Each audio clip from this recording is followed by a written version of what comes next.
Are you doing? Huh? So am I.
A devil's latest product where heroes will collide and the hardcore thrive, where technicians high up, masters of the microphone come to lecture.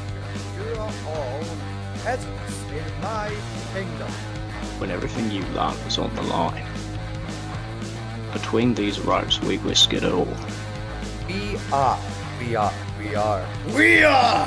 are Bellingham World Wrestling.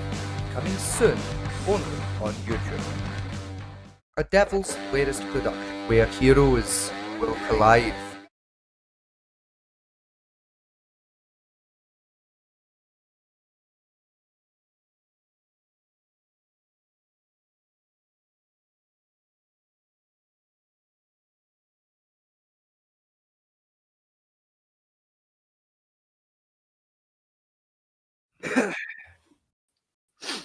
Hello there, ladies and gentlemen. Welcome back to the Devil's Latest Issue podcast. I'm your host, Mr. Vegas. I'm joined as always by my wonderful co-host, Mr. Fatman T. Hello, everybody.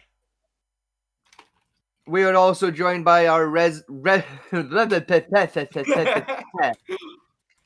Yes, Brain. We're joined by our resident. Yes, They are in fact a marching drum. It's the local furry, the riff themselves, the rump tum tum tum tum to the British Grenadiers. It's Echo. Ow! Mr. Vegas, if anyone cannot tell, is very tired today.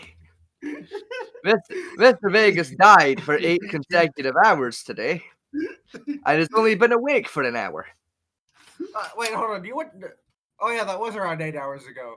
When you Yeah. when I had to call you back because you called me at like 2 in the morning, like an hour after I had fallen asleep. Yeah, it was like fucking like midday today, like our time, when like I finally like passed the fuck out. It was like I wake up at. What time did I wake up? I woke up 8 hours ago. Was oh my god! Let me just check our DMs real quick. Hold on. I woke Has up to do math. around like 6:30. I look over my phone to see that Discord has crashed because I had fallen asleep in call with Starla. I roll over, see Discord has crashed. So I open it back up. I tell Starla good morning, and then I notice that Scotty has called me about 4 different times. So I had to call you back to see what had happened. Then I had to call Soda to make sure Iki was okay. And then I fell back asleep for another like 3 hours. And that was just the communications I had overnight. You know, wait till I tell everyone at home what I did overnight as well. Didn't you make a mod for whatever the fuck that game was, the one where you raped a dog? I did, yes. I sat down and I made a mod for Crusader Kings 2, the video game. I sat down and backed out a whole ass mod. There's one flaw to my mod, however. What? It requires a single DLC to function. Huh. It requires the Charlemagne mod. Why? Well, the Charlemagne mod adds a really fun button to the game that lets you do shattered or random world seeds in the game, which basically just like randomly disperses like cultures and religion across the map. You need that to actually make the map playable, because I couldn't find a modding tool that would let me like very easily set that up on the map by default. So if you try and launch the mod with the map on its default settings, the game crashes because there's no data there. There's just location data. So you have to use like random world or shattered world to actually generate kingdoms and shit onto the map. It's a minor flaw, but it's still kind of neat.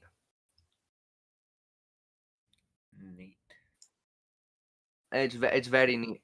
So in the run from doing of said mod currently, I'm playing as a Georgian pagan. And that's Georgian as in Byzantine Empire Georgian.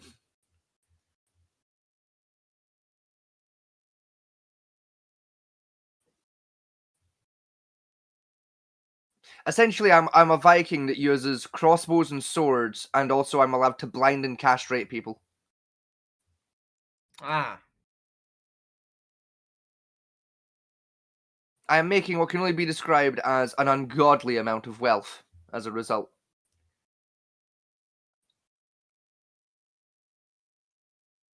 Is it the one you wanted? The video I was watching, I didn't have to plan today. I did watch a video earlier on today, sometime. Uh-huh. I might get the raw camera footage for it. Right. And that. It's funny. But we'll see that for the moment. I'll bring that one up in a second. Okay. First go to the news. Yes. In the news today, P. Diddy's trial started. Oh, Oh yeah. Day one. Of his trial Day started. one. Day 1, 11:45, in the Big Brother house. P. Diddy's on trial for rape.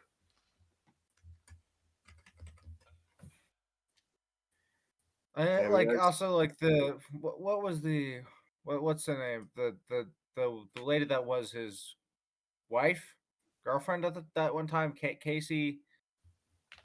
I want to say Ventura, but no, that's not the right. Oh, That's not the right last name. Fuck if I know, mate. So for here's one for prisons over here. Apparently, our government's planning to build 5 new prisons. 3 new prisons. Uh-huh. And it's men's fault, apparently. Men. Yes. Wait, hold on. What did we do? Yeah, Well- what did men do? Well, currently the one in charge of prison type stuff, this woman.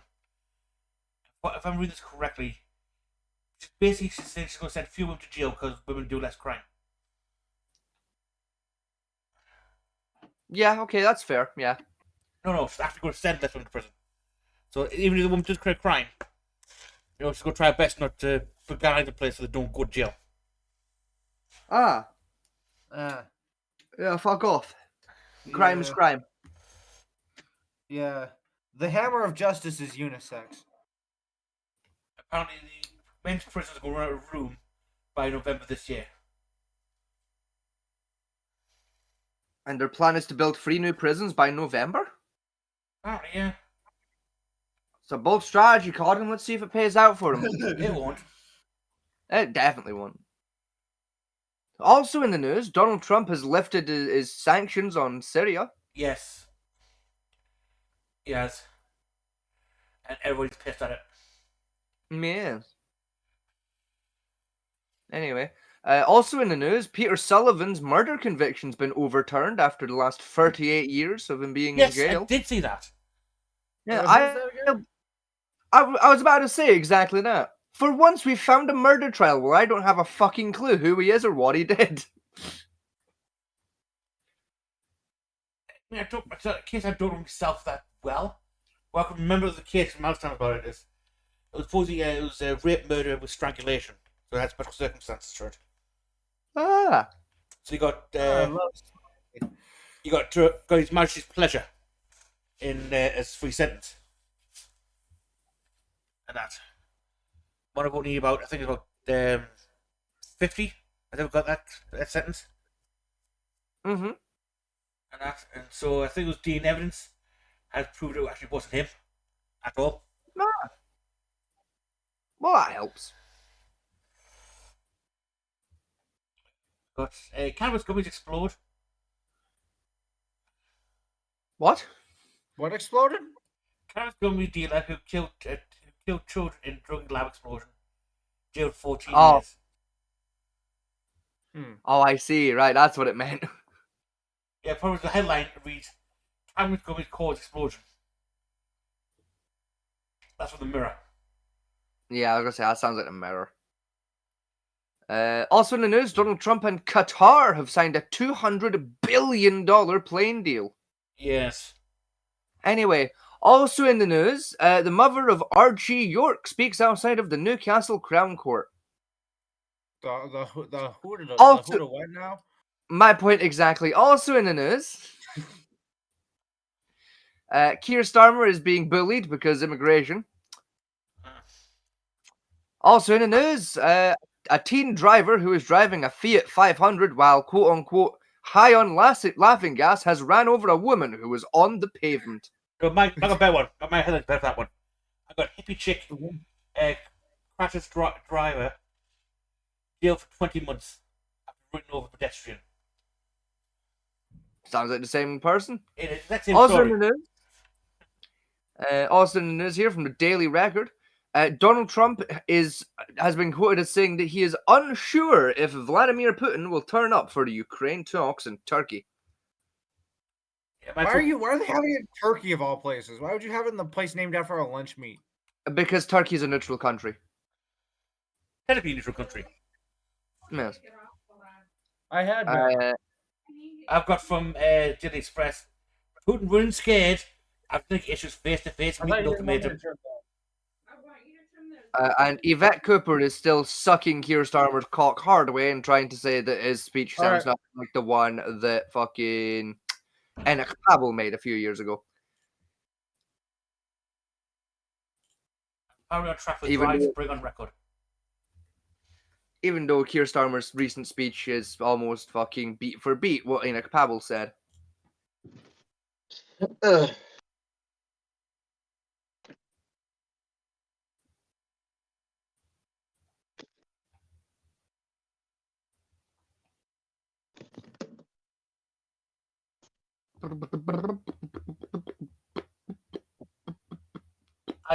Hang on, that should not get passed by Scotland, that one. What would that be? Initial stage of the Scottish Assisted Dying Bill. Yes. That's not a devolved matter. It shouldn't be going through the Scottish Parliament. I think so. Actually is considered a devolved matter.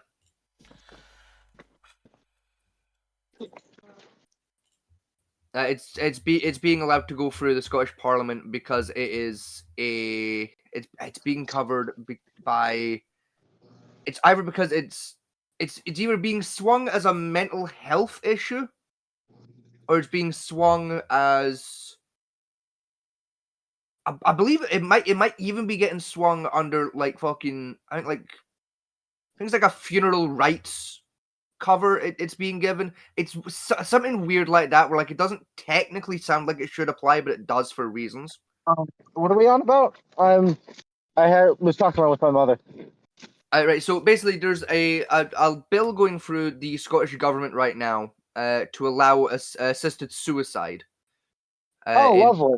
By doctors in hospitals for like if you got like a terminally ill patient. Okay, if the it's doctor can. if it's for someone who's terminally ill, I guess I can kind of see it. Yeah, like that's that right there. That's why like a lot of people are against like assisted suicide because they don't understand because of the wording of assisted suicide that it's a treatment for like end of life, and also we already do it all the time with morphine drivers. Yes, that's kind of things I like spoken very often in the field. That's done all the time. Yeah, But yes, Yeah, it's one of those things that's. I understand the point of like everyone has a right to end things on their term, right? yes, Yeah, I grant like that. I've actually had this discussion with Soda. Like, if I ever get to the point where it's like I can't like do things myself, don't put me in a home. Just take me out and shoot me in the back of the head. Like that's how I want to go out. yeah, I want exactly, to die from nursing home. Well, you exactly. So Just, these like way or of doing not, that. assisted suicide. These way of doing that. All you do is wheel to the Mexican border and push them along the rope, the fence. You know, job done. But Or again, just get a morphine driver put in, and but it's cheaper though. You'll waste a bullet then, are you? Really, it's plus you make some the next day as well. Let's be honest. So that's something that like, especially in this country, really fucking annoys me. Where people are like, "Oh, assisted suicide is wrong. We can't do assisted suicide." And then like yeah, you start talking about like their family history. It's like, yeah, my grandmother died of like bone cancer, and like we had to put her on a morphine driver, and it's like, you understand how those work, right? Like. I actually had never heard of a morphine driver until now. So. Okay, so a morphine driver is basically No, like I get what it is. I think I get what it is. It's something that just kind of puts morphine into you until you die. Right? Yes and no. It's basically a pump that's designed to like inject morphine like in regular intervals to like manage pain.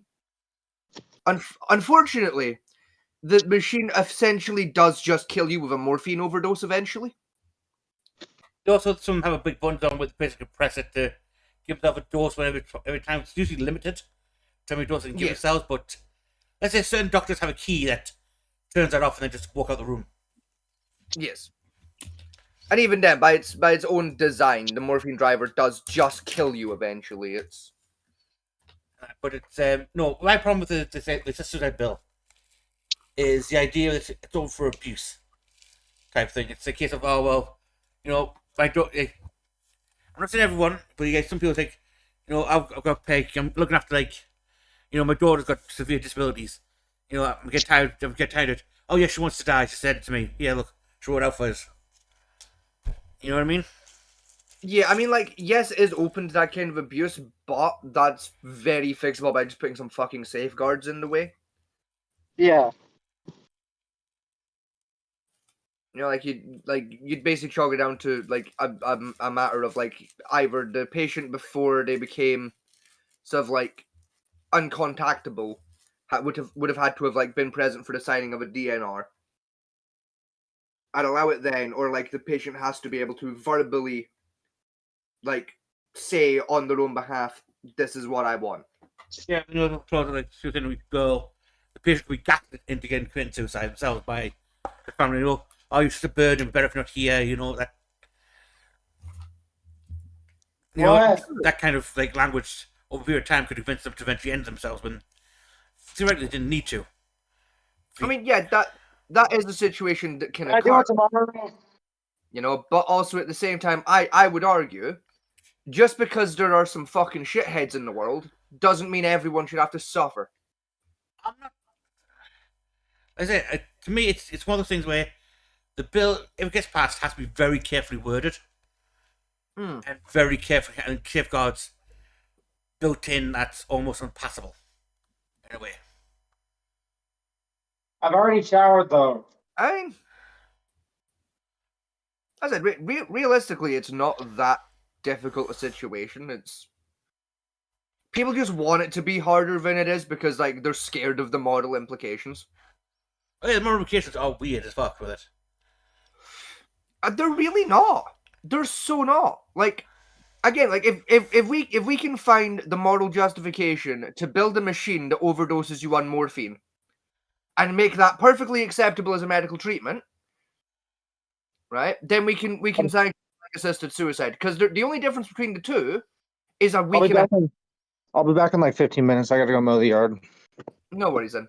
Like one does it in like over the course of a week and a half, the other does it in 25 minutes. That's the only difference between like a morphine driver and assisted suicide. One takes a week and a half, the other takes 25 minutes.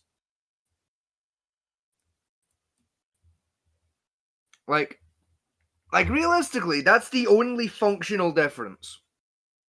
You know, but people want to make it out like there's this huge moral decision like between the two, and it's like they're the same shit with extra steps. If we can justify one, we can justify the other. Like it ain't, you know, it ain't all that in a bag of chips.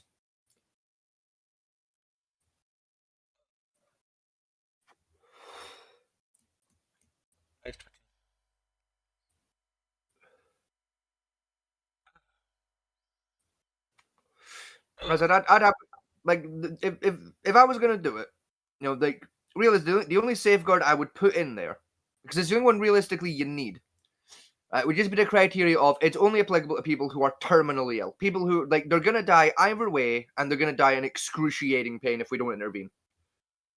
Right, just the exact same safeguards that are there for the morphine driver. Just put the same shit there of just okay, there's some criteria. If you're in the criteria, we can consider it. If you're not, you can get to fuck. Job done. Easy peasy, lemon squeezy.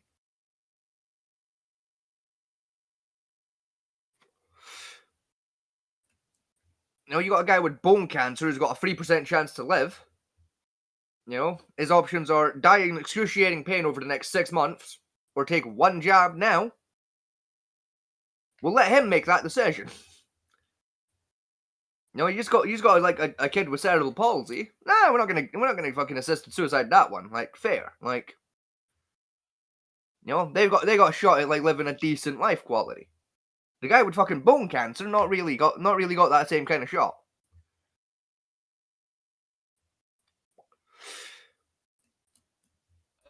All you need to have is Sam. Sam. Yeah, the guy who likes interviewing terrorists and Oh, Hassan Piker. yes. Do you have him recently? I did not. No, I got a notification a couple days ago from a YouTube channel I watched saying that Hassan Piker is officially fucked. But I did. No, it's a guy called Kavos. I usually like check in with Kavos for like internet news. He's like one of those channels that does like the, like whenever like a fucking like a YouTuber fucks up, he's like the guy that covers it. It's like, hey, look, this guy did this thing. Here's what I think about it. And it's like, yep, thanks, man. That's quite helpful. That saved me 2 hours of reading articles. You've condensed that into a nice little 5-minute video. Seriously, people at home, go check out Kavos. I'm a big fan of Kavos. He does some good shit. You know, he's very cool. Kavos, if you happen to be listening, hop on. Come join us on the podcast. Come do an interview, dude. Yeah. Love to have you on. Like, you're a cool guy. What happened was, he was going through TSA, Uh-huh. and he was put aside for extra searches and checks. Uh-huh. Right? Apparently, according to him, which I also believe as well, because a lot of people have seen it, is apparently one of the TSA agents, yes, that's Simon Parker, the guy who says he likes to be a terrorist. Uh-huh. So he's basically pulled through extra custom line and questioning whether he's a terrorist, what connection he has with, like, the Houthi terrorists, that type of stuff. Yeah. Yeah. He got fully reamed, that type of stuff over it. And then he went on his show and then bitched about it, saying, look, they can't call me a terrorist. No, I've done enough for terrorists. Like, you interviewed a terrorist, saying he was doing a good job being a terrorist. Yeah. You said that certain MPs deserve to be blown up in bombs and stuff and deserve to die. Yes, you pretty much are a terrorist at this point. I mean, yeah, he's literally just a bomb away from being a terrorist. Like,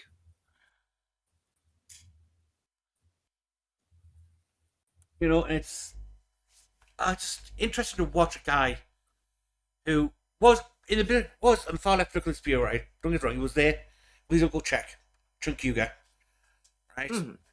And then he got involved with some friends and went completely off the fucking beaten path. Down something even Cenk wouldn't go follow. Yeah, went flat the opposite end of the spectrum overnight. Yeah. You know, death to Israel and that type of stuff. And the Jews are all scummy, that type of stuff. He went way over radicalization point into about believing. Even his uncle's like, shit, son, you went too far.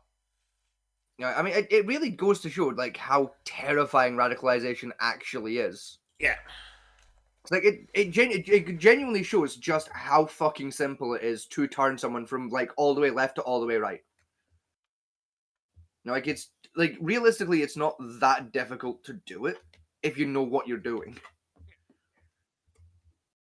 You know, like, the only, like, upside is a majority of people don't know what the fuck they're doing. That's the only benefit there, is most people don't know how to radicalize a motherfucker like that. But it's very doable. The problem with Hassan is he's doing it himself to other people. Yeah, He's trying the only issue is with him is I don't think he's smart enough to realize what he's doing. Oh, he knows it, because I don't know a lot of what he's doing, right, is he knows like a lot of young people are into anime and that type of stuff now, and it's going to be a culture. Yeah. Right, so he compared the Houthi terrorist, saying that Luffy does the exact same things in One Piece. No. I mean, granted, I've not seen One Piece, but no. Yeah, which between connected, like Luffy's a pirate, therefore, and he's a hero of the show, therefore piracy is good. The problem with that's not how piracy works. The problem with Luffy's portrayal is, yes, Luffy's a pirate, granted, but his whole point of being a pirate was freedom to do what he wanted. Freedom and adventure. Yeah. Like, you know, historical pirates were mostly about. Whereas in the show as well, you've got like the Marines, which I guess his uncle Garp, who's a Marine, is very even-minded, justice-based. Yes. You've got some of the generals which are way over the line of justice, like, you know, you stole a pancake, therefore you must die. Yeah, exactly. Like, you know, you got corrupt government in that way as well. They got the pirates on the side, which are just complete evil twats. You know, they got Luffy down the middle, who's basically just does what the fuck he wants. Yeah, you know, like it's something like, again, I've not seen the show myself, but like I've got plenty of friends that have, so I know bits and pieces. Yeah. Of the lore. Like it's a really fun anime from my perspective. Again, someone who's not seen it. Because like from what I understand, based on like what I've been told about like One Piece, is it's basically just like the actual history of piracy and like the socioeconomic like politics that were going on at the time, repackaged into a different setting. Yeah.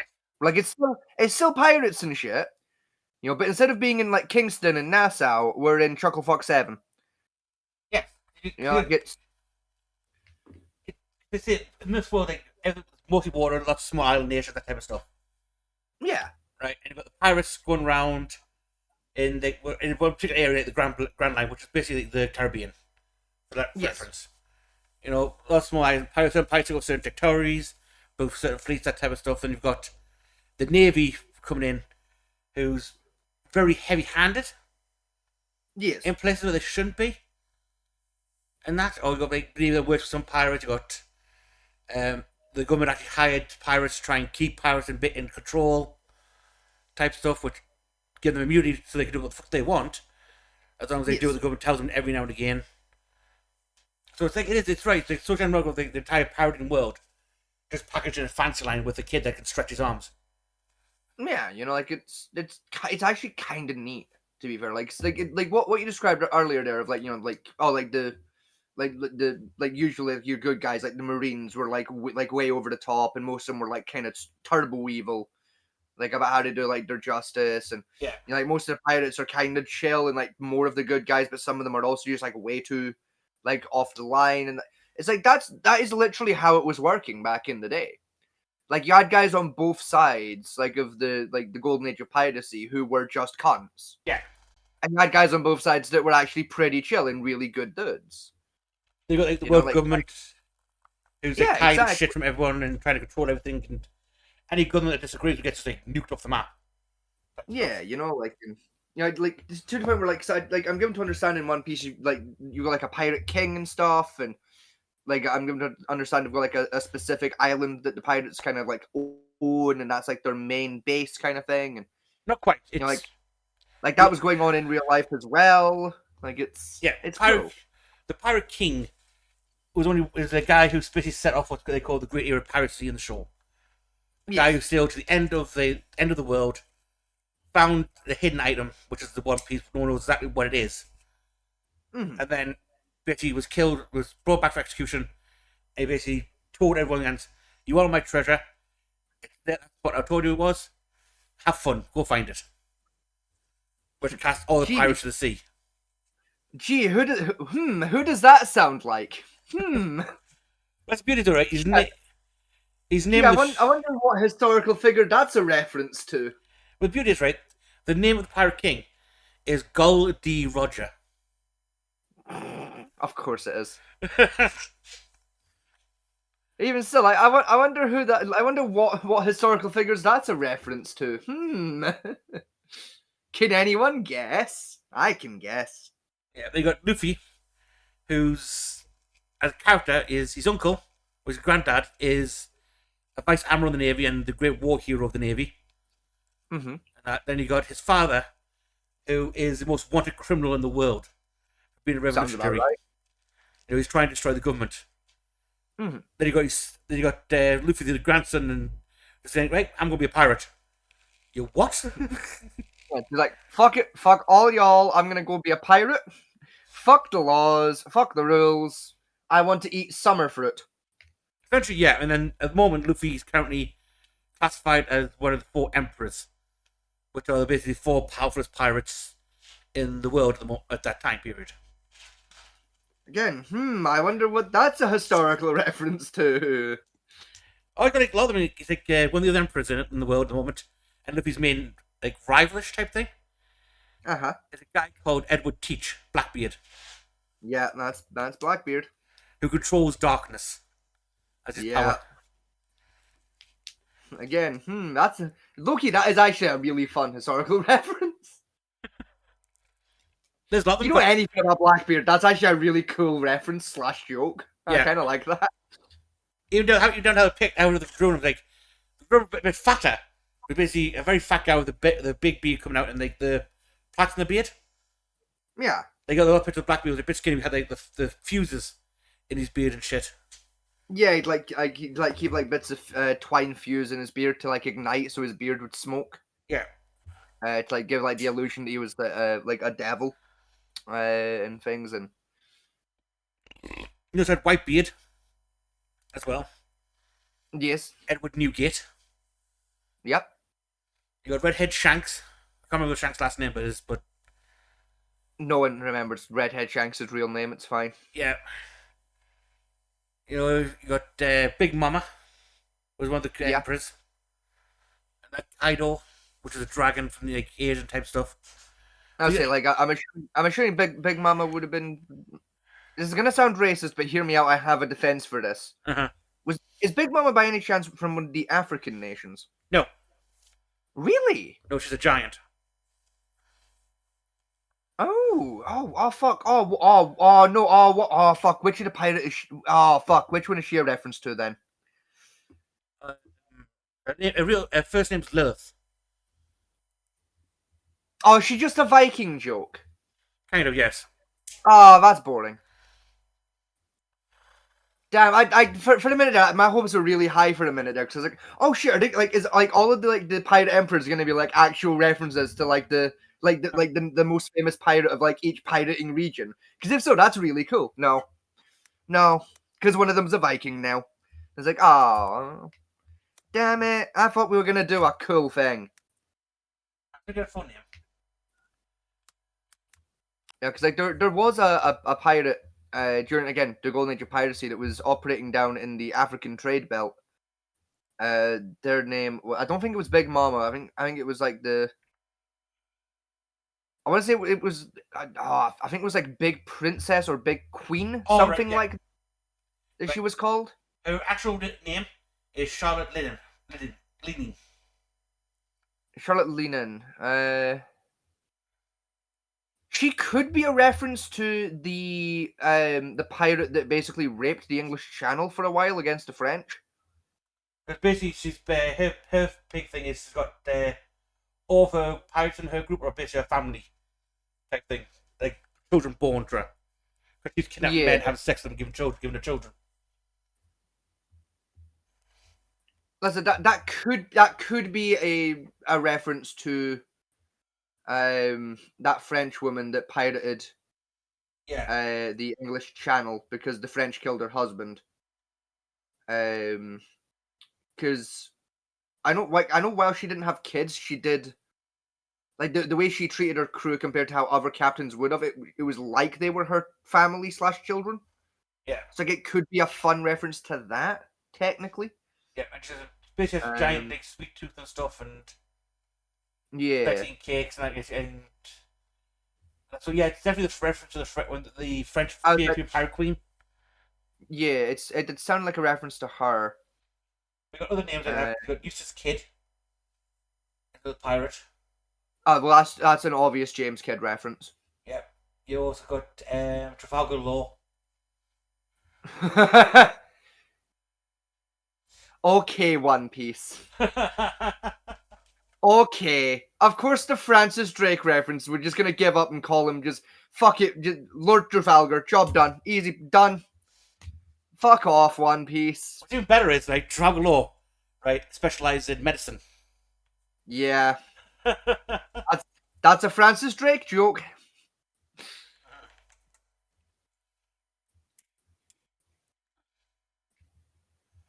You even got Bonnie in there as well. Which Bonnie? I can't remember her last name, but it's another one of the female pirates. Oh, fuck, I know this because she's in Black Flag. There's bear with Charlotte me. Bonnie. Hold on, I'm googling it now. Anne Bonny. Yeah. What? That'll be the name. It'll be Anne Bonny. That was getting on my nerves there for a second.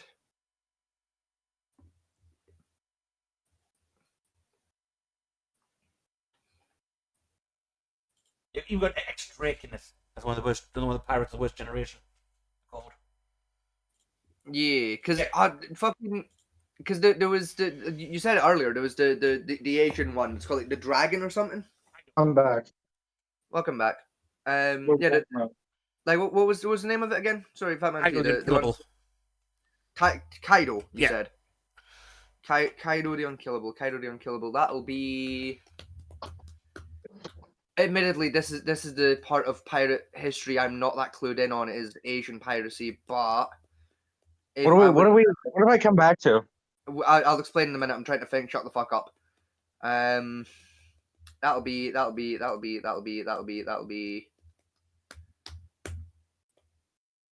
It's gonna do my tits in because I can fucking see his face. Because it's the guy that inspired fucking Captain Sao Feng in Pirates of the Caribbean. Yes, It's fucking. What was his fucking name?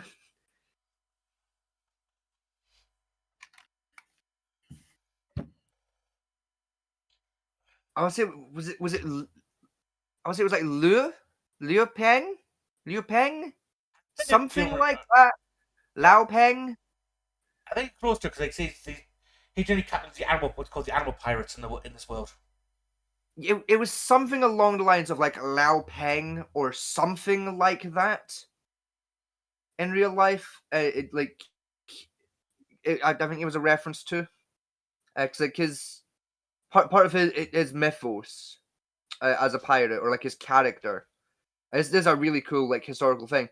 Is he used to take like old like sword hilts and daggers and things, and like break off a little bit like part of the blade, and basically like stitch them into his clothing to make it look like he'd been like he had like weaponry dangling off him that had been like, oh, like I got stabbed like fucking 7 years ago and the blade's still there, and like to create the illusion that he was unkillable.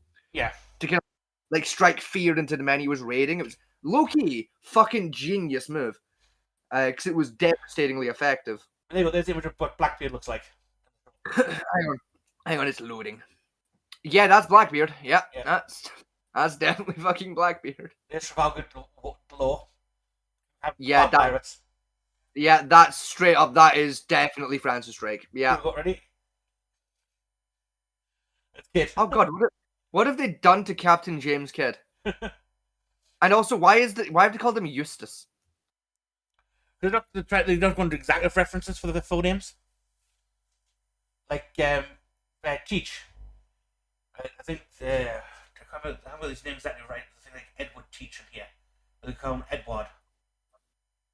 Yeah, I mean, in fairness, like pronouncing Edward as Edward, that's maybe just a fucking accent issue. Yeah, Jewelry Bonnie. Oh, of course, it's Jewelry Bonnie. Fuck off. Killer. Who? Killer.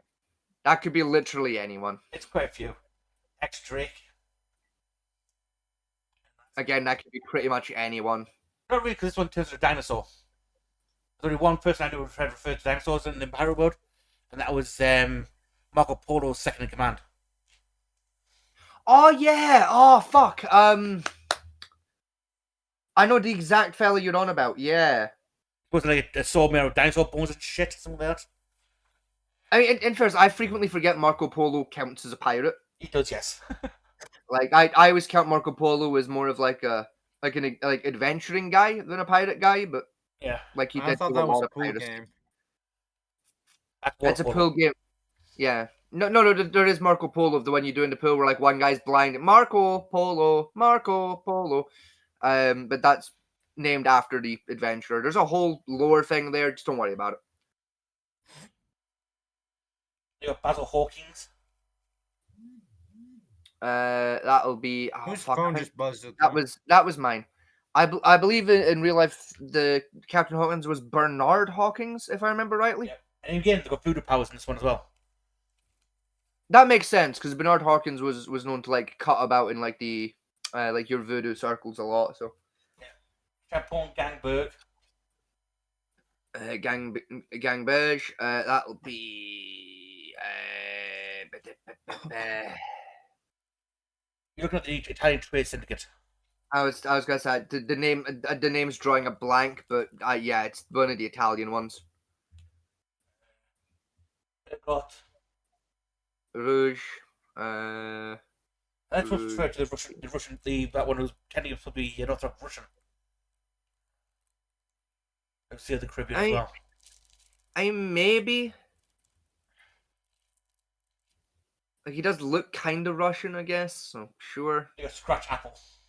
The last one. Scratch Manapoo, that'd be.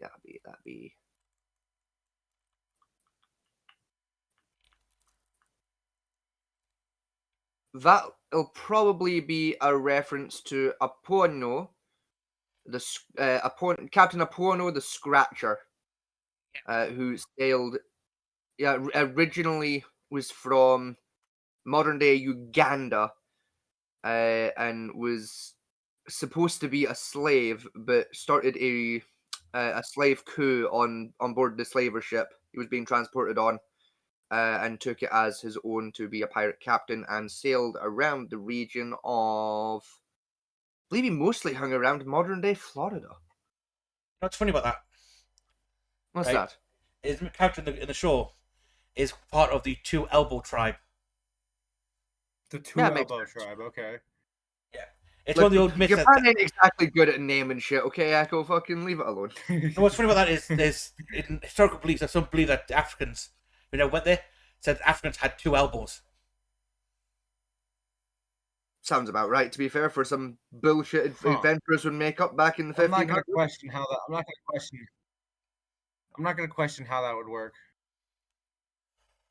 Oddly. Interestingly. Yeah, that's a like, weird hidden reference they have throughout the entire show on like actual pirates. Yeah. So to answer your earlier question, Echo, you came back to us talking about the history of piracy for a minute because we made the mistake of mentioning One Piece for 4 seconds.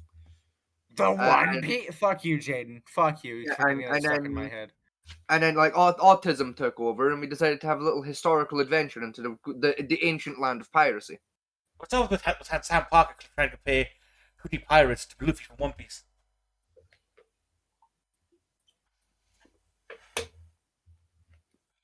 Yar har fiddly dee. Do what you want, cause a pirate is free.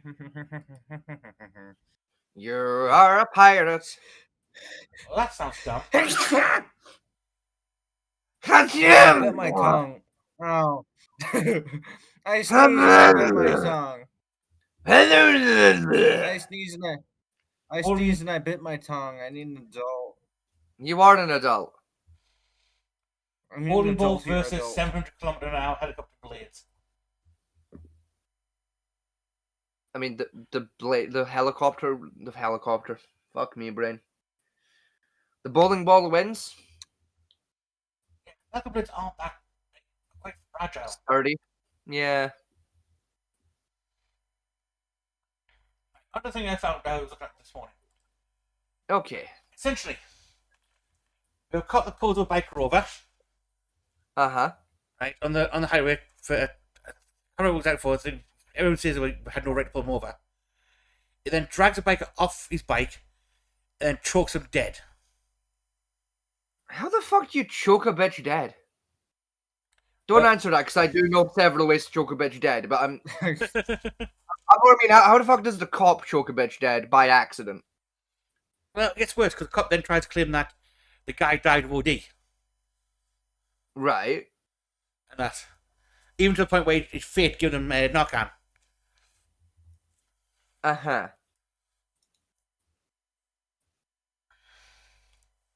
As opposed to just give him the Narcan anyway? Like, just cover your own arse? Just... We kept trying to give him 2 shots of Narcan, and the cop, obviously, who actually talked him out, said, oh, he's ODing.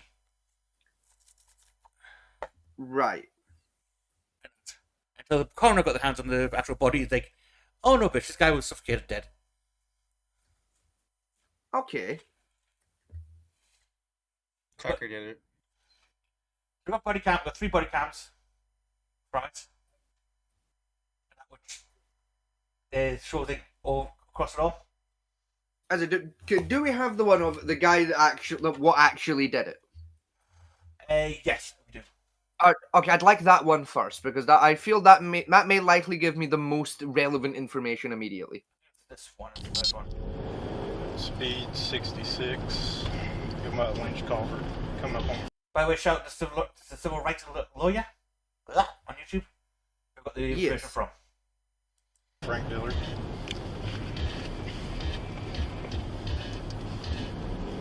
Hang on. No, I didn't. On hanging. What didn't you do? Click the stream over. Oh, you did it. Here we go.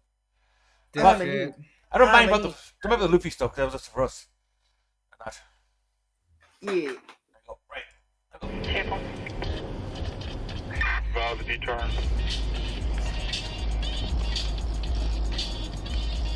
We're going by Frank Dillard. Slapped.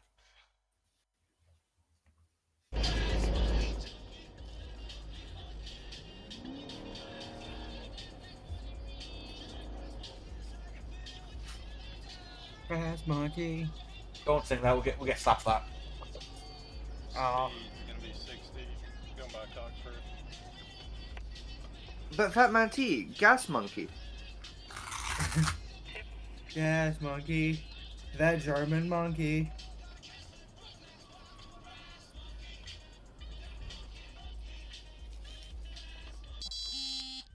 To be fair, of course a police officer is listening to a song about monkeys. Like, of course the white cop is listening to a song about fucking monkeys. 125. Like, of course. You gotta get in the mood. Intersection. Well, how the turntables have tabled. Right. At the point we're saying they're doing is trying to block the bike because the bikes are stopping. Uh-huh. Bear in mind, I haven't put the blue lights on until like 5 seconds ago. Yes. You know. So, this car pulls ahead and blocks the biker in. Type thing. Mm-hmm.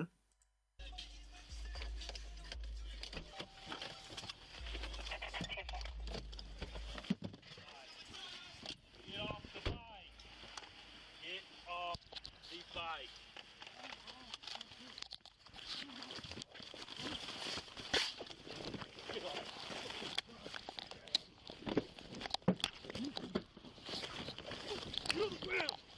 Get on the ground! Give me your fucking hand! Give me your Stop hand! resisting. Give me your hand, motherfucker!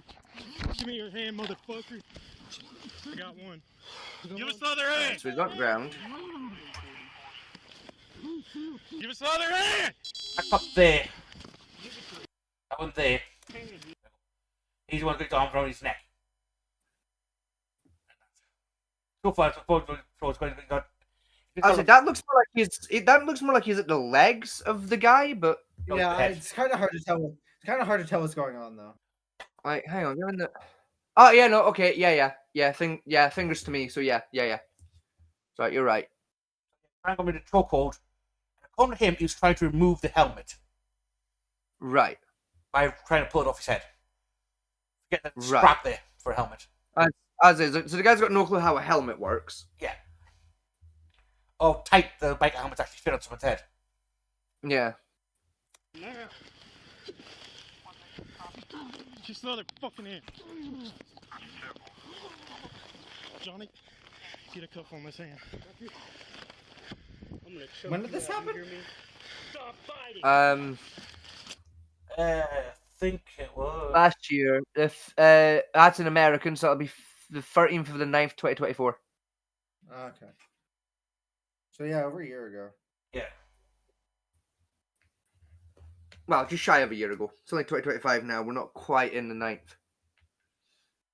Because that's January, February, March, April, May, June, July, August. That's September. Oh, I thought. Okay, no, I got one. Probably since I'm here 2014. But that's they send out from there, so I don't know what you've got time for it. I know it's recently went to the courts for that. Yeah. So I don't know which one it is.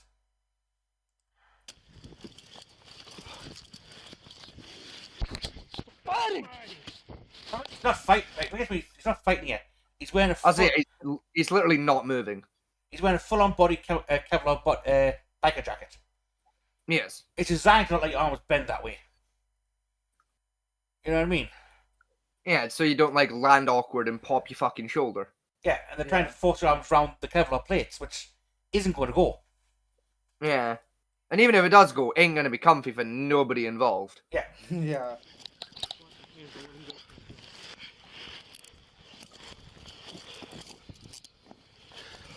You good? You're good. You're good. Stop fighting. Fucking get it on there as best you can. Will do. Wrench that shit up. Give us your other hand! Dude, still not got it. You're making this harder than it needs to be. And he's out cold. Yeah. He's been out cold for a while now. Okay. I think he's out. I think his helmet's touching out. Here. Yeah. Hey, get him on his side. He's purple in the face. Oh, shit.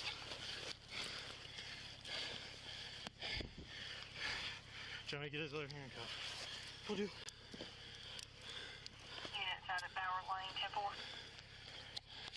Hey, get in the EMS. 10-4, start EMS. I can't get this helmet. It's stuck on his shit. Another unit respond, Bower Lane, 16 South before Sheet Bridge. 126. He's breathing. Double lock. 37, okay.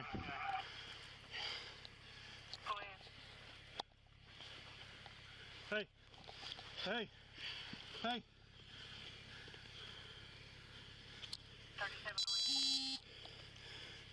37 EMS 1018. Hey, come on. Come on. Undo his belly strap. No, don't undo fucking random straps. He's pulling his cock out. Like, you've had him in a fucking chokehold at a 45-degree angle. You don't know what kind of spinal or neck damage you've done to him, you fucking idiots. Him in the truck with the helmet on. Yeah. Like, taking the helmet off, yeah, medically not a great idea, but also medically it's preferable to leaving it on. Like, fine. You know, but I fucking... The excess jiggling? No. Undo that handcuff. Put it in the front. Okay. Send him more. Take them both off.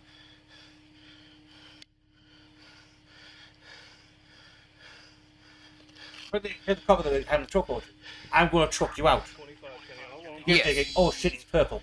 We got Narcan Sin. So, yeah, so you choked him out, you fucking idiot. That was a legit hit of Narcan.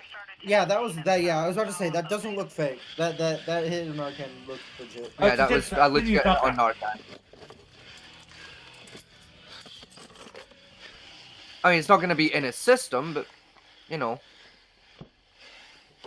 Also, why is the officer storing a fucking, just like a side piece in the door of his cruiser? It's covered in the service. For God's sake. I know America's stupid, but I didn't know they were that fucking bad. Stop breathing.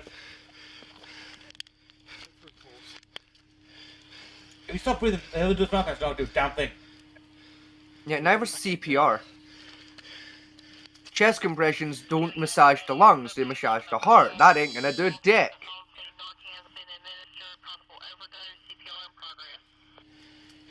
It's coded as a possible overdose. Send him again. Johnny, get him cuffed in the front, please. It's not even like doing CPR properly. Open his mouth. You got a bag? I don't You know what? I've seen worse attempts at CPR. Wait, do you remember the footage from that? What was it, like the Antifa medic that tried to put a tourniquet on somebody who had gotten hit by a rubber bullet? Yeah. Yeah. That was pretty bad. Here. That was pretty bad. Shit. No, Tiver, that one was understandable. Like, all that medic knew was guy's been shot, so, like, just training kicked in. There was no bullet. There was no wound though. There was no blood. Yeah, again, you got to understand, you're watching that footage from, like, the perspective of a civilian. You know, who roughly knows how to treat a gunshot wound. He was trying to treat what he believed to be a gunshot wound in a high adrenaline scenario. In that scenario, you're not going to think logically of, oh, no blood, he's fine. You're going to think, I heard a gunshot, that guy went down, that guy's been shot. You know, Yeah, like... but it's still fun to laugh at because, you know. Not all bullets, gunshot wounds leave actually openings. Yes, so like if you take what's called a 10 caliber round shot, that pierces the skin and it can close the skin up behind it and do a massive deal of damage. That's even like a standard 9mm. You can get shot with that shit in such a way that it doesn't actually externally bleed. It's fucking rare. It's like the bullet has to hit you in a very particular way, but it has happened before. Yeah. You know, but even then, like.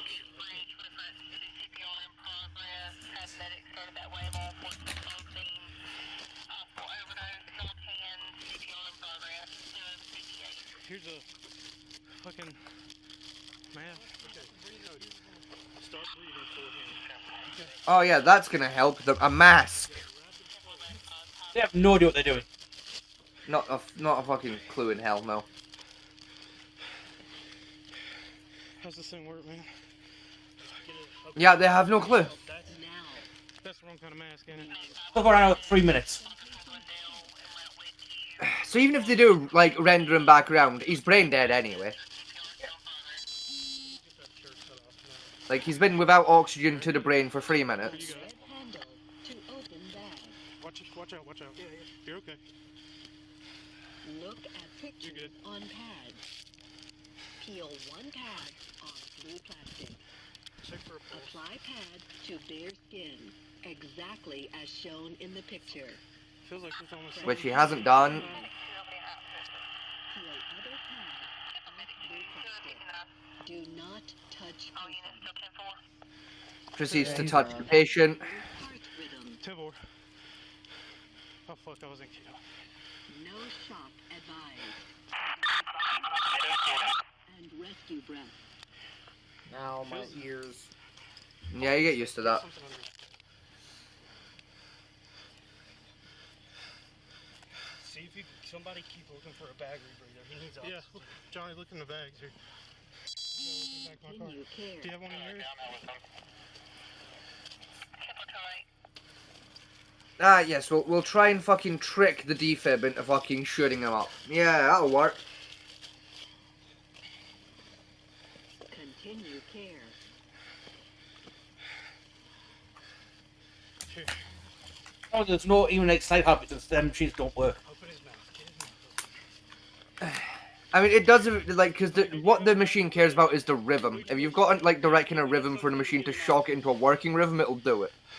Unfortunately, these dipshits don't know the first thing about what they're doing. So they don't know that. And even if they did know that, they wouldn't know what fucking rhythm to put it in if there was fucking instructions. And even if they did, the odds of it working at this stage are slim to none, and again, even if it did work, he's been without oxygen to his brain for over 3 minutes now. The guy's gonna be a vegetable if you bring him back round now. So he was choked out. And this for the body count at 3 minutes 34. And now We're now at like 10 10-minute mark. 7 minutes. Yeah, so yeah, he's dead. Like, cold call it, boys. He's dead. Here. Start chest compressions. I'll do it. Fuck it. No, that's the mouth. The face match. Continue care. Trying for the freaking bag on properly. They can't even do chest compressions correctly. You know, it's not working. I don't think it's. How many? Am I supposed to take a break? Just go. Do not touch patient. Motion detected. I said don't touch him. Motion evaluating heart rhythm. No shock advised. Provide compression and rescue breath. They can't even follow the instructions. Right, chest compressions, rescue breaths. Proceeds to only do fucking chest compressions. You got the bag on yet. Fucking, you don't need the bag to do rescue breaths. There are other ways to do it. They're not hygienic, but they work.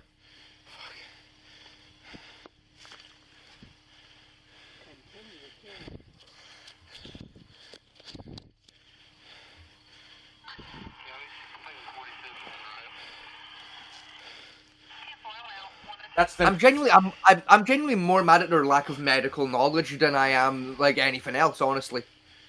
We get this was doing the advanced first aid training. Yeah.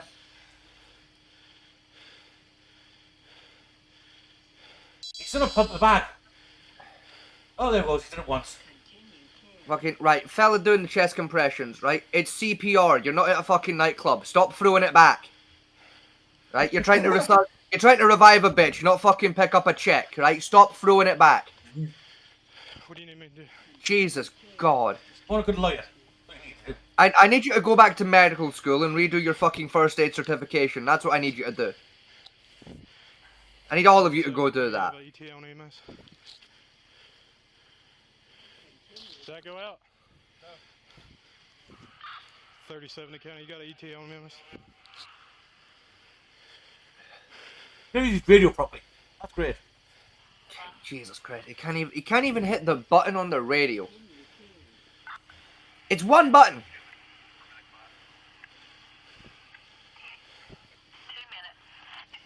I hate to tell you this here, YouTube fucking closed captions, but that wasn't applause, that was radio static. And if you cut out when I think the EMS turns up. How the fuck you do this? Hold on. No shock advised. Provide He hasn't. chest Oh, compression. please for the love of God, tell me someone didn't just say, how the fuck do you do this? Yes, the bag. You squeeze the fucking thing! Oh, for fuck's sake, put some umph behind it! So it's the first time in the old time machine out. So at 1334, I've started actually putting air response. Again, put some fucking umph behind your presses! Continue care. Oh my fucking God, they're actually stupid. They're actually stupid. There you go. Okay, there you go. Yeah. Right, now do that faster. No! Continue care. Oh, for God's sake.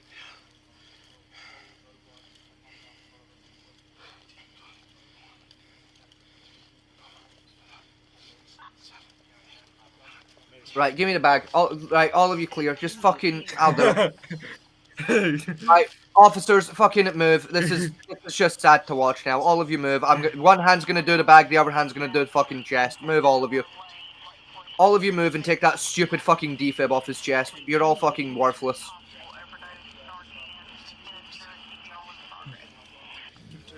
Jesus Christ. I know primary school children who are better at CPR than this. Continue care.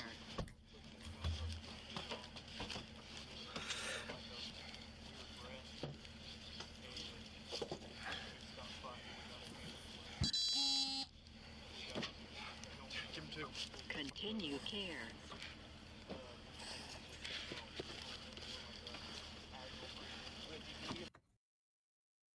That's the first one I come over with.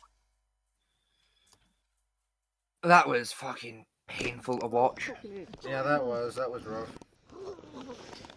Again, I'm genuinely just more annoyed at the lack of medical knowledge that was on display. Stop fighting! There's a guy who's actually choking him out. It sounds like it. Stop fighting! Watch his hands and let him go for a gun. Yes, it is him. Yeah. It's just a shame we can't actually see how he's applying choke in like a good angle. But yeah, probably I hear. Oh yeah. Those weren't just gasps. Those were death rattle gasps. Yeah. Wait for it. Your other hand! Wait for it. Dude, you still not got it. You're making this harder than it needs to. Right there. Yep. Right there. Lights went out. I'll skip ahead of it. You know it's Yeah, welcome to this shit medical shit. I don't want to see the shit medicine again, please and thank you. Got him at one point. We started to pull him off the bike. Well, he went out in this one. Get off the bike. He still had his helmet. Yeah, 40 odd seconds. He moved back. It's now been 12 minutes. Yeah, 12 minutes. He's just turned up. I didn't bag on him until the 10. We drug him off the bike, got on the ground, started fighting with him. Fucking useless cunts. His helmet was off, fighting, refusing to get off the bike. He still had his helmet and his right 5. Nothing crazy involved in the drug.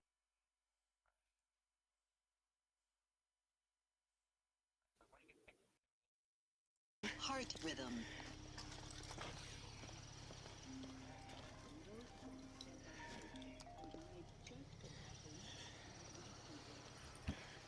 Hello. Hey. I don't know yet, Joe, truthfully. I watched Stuart Mast coming in off 16 South. I know he's been involved in the drug trafficking stuff. He came in off 16 South on a motorcycle. He sat at the corner market for a while. Cody sat on one end, I sat on the other. He took off on the bike. We chased him for a while. We chased him from the corner market to right here at Cox Road. Speeds were only like 55. Nothing crazy with his driving. He just refused to pull over. We got going down the hill. Well, that's a lie. Road. Like we watched you like light him up and then pull over, so we know you're talking shit there. Yeah. And slowed down. There was never any impact or collision. He finally just heated and pulled over. Got him at one point. We started to pull him off the bike. He started fighting, refusing to get off the bike. He still had his helmet and his riding jacket on. He moved both his hands underneath him.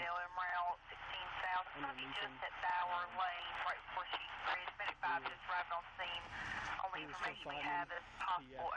He asked if I was going to shoot him. I holstered my gun.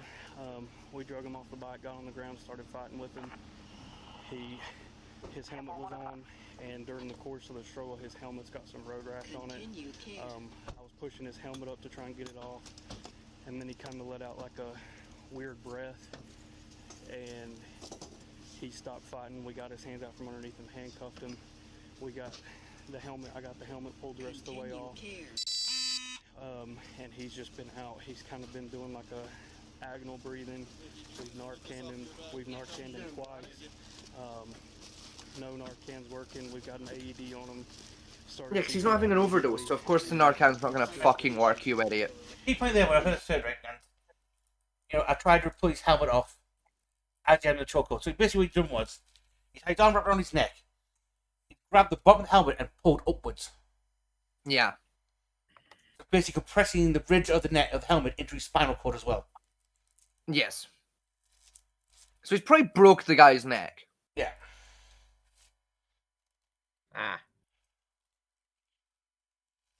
Yeah, believe it or not, people at home, despite what, like, both, like, Hollywood would like you to believe and what, like, Spetsnaz want you to think, breaking a neck isn't that fucking easy, but it ain't as difficult as people want you to think it is.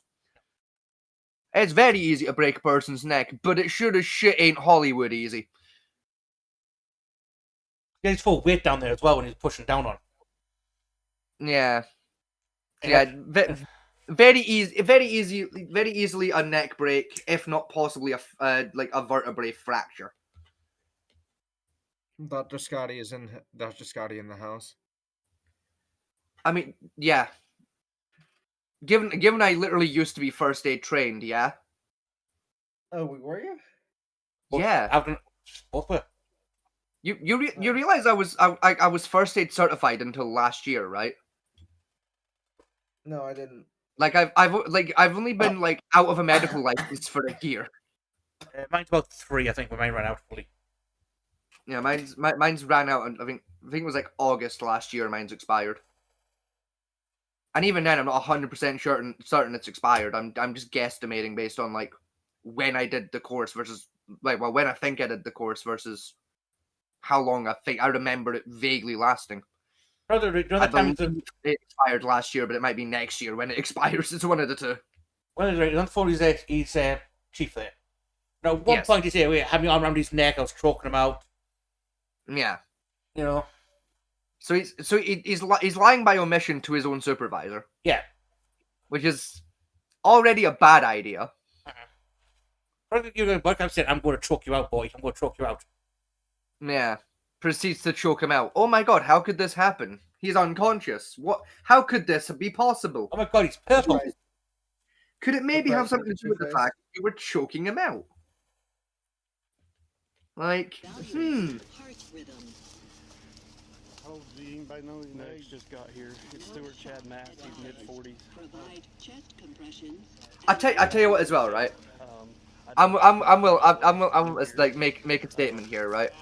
Because I think I know exactly what happened. If you pause for a second. I mean, they're still working. Right? I think I know exactly what's gone down from a medical point of view. Right? I want everyone's opinion on this. I'm willing to bet any money, right? said it's like the officer that actually did the choking out, right, has done 2 whole training sessions in terms of MMA. Yes. And like has accidentally sunk in the secret third type of chokehold to double up, where he has simultaneously compressed like the main like veins that transport blood up the neck, and crushed the windpipe at the same time. I think the report said that there's significant bruising on the trachea and the ascending arteries, and he's got a crushed. Yep. 3 bones across the neck's broken. Yep, that's exactly what. Yep, that called it instantly. Yep. Yeah. He's done what's known as a double choke, where you basically starve the brain of blood supply and oxygen at the same time. Yes. What a fucking moron. Probably, I bet you anything else, right? I don't think he's done any assessment MMA. I think he's watched an MMA video. Yeah, probably. Because the way he had that angle, right? I've seen that in like a lot of like movies and stuff. That angle he had it on. Yeah. As effective choke technique, like, yeah, it's not. I mean, it is if your aim is to kill the bitch. Oh yeah, but this would murder. But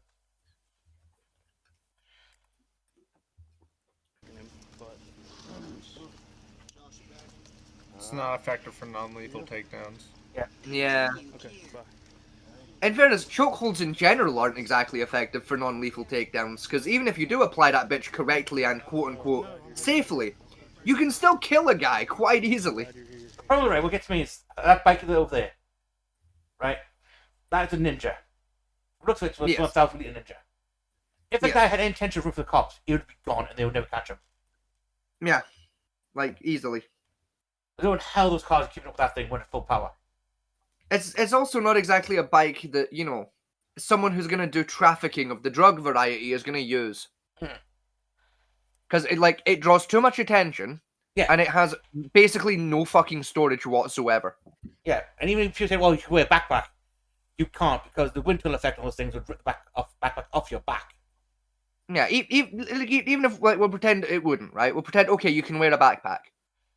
Compare the amount of storage you have in that scenario versus just a normal ass like road chopper with some fucking saddlebags and a backpack. Yes. You know, if you're a drug smuggler, what would you rather have? 4 storage compartments or 2 to hide drugs in? Yeah.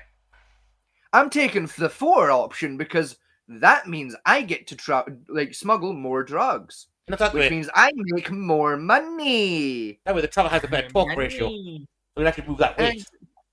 Exactly. And again, like something like a road chopper with some saddlebags is gonna draw less attention than a fucking sport bike. It's almost like drug smuggling. Fucking simple. He just refused to heed. I did a rolling roadblock. He never hit me.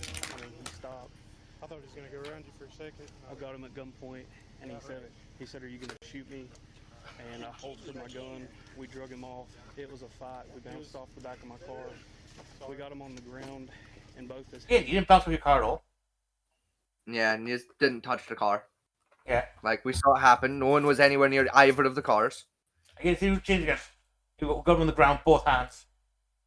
Went up underneath him. His helmet was still on, and I started to pull his helmet up off of him because I was going to throw strikes to the face, and he just stopped. Right. Okay. So you were going to remove his helmet so you could punch him in the mouth, right? Yeah. I see. So you're already admitting that your intention was to violate pretty much every protocol the police department has in terms of how to apprehend a suspect. Brilliant. It kind of stopped, Kind of stopped fighting. They still couldn't get his other arm. I felt like he was moving his arm back to him, but maybe I just... And we got him handcuffed, and I got the mask, the helmet off of him. He's got a red mark under here with the mask, where the helmet was coming up underneath his chin. You don't think I could have? No. You don't think I could have hurt him trying to get that mask off? I really doubt it. No, you can't. You can't. Very much, you certainly can. Yeah, you've choked him out with his own bike strap. And the thing of the bike was called the internal decapitation because of the bike strap and helmets. Oh, I've actually heard of. I've actually heard of that. Like, isn't that really rare for that to happen? It is, yes, but it's not impossible. I mean, yeah. It's about as rare as a partial decapitation is in like a normal car crash. Or in fact, it's about as rare as a spinal decapitation in a regular rare crash. It's about the same kind of odds for that. Yeah. For anyone who doesn't know, a spinal decapitation, which you should know about because they're really fucking interesting, is essentially where you severed like the brainstem and the spinal cord internally, like how they would be severed in like an actual decapitation, but the flesh surrounding them is still intact. That's what I was talking about. That's called an internal decapitation. Yes. I'm still not sure how that like even like you have to have like a specific set of circumstances for that to happen. Yeah, though, it's 'cause called essentially one of the like most common ways it happens is basically whiplash, but way the fuck too hard. Yeah, or a hanging motion. So they get the chick called the seatbelt, but pulls them down so the neck stretches out. Basically, it's just what hanging's supposed to do. You know, like how like a long drop hang would work, where like it just snaps the neck. Yeah. Yeah, technically that's a misnomer. A long drop doesn't snap your neck; it severs your entire like spinal column at the neck and internally decapitates you. Oh. That's what the noose is designed the way it is to cause that effect to happen. Like, granted, it does in the process break your neck, but it doesn't. Medically, it doesn't break your neck. Medically, it causes an internal decapitation. So technically, it does break your neck, but it medically doesn't break your neck because it breaks your neck with extra steps. Not every drop caused a neck break, but it was common enough to occur. But the main function was to sever the spinal cord at the base of the neck. Yes. Internal decapitations are really cool. It's supposed to cause instant death. Was the idea behind it, and that's why the very particular what's called the noose knot, and that has to cause pressure on that point to snap it that way. Like, while it's supposed to cause instant death, there have actually been cases of people surviving them. Like, especially ones that are causing car crashes. Yeah. Where like basically it breaks the neck and like basically severs everything, but like some of the like blood vessels and the brainstem are able to stay intact in some rare cases. It's like that one is survivable, but like you're never gonna walk again. Like it's honestly like a devastating injury to survive, because like your life will literally never be the same again after it. But it's also, from a medical point of view, fascinating. Like, if it wasn't illegal, I can tell you now, every single doctor would just be kidnapping like survivors of like internal decapitations and just like putting them in a room somewhere to just study their existence. There's a trip protocol now. Really They've got a trip protocol now to try and to fix it where they get like, I think it's like 65 to 7% of the movement back.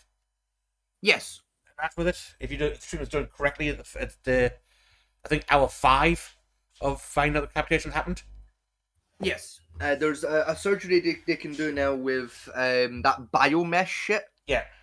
They usually use it for like muscular repair. There's a weird little surgery they can do with that. I believe the hard limit is like the absolute maximum is like 8 hours after. Yeah.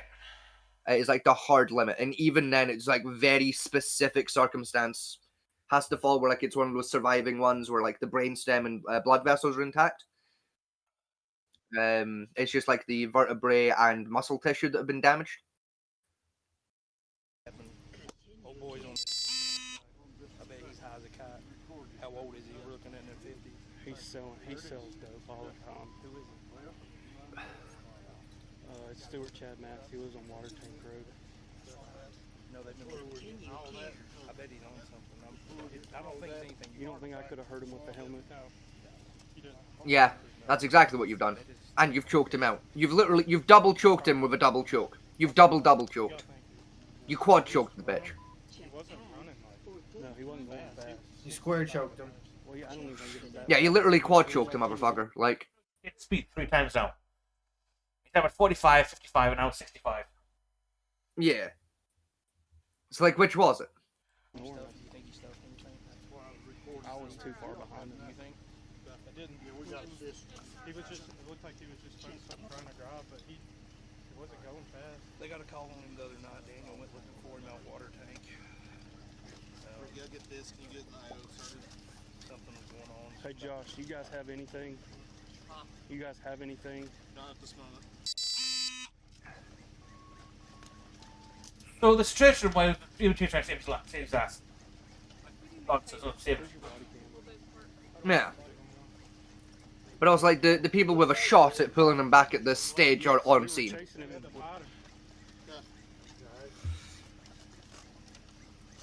As I said, like, survival odds, because, like, he must be at what, like, 18 minutes? We're 16 minutes. Right, 16 minutes, so about 15 and a half minutes, no oxygen to the brain. Yeah, that's dead. Yeah, there's no bringing that back. You're dead. That's... Like, the statistical odds of you, like, recovering from that are basically zero. You know, the odds of you recovering from that without permanent brain damage are even lower. The odds of you walking again are even lower than that. I mean, the odds if they do bring him back, he's a vegetable. Yeah. Statistically, he's a vegetable. Like I said, the odds of him coming back and making a full recovery are about like 0.00000000013%. Give or take. Yeah, it's probably need to tell the EMT's not working very fast on this. Yeah, because they're bound to know with the time frame. There's literally no pulling this motherfucker back. I need more Narcan. The Narcan's not working. I don't think it's... Just go. Keep going. I said don't touch it. Like, what's that? Narcan isn't rousing a KO victim? I wonder fucking why. Keep going. Could it maybe have something to do with the fact that that's not what fucking Narcan is for? This one's not giving us much information on this one. Get tired, let me know.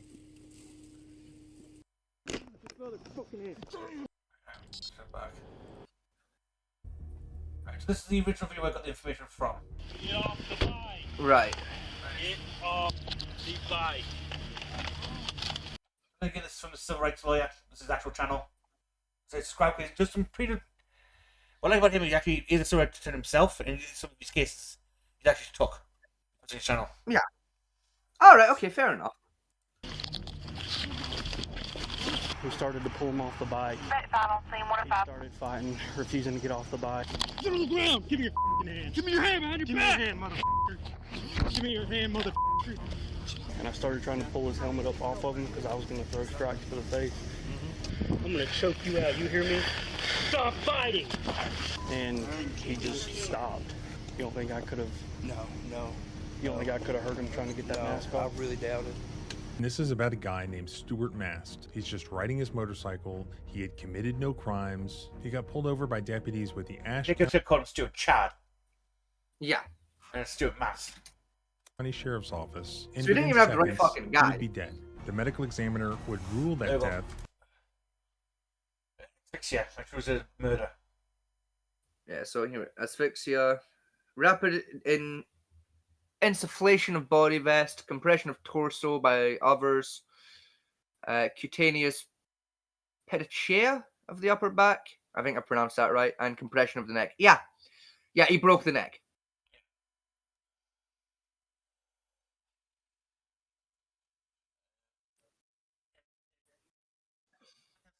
Compression of the compression asphyxia. Yeah. He actually ruled it as a homicide. Yeah, mechanical / compression asphyxiation. Yeah. Asphyxia, sorry.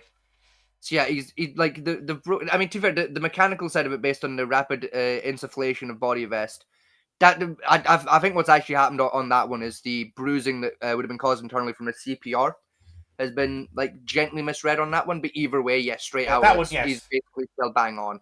The mechanical one, I think that's referred to like the wrenching of the neck from the helmet. Most likely, yes. I mean, like, he's got the right answer on both of mechanical and compression, but I'm talking about the rapid insufflation part of it. Is like, I think more likely that's been the damage from the CPR that's been misread, but fuck it, at this point, it doesn't matter. That'd be point A1. Does he by any chance have a link to the actual coroner report for us, or? Yeah, Oh, what a hero. Alright, fuck it. You know, just bring that up. Fuck the video. Just bring that up. Let's actually have a read here. Actually, can you DM me that link so I can pull it up on my side as well? I don't want to guess. Grant, just because I know from experience I'm going to struggle to read this through Discord. Right, hang on, I'm going to stick it in the secret shit. Okay, yeah, stick it into fuck off cunts. Yeah, because I don't want people to get their hands on this one just by. Yeah, people who don't want to be looking at that shit. Because reading coroner reports isn't exactly for everyone. Yeah. Happily, it's a download. Okay, what I'll do, right, is I'll download it, and we'll have a read through of this. I'm gonna grab myself some drink. I'll be right back. You do that. You get yourself some purple drink, and bear with me. My computer's being a squiggle. Right, this is the sheriff's statement. Sworn statement. Yeah, I've got it now. Yeah, I see that myself. Early morning Friday, hours of Friday, September 13th, 2024. Approximately 12:49 a.m. Deputies from Cache County Sheriff's Office attempted to initiate a tramp stop on back motorcycle. The rider identified as Stuart Chad Mast, 48, of Fleetwood, New York. Refused to pull over after the officer activated blue lights and sirens. Suspect stopped in the roadway between Frankdale Road and Sheep Bridge. Mast was then instructed by deputies to dismount his motorcycle and lie on the ground. Despite multiple verbal commands, Mast refused to comply, leading to a physical confrontation. After a short ground struggle, Mast was placed in handcuffs where it was also become unconscious. Deputies began immediate life-saving measures that did not, including administration of 2 doses of Narcan, followed by CPR, the use of automated external defibrillator. Resumed CPR until paramedics arrived. Paramedics arrived at the scene at 1:05 a.m. So, yeah, 15 minutes. The transport to Mass Ash Memorial Hospital, where it was later declared deceased. Ash County Sheriff immediately requested the State Bureau of Investigation to consider investigation following the standard protocol. One deputy sheriff has been hospitalized and released, and 2 of the deputy sheriffs had minor injuries. Got gravel rash, what they got. Yeah. Right, let's have a look. Okay, so it was autopsied 3 days later. Right.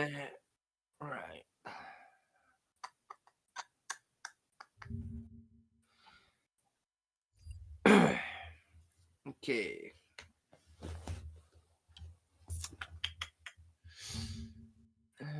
Look at the you now. Oh yeah.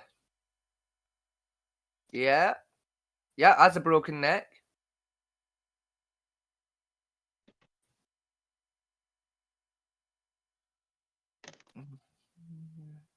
Blood foot into the head can cause a brazier consumed.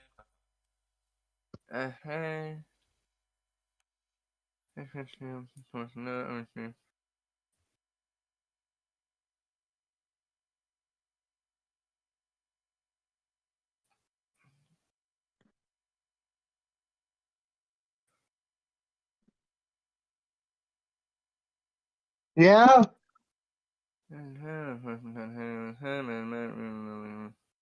I thought you were gonna have Philip pick it up. Like you did last time. That's not me. I'm sorry.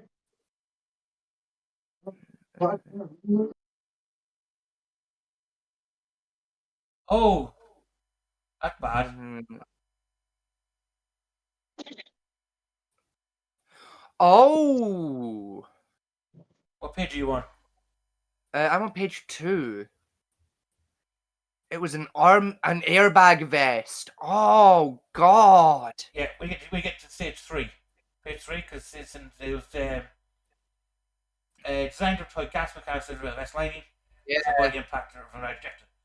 cord attached to the motorcycle is attached to the vest canister, which is triggered deploying when the gas canister cord pulled.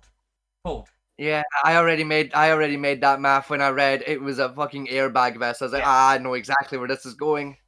The fact that he was trying to get off his bike, they ripped him off, causing that to detonate in his chest. Yeah. So Woody's going to get his arm behind his back. So wait, what happened with it? Oh god, oh fuck, that's a way to go. Essentially, he's wearing a specialized jacket which has inbuilt airbags, then cushioning after an accident. The way they work is they've got a cord which attaches to the bike itself, so when you fall off, the cord pulls, releasing the gas, and inflating the jacket. So by the cop driving off the bike, it caused the jacket to basically detonate the airbag under his chest. Without any force to counter it. Yeah, so essentially the guy was suffocated to death from like 3 angles. Final 4, sorry, because he had the helmet itself choking him out. He had the officer's arm choking him out. He had a group of officers compressing his spine, killing him. And then he had the air pressure of his inflating vest pressing down on his chest. All at the same time. Oh my god. Yeah. Cause and fixture is death by mode functionality. The death was complicated by the metaphernalia and pre-existing heart disease. However, the death occurred during physical altercation with others. In the manner of death, therefore, is classified as homicide.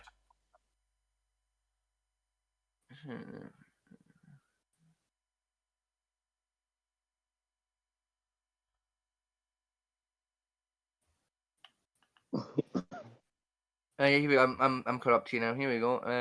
Death occurred. Physical altercation, manner of death, therefore, is classified as homicide. Yeah. Body weight 250. Body length 70. This goes into the description of the injuries and that in the body itself. Yeah, so that's still interesting. So a representative from the North Carolina State Bureau and a representative from Ashe County Sheriff are present for the autopsy. Body is received. Bodies of a well-developed, well-nourished, obese adult Caucasian white man who appears compatible with the stated age. Body identification includes verification of the seal and an identification tag attached to the handcuffs. The body is received clothed in a dark-colored jacket, grey shirt, underwear, black pants, 2 socks, 2 brown boots, and a black and yellow vest with gas canisters in pockets on the inner lining of the vest. Personal effects, yada yada yada yada. Body is cool to the touch, no shit. Rigor mortis, no shit. The jaw is diffuse, fixed, purple, red, live over, extends over the posterior surfaces of the body, except in areas subject to pressure. Scalp hair is dark brown and curly. The irides appear green-blue. The pupils are symmetrical. The cornea are slightly cloudy. The sclerae and conjunctive are congested with petechia. Yeah, that's definitely asphyxiation. Nose and ears are not unusual, and the nasal septum is intact. The lips and gums are light purple. The teeth are natural and in adequate condition. Facial hair consists. I've got the toxicology report. Okay, yeah, you're like 9 pages ahead of me. Like, stop it. The neck is without masses, and the larynx is in the midline. The thorax is symmetrical. Abdomen is slightly obese. The external genitalia are those of an adult male. The anus and back have no unusual features. The upper and lower extremities are well developed and symmetrical without absence of digits. Valves, the distal shins and ankles scattered a 1/4 inch round purple, nearly scarred. Ulcerations on the posterior upper left arm and posterior left shoulder. Identifying marks and scars consist of a spiral tattoo with demon-like faces on the lateral upper right arm. Right, head and neck injuries. Faint periorbital petechia surrounds the eyes. Scattered petechia are on the left and right lower conjunctive of the eyes. A 2 1/4 by 1/9 inch diagonal curvilinear orange tan abrasion extends from the mid segment of the left jawline to the inferior. Posterolateral left neck. A layer by layer dissection of the anterior neck shows hemorrhaging involving the soft tissue of the left periepiglotic fold. However, no fractures of the hyoid bone or thyroid cartilage are present. Very lucky there. A half-inch triangular pink tan abrasion is on the infralateral right forehead. Two adjacent 3/16" round dark pink contusions are on the posterior right neck within the hairline. A 1/8" purple contusion is on the lower lateral right buccal muscle of the mouth and lips, and a 1/4" dark purple contusion is on the buccal mucosa of the lateral left aspect of the mouth. Focal intramuscular hemorrhage is within the right aspect of the tongue near its base. Chest and abdomen. A 1" diagonal, slightly curved linear red-orange abrasion is on the mid-lateral left torso. Cutaneous pedicea are on the upper back with the livor congestion.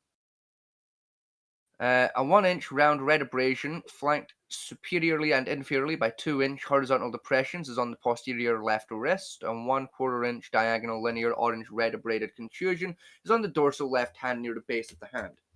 A 3/4" vertical linear purple contusion with a central dark pinpoint abrasion is on the base of the lateral left index finger. A 3" horizontal linear light purple contusion is on the posterior right wrist. A 1" diagonal linear light purple contusion is on the dorsal right hand at the base near the thumb.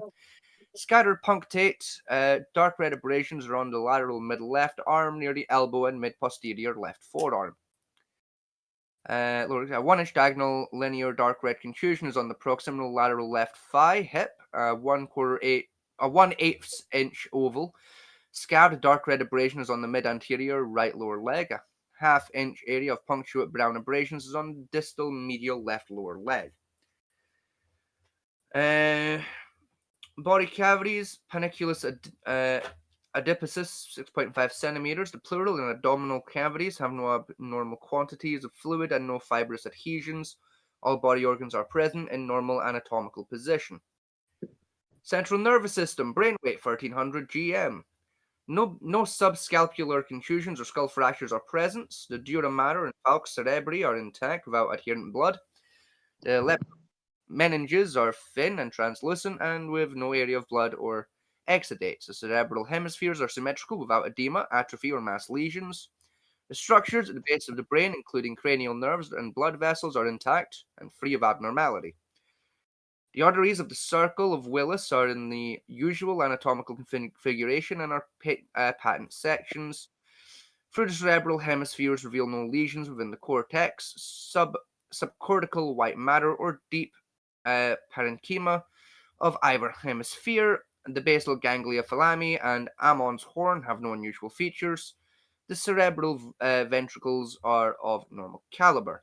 Sections through the brainstem and cerebellum reveal no lesions. The substantia, not saying that because I'm not going to jail, and locus ceruleus have appropriate pigment.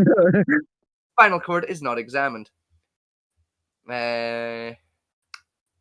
The soft tissue of the neck, including strap muscles and large vessels, have no non-traumatic abnormalities. Excuse me. The hyoid bone and laryngeal structures are intact. The lingual mucosa is intact. The underlying firm red-brown musculature has no non-traumatic lesions. The pericardial surfaces are cardiovascular.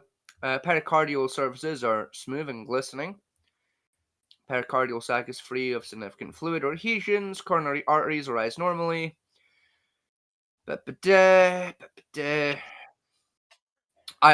I'll just sum that up. The heart's in pretty good condition outside of evidence of a previous heart attack from about a year ago. On arteries, I believe. Yes. Right. Respiratory system. Same thing. Actually, quite interestingly, one of his lungs is lighter than the other. Yeah, it's normal that. Not by a whole 120 grams, it's not. 130, sorry. No, it is. No, that's... his left lung's a little lighter than it should be. No. If you actually look at an x-ray of your lungs, one lung is always like slightly smaller than the other one is. Yeah, not 120, not 130 fucking grams, it's not. That should be up at like 890 mark. No, you gotta remember. That's the low end. Remember, what's on the left side of your chest? Yes, I know that your heart is on the left side of the chest and therefore the left lung is smaller, but not 120 grams fucking smaller. Oh yeah, can be. Yeah, no, that's unusual. That's an abnormality of itself. You've got a bit large liver, though. 2200 grams by 5 mil. For his size and weight, not too much. Let's have a look. Target capsule is smooth, glistening intact, covering membrane edema. Gallbladder is yellow-green, slightly mucoid bile. Velvety. Actually, he was in pretty good condition in the liver and biliary system. His gallbladder was a little poorly, Yeah. but nothing to worry about. Parameters are right. They're not about taking drugs all the time, right? He's a big drug user. Yes. If that was the case, then his liver would be shot. Well, to be fair, I saw earlier in the autopsy report that there were traces of methamphetamine in his system. I'm going to assume we're going to get to that very soon. Yeah, like Pat was over the toxicology report, and it looked like there was like methamphetamine in his system. Yeah. Amphetamine and methamphetamine only 0.2 milligrams, which is Anyway, medical grade. Anyway, No, it says greater. No, it's saying greater than the 0.2. Right, you're both skipping ahead. We'll get there. I know you're both I know you're bored because one of you doesn't understand medical words, but shush. I'm in my element. Let me have this. Yes, I would say yes. Right.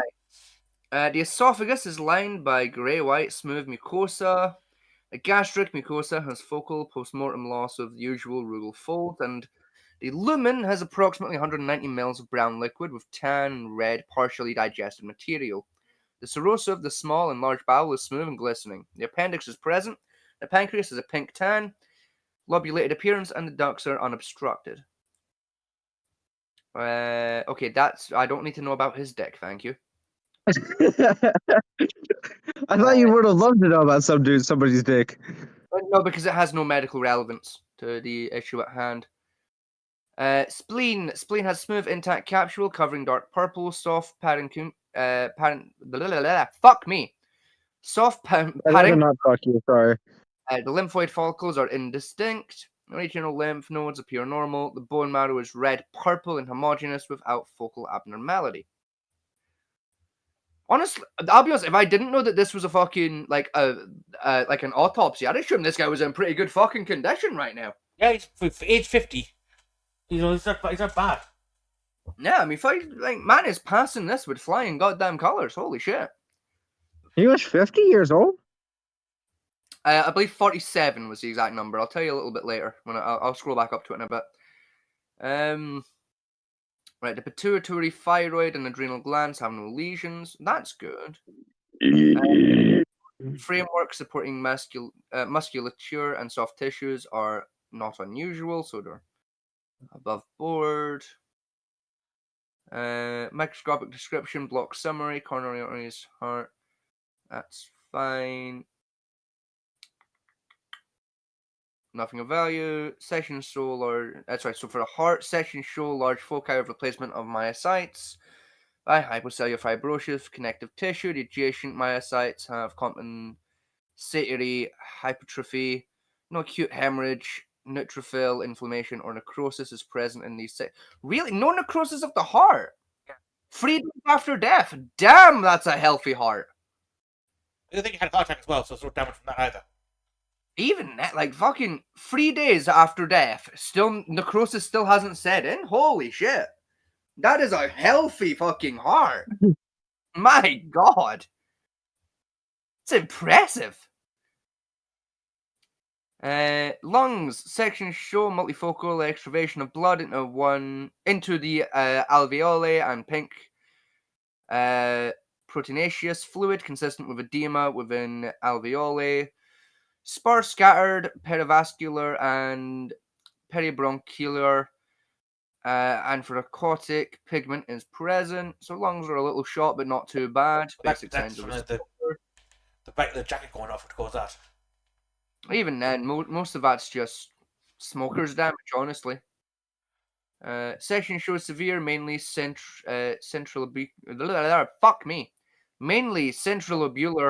micro and macrovascular fatty change of the hepatocytes. Focal ballooning, degeneration, and lobular inflammation are present. Occasional periportal hepatocytes have glycoginated nuclei are noted. He's basically he's at the very early beginning of like cirrhosis. Yeah, like his liver's not in great condition, but for his age, not bad. Yeah. Kidney section shows scattered globally sclerotic glomeruli and sclerosis of arteriolar walls. So even his kidneys are in pretty good shape. A little damage, but again, given his age, it's not uncommon. Yeah. Here we go. Right. Toxicology. Status report approved. Report electronically approved by... I don't give a shit. Right. Specimens received. Condition. Right. Ethanol. None detected. Targeted screen present. Amphetamines. 0.19 milligrams. Methamphetamine greater than 2 milligrams. So that means that the amount of methamphetamine in the system was so high that it broke their fucking reader. Liver condition post-mortem. 2 mils of vitreous humor. What's that? Eyeball fluid. Yeah. 10 mils of urine in the urinary bladder. So realistically, the only thing of note in the toxicology report is a shit ton of methamphetamine. Yes, but Narcan contains methamphetamine as well. No, that's only amphetamine that's in Narcan, not methamphetamine. And even then, 2 doses of methamphetamine, 2 doses of Narcan, sorry, should, like, the 0.19 for amphetamine, that checks out for 2 doses. That ain't gonna give you enough of anything to trick a machine into thinking you've got, like, well over 6 milligrams of fucking meth in your system. Because if a tox screen for methamphetamine saying it's greater than 2 mil, what it's actually telling you is, bare minimum, this is at least 6 milligrams. Because it was enough to break our fucking reader. 2 milligrams per litre. Yeah. 2 milligrams per litre. Yeah, so you're right, I should be specifying the per litre part, because those are different amounts, but still, like, my point still remains of, if it's saying greater than 2, what they mean is it's at least 6 because it broke the machine. Medical therapy. Evidence of emergency resuscitation and or medical therapy includes a curved rubber airway in the right nostril, 4 electrocardiogram patches. They didn't even take the cardiogram patches off him. No, they don't. Can't do it. Fuck's sake. 5 pacer pads, 2 defib pads, a blood pressure cuff around the upper arm, an intraosseous catheter in the proximal lower leg. And why did he have a catheter in his leg? Because it's easy. It's because of the larger artery there. So they put a cath line in there so the drugs get into the body faster.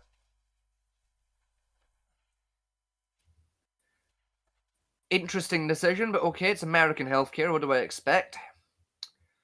And an intravenous catheter in the proximal right foot. Wait, no, hang on, wait a minute. No, the one in the leg is an intraosseous catheter. Yeah. Whereas the other, whereas an intravenous catheter in his right arm. Yes, the intraosseous one is done for emergency treatment. The intravenous one is done for like draws and stuff. But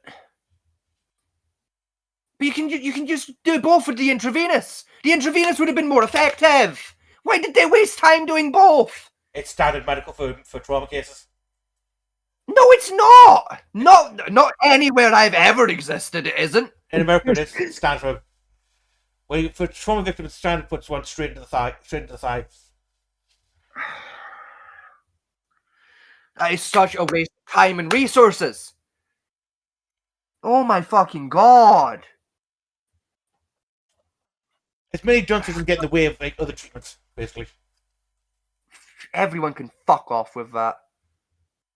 Curvilinear tan abrasions consistent with defib pads are on the central chest, sternum, left and right, anterolateral, third and sixth ribs are fractured without significant hemorrhage, consistent with resuscitative efforts from cardiopulmonary resuscitation. I mean, fucking. I'm genuinely annoyed they wasted time with two fucking catheters. There you go. Let's take the full autopsy report, people. And that? 'Cause I didn't read it all. Like I skipped certain bits where it's like, yeah, we don't need to know like what condition his genitals are in because that's not really going to give us any relevant here. But essentially, they say it's been ruled as a homicide. oh yeah, no, 100%. Like, as if I hadn't read if I hadn't seen the dash cam footage and I only had the coroner's report to go off of, Yeah. and we took you took out the bit where like it says this was a homicide. You take that out. You just give me purely the medical information, speculative and otherwise, from the autopsy. Even I would be able to come to the exact same conclusion of this guy was murdered. Yeah.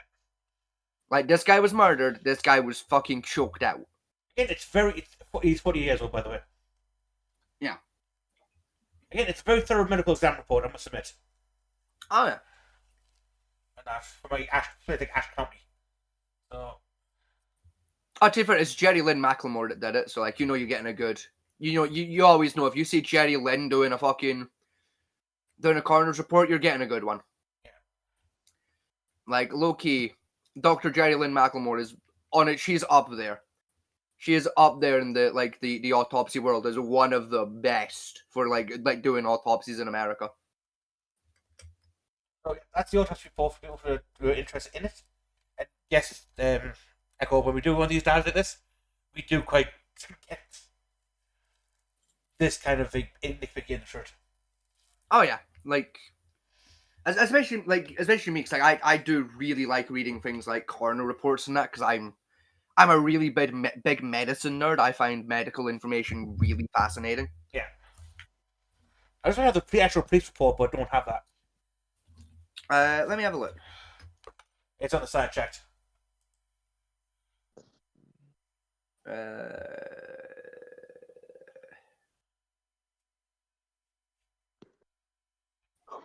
What you got here is the Ash County Sheriff's statement.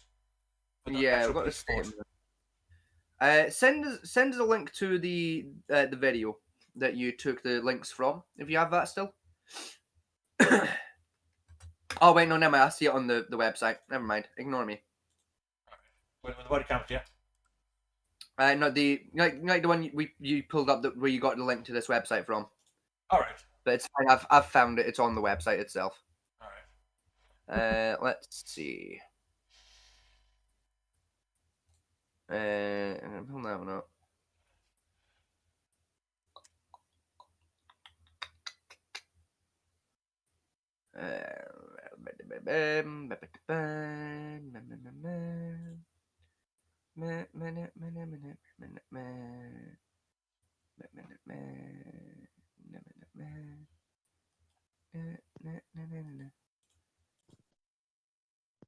No, we don't have it, unfortunately. We don't have the official police report on the issue, which is a shame. It's freshly going to the courts now, so maybe I'll be able to get a hand on that. Yeah. Once that's been and gone, done its thing through the courts, I'm sure the full report will become available to the public, but at this time it is not accessible to myself. I'd probably be hands on it, but means digging around in the court archive footage pages. I mean, I probably could if I did some Google nerding, but that would take me a couple hours. So yeah, but probably don't have a case number to use for this. It's on the website. Is it? Yep. I believe it's on the website, and I could also find it by doing a pack search using the coroner report ID number. A homicide by asphyxiation. Basically, he was suffocated to death. Did the officers involved violate his rights? Did they get in trouble? Did they get disciplined? Did they get charged? Well, this footage just came out. Let's take a look. Welcome back to the Civil Rights Lawyer channel, where the mission is very simple: to protect and defend your constitutional rights against government abuses, against government tyranny. The only thing I found that government is afraid of is negative public exposure. So if you want to join in that mission, subscribe, comment, share. This video comes to us from Northwestern North Carolina, Asheville, North Carolina. Best as I can tell, these two deputies were working late at night, like 1 o'clock in the morning. You didn't know it was North Carolina? I thought it was New York. Yes. No, North Carolina. him to be Stuart Mast, whom they believed to be involved in drugs. I watched Stuart Mast. I know he's been involved in the drug trafficking stuff. He came in off 16 South on a motorcycle. I don't believe they had witnessed him that night engaging in any criminal behavior. They did not have a warrant for his arrest. Probably they thought they could pull him over and possibly find drugs on him. Whatever. They initiate a traffic stop. He doesn't speed away from them, but doesn't immediately pull over. Speed 66. Give him out Lynch Culver. Coming up on Frank Dillard. Eventually, he does pull over though. One deputy goes ahead and pulls a gun on him right away while he's sitting on the motorcycle. Get off the bike. Get off the bike. He has a helmet on. He also has sort of an airbag vest on. In case he crashes his motorcycle, it would fill up with gas very quickly to protect him from the fall. That means the vest is actually connected to the bike. As he's attempting to disconnect himself from the bike, the officers violently grab him and throw him off the bike. You go there. Yeah, you hear it go, yeah. Yeah. I missed it, or like in the first run through. Like I assumed it was just him clattering off the bike, but no. Yeah. Like when you know the detail that he's wearing a gas vest, you hear it like start to pop. Yeah. Like damn, that's. Since his vest wasn't disconnected, that then ignites the gas vest. It expands. Get on the ground. Give me your hand. Give me your hand behind your back. Give me your hand, motherfucker. Give me your hand, motherfucker. Yeah, once it's found, there'll be the arms from behind your back. Yeah, it's not easily at least. Yeah. While we get a sense of the demeanor and Especially level not of into handcuff aggression range. from the officers when they're cursing at Stuart and they're saying things to him, we don't hear Stuart say anything. In fact, quite the opposite. Listen closely, and I believe that you can hear Stuart literally suffocating as they're on top of him and cursing at him. I got one. Give us the other hand. You can't hear in this podcast, we can't like the guy that's put out. Even in this one, you can kind of hear him like struggling. Just another Yeah. hand. Yeah. Johnny, get a cuff on this hand. As I did in the last video, I will post separately the uncensored, uncut, raw footage that I can't post here. But if you look at it at this very We just moment, did. as we hear the Yeah, muffled sound, we're probably gonna get a slap off YouTube, but fuck it, appears it's that fine. The deputy has his arm around Stuart's neck. There's age restrict like we almost normally he's do. choking him. But we don't have Yeah. to take the video's word for it. Listen to what the deputy actually says. I'm gonna choke you out. You hear me? Stop fighting.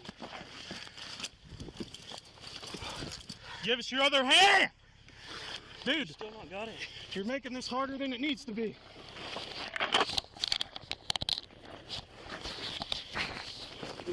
Okay. I think he's out.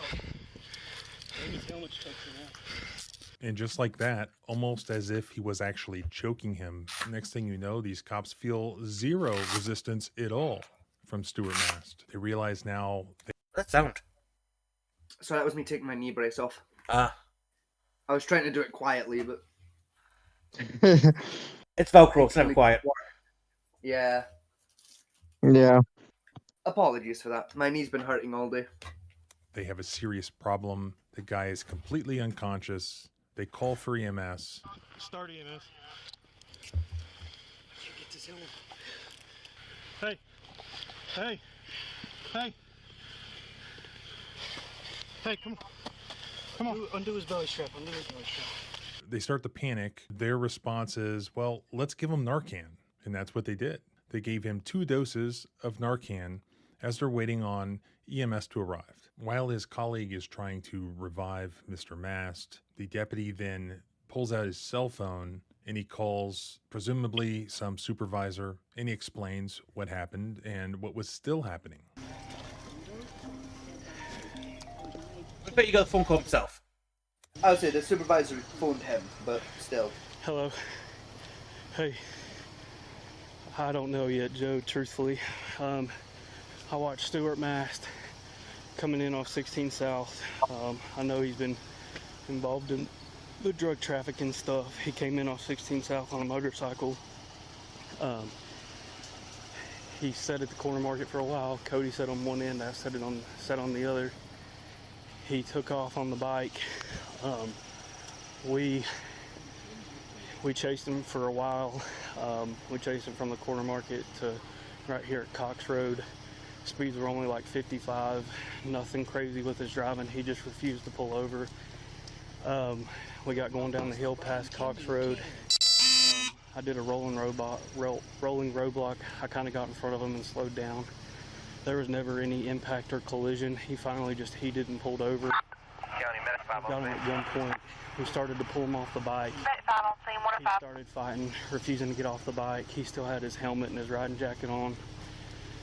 He moved both his hands Glendale, Emerald, 16 South. Somebody just at Bower Lane, right before Chiefs Bridge. Medic 5 just arrived on scene. Only information we have is possible overdose, Narcan, administered, CPR was in progress. Holstered my gun. We drug him off the bike, got on the ground, started fighting with him. His helmet was on, and during the course of the struggle, his helmet's got some road rash on it. I was pushing his helmet up to try and get it off, and then he kind of let out like a weird breath. It looks like he's deceased. I mean, they're still working him, but. Alright. Deal. His explanation after the fact at the scene isn't exactly what we saw and what we heard in the body cam footage. He makes it sound like he was just trying to get the guy's helmet off. Next thing you know, I don't know what happened. He was unconscious, and his colleagues reassure him that he did nothing wrong. I was pushing his helmet up to try and get it off, and then he kind of let out like a weird breath. You don't think I could have? No. You don't think I could have heard him trying to get that mask off? I really doubt it. But you see something a little bit different than that story when you watch the footage. I'm gonna choke you out. You hear me? Stop fighting! I think he's out. And his helmet's touching out. Afterwards, the Ashe County Sheriff released a written statement. The body cam footage was not publicly available. It was just released in the past couple of days. Remember, North Carolina is screwy about body cams. They generally don't release them without a court order. So local TV news takes the sheriff's department to court to get the footage. The sheriff of that county, Howell, opposed showing the public the footage. He did not want the public to see the footage. Perhaps the reason... Supreme Court ruling said the police had to make all body cam footage available. No, I don't have to make all of it.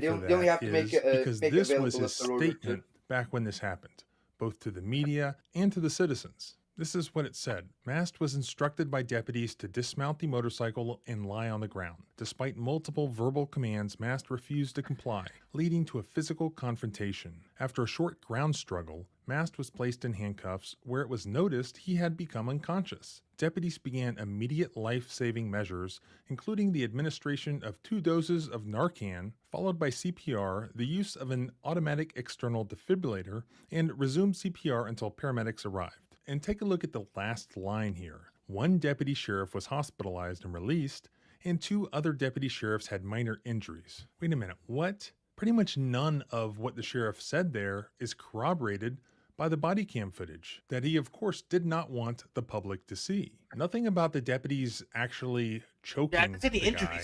Nothing about the deputies actually threatening to choke the guy immediately before the guy stopped breathing. I'm gonna choke you out. You hear me? Stop fighting! And he just stopped. And we see absolutely nothing about any deputies being injured. You don't think I could have? No. You don't think I could have heard him trying to get that mask off? I really doubt it. That statement from back when this happened, September 13th, 2024, was entirely gaslighting. A sheriff can do that where he has no automatic obligation to release body cam footage. He's hiding it, and he's telling the public and the media that something else happened than actually happened. A cover-up, basically. And I guess it worked so far. The autopsy eventually came out, labeled the death homicide, the cause of death asphyxiation. I have the full autopsy report. I will post it at the blog, linked below. Yeah. It says the cause of death is compression asphyxia of the torso and neck. Other contributory findings include methamphetamine intoxication and heart disease. I mean, I would have assumed that whether you're on meth or you're not on meth, if somebody cuts off your airway and that's your cause of death, whether or not you were on meth, you would still be dead. But hey, maybe I'm wrong. So they were waiting for that. And then what was the next step? They have a special prosecutor appointed who presents that report to a grand jury, presents their own self-serving testimony, including that report, to a grand jury. And guess what happens? No charges against the officer. Additionally, the sheriff's department apparently confirmed to the TV news that none of the officers involved here were disciplined at all. I mean, not. Andrew saw that video that we saw and went to the audit report. I don't know how they could not have prevented any charges at all. I mean, yeah, like it's a clear-cut case of just fucking murder. Once it has outright murder, it's at least first-degree homicide, first-degree manslaughter. No, Yeah, that's yeah. No, he did it with intent. Like, you hear the officer openly admit, while trying to choke the guy, that his intention is to choke the guy out, and then he chokes him out. That's fucking murder. Like, the intention may not have been for the guy to die, but his intention was to commit the act that led to the guy's death. That's fucking murder. Yeah. Like, that ain't manslaughter. That was on purpose. Even for calling a citizen a motherfucker, much less threatening to choke somebody just before choking them to death. This really isn't an issue of, let's not second guess the split-second decisions that police officers are forced to make when somebody drives a motorcycle and leads the police on a pursuit and doesn't stop when he's supposed to stop, and then doesn't get off the motorcycle when ordered to. The officers did not intend to execute this man, even assuming all of those things are true. It was clearly a mistake. It was their decision to automatically choose violence against somebody who had not been convicted of any crime, who had not been charged with any crime. They had no probable cause to believe that he had committed any serious crime. This was a traffic stop, even if they thought they knew who this guy was and that he was up to no good. Even if they knew that he had meth in his system, if he did. They can't even argue that it was reasonable to use deadly force against him. But the one deputy was intentionally choking him. I mean, that's what he threatened to do. That's what he did, in fact, do. He just didn't think it would kill the man. This is not a legal dispute. Nobody can disagree that deadly force was unjustified here.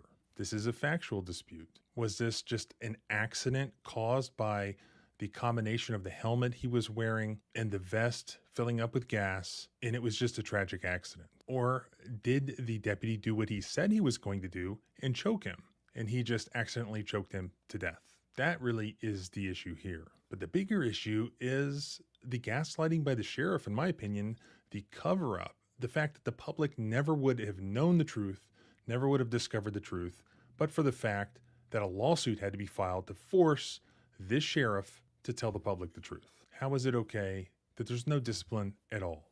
Much. So, thoughts and opinions, people?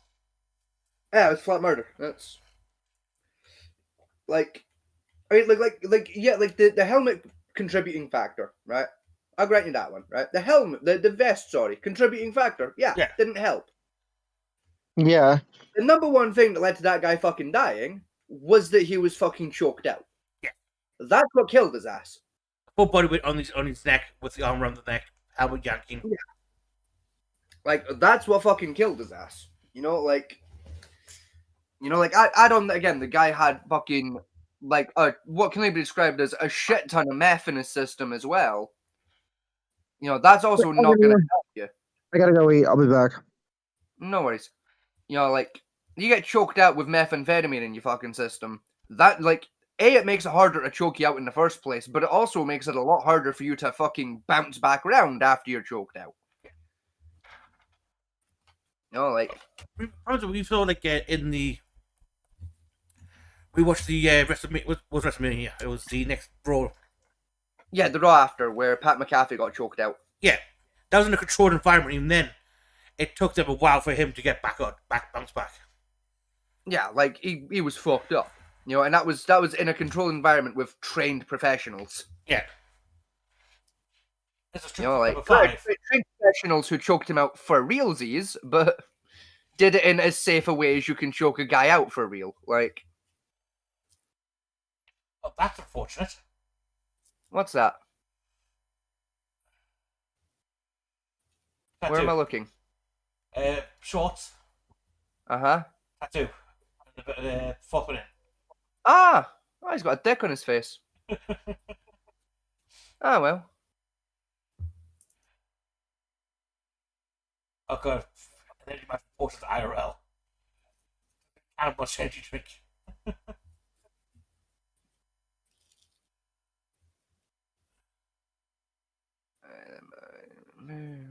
Worth looking at. Hey, I mean, how long have we been going already? Oh, like an hour? 12:15, we're nowhere near normal time limit. Yeah. Actually, we're closer to what, like, normal fucking streamers would call a day.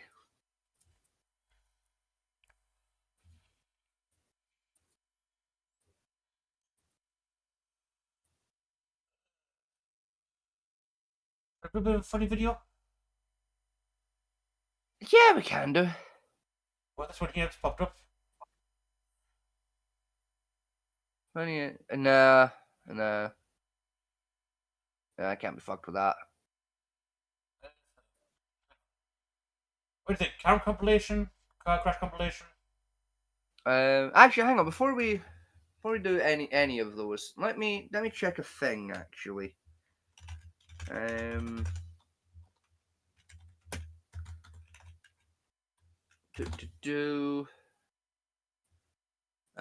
just gonna check 2 channels to see if we've got any updates on something here.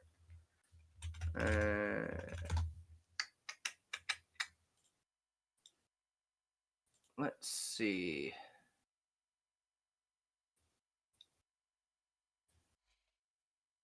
Right, okay, no, there's no updates on that. But I do have a video that we might find interesting. That should be vaguely funny for a little while. I'm gonna send it to you now. It's a video that Angry Cops put out about 2 weeks ago. About a woman who yeah, I've watched that. The Navy to become a Navy SEAL. Yeah, I watched it. It's fair. It's such bullshit. My name is Amanda. Have you watched it? I've not watched it yet. No, I keep like seeing it in my recommended and going, I'll watch that in a bit, and then never watching it. Oh, it's the beauty about it. It's just glorious bullshit. Yeah, that she's trying to do. It's like from my understanding, she's trying to sue her way into being a Navy SEAL. Yeah, but wait till the context around it though. How she's trying to do this. I'm impressed. She's trying to do it on like a gender discrimination basis because there's no female Navy SEAls. No. So trying to do it just for basis, but wait, the chutzpah on this woman to try and do the way she's doing it is deeply impressive. Okay.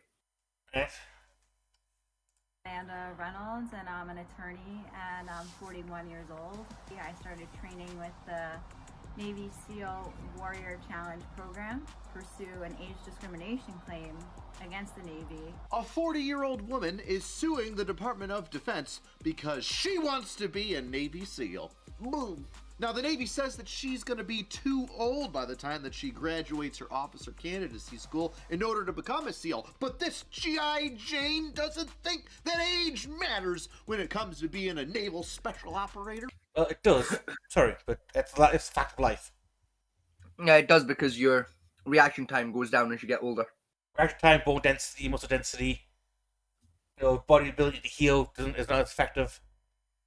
And to be fair, as long as you don't get shot, the ability to heal doesn't matter. And that's why she's laying it on the line in the legal system to try and see if she can't get a chance at getting that trident. Now, it's not really helping her case that she decided to wear the shawl that my great-great-grandmother wore in 1914 as she slowly sways back and forth on a rocking chair on her porch, looking more like a Golden Girl than a Navy SEAL. Decided she wanted to wake up today and look like the female version of Joe Biden. Come on, man. But before we dive a little deeper into this strange story, a word from this video's sponsor. Bills. They start small, don't they? Here and there, and then all of a sudden you forget to pay one. Well, that backs it up, and you forget to pay a second one. And you know, you're running out of money because all those interest payments are stacking up, and then all of a sudden, the mailbox is full and it's exploding like a Cartoon Network show. Ah! I've got no more money! I'm drowning in debt! Well, PDS Debt goes beyond the numbers to understand your specific financial situation and personalize a plan designed for you. There's no minimum credit score required, and they can help you save more, pay off your debt faster, and start putting money where it belongs, in your pocket. And with PDS Debt, you're only 30 seconds away from being debt-free. Welcome back, Get your free Eggle. assessment and find the best option for you right now at pdsdebt.com/angry. That's pdsdebt.com/. Looks like it. Wait for it. What are we watching? There he is. Oh, we're watching this. Anyway, before we get on, All right. do you have any thoughts on our last segment? That's the first time you've been around for one of those. Not really, no. No? No. Understandable. Have a nice day. Angry, pdsdebt.com/angry. Stop worrying about credit cards, personal loans, collections, or medical bills. Let PDS Debt customize your options for you. Everybody meet Amanda Reynolds. My name is Amanda Reynolds, and I'm an attorney, and I'm 41 years old. The 40-year-old that's trying to become a U.S. Navy SEAL, but she's getting told no by the Department of Defense because she's going to be a little too old by the time that she's done with her officer candidacy school. Well, a little bit of law hasn't stopped her before because guess what? She's a lawyer. And Amanda says that after 12 years of litigating, so starting about the time that she was 30, she's grown tired of courtrooms 24/7. If I'm not mistaken, courtrooms definitely aren't 24/7. In fact, you get 4-day weekends and stuff like that. And if you aren't cut out to be a lawyer in a suit and tie, reading books, and how are you gonna handle the physical expectations and mental stress that it's gonna take to be a Navy SEAL? Oh, okay, hold on, I'm sorry. I'm getting ahead of myself. I'm getting too excited. My bad. Calm down, calm down. She could be nice. You have a great personality. Before we get judgmental, Richard, maybe we should hear her side of the story first. Amanda is a long-distance runner and a scuba diver. She's got her own scuba license, which is fantastic because we all know that all you need to be a Navy SEAL is to run fast and swim well. Those are the only physical attributes that a SEAL needs. I saw it in a movie one time. I'm sure I didn't. But I mean, they she do goes help. on and says that Special Forces really jibbed with her physical pursuits. Jibbed? I'm really thinking that she's not taking this seriously. I'm starting to feel like this is just a circus here. She goes on to say, I don't know, that's like, yeah. You know, I would bet my exercise I thought on Navy SEALs web exercise program. I mean, like, to be fair, like, being good at running and swimming does help to be a Navy SEAL. Not mandatory or anything, but, like, it helps. It's a step in the right direction. Yeah. Jibbed my physical desires. That sounds more like, you know, oh, I found a nice fitness camp. I do hate how both of you are pronouncing that. It's pronounced jibed. That word is pronounced fucking jibed. Jib. No, It's jibbed. It's jibed. It is jibed. It's jib, jib, jib. It has a similar meaning to snup. Jib, it's just a jib. It's not a jib, it's a jub. I hate all of you. as an American, I was born with what I can only describe as an inexpressible, indefatigable nature to dream, she wrote, and so dream I do, never forgetting it is only under the auspices of this great nation's military, who protects my inalienable right to do so, that I may. Why do you talk that way? What word She's a salad lawyer. is going on here? This is horse. This is all horse. Nobody's using all these big legal wordy words unless you're not actually trying to get in. You just want to get some attention. Oh, I'm feeling this. I'm feeling this. Viking-like pursuit. Viking-like pursuit. Can you do a pull-up? How many pull-ups can you do? Can you do one leg tuck? That's it. 5. If she can do 5 dead hang pull-ups, give her a shot. Give her a shot. If she can't, cough. This is ridiculous. This is That's a bit of a overly low wordy bar, but white alright. woman spoiledness of I deserve it because I'm here. Oh God. Let me ask you something, Blondie. Okay, where have you been for I don't know, the entire GWAT that's been going on? Litigating for 12 years. And that's a 24/7 job that burnt you out. But Navy SEALs, what you're cut out for? Don't you have a thumb up my ass and call me a hitchhiker. I'm already smelling the bullshit. I'm smelling it. Put a But wait a thumb up second. my ass. Damn, that's a good one. That's a good. Don't put a thumb up my ass and call me the hitchhiker. That is a fucking good one. Damn. Take I notes. like Take that notes. one. Take notes. Write that shit down. That one's clever. Wait. There must be a reason why she's not a SEAL already. Besides all the obvious stuff of it being physically and mentally demanding. Well, Reynolds claims that she was sworn in to the Navy in 2018. Wait, she's in the military? And she adds she was never assigned anywhere or deployed. She says she filled out enlistment paperwork in 2019, and they had no record of service for her. Hang on, Stephen. So you were sworn in 2018, but didn't fill out your enlistment papers till 2019. Let's go through boot camp yet. I don't know. I'm smelling some bullshit. Well, I'm calling bullshit because you don't swear in before you sign your enlistment papers. Yeah, so you only swear in technically when you finish basic. Yeah, you sign, then train, then swear in. So we already know she's lying her ass off. Yes. Yeah. You know, it gets better, don't worry. All right. I'm sure. All right, I'm starting to see things now. I'm starting to see things as they are. Look, I'm really starting to get irritated by this blonde floozy. She then moved to Utah where she worked as a lawyer and revisited her enlistment in 2020. But she was arrested in July of 2020 for allegedly driving under the influence, a misdemeanor, which was dismissed in 2023. Okay, I'm getting it now. She returned to Long Island and chased her dreams again of joining the SEALs. And although the recruiters told her that an age waiver was able to be obtained. she took that as like a promise that, you're definitely gonna get one. Let me just break this down before I say anything else that's gonna get me taken off. You're a tiny female that runs and scuba dives for fun, no other weightlifting. You're about to be over the cutoff age, and everybody's just gonna drop what they're doing, and you're gonna get your paperwork in lickety-split. Well, you want it lickety-split now that you're no longer under investigation for a DW. Even some like tractor trained Marines don't get age waivers. I don't think the woman has never made it through SEAL training. No. She thinks she'll go straight to Broads. No, I said a woman never made it through SEAL training. Yeah, there's not been a female Navy SEAL yet.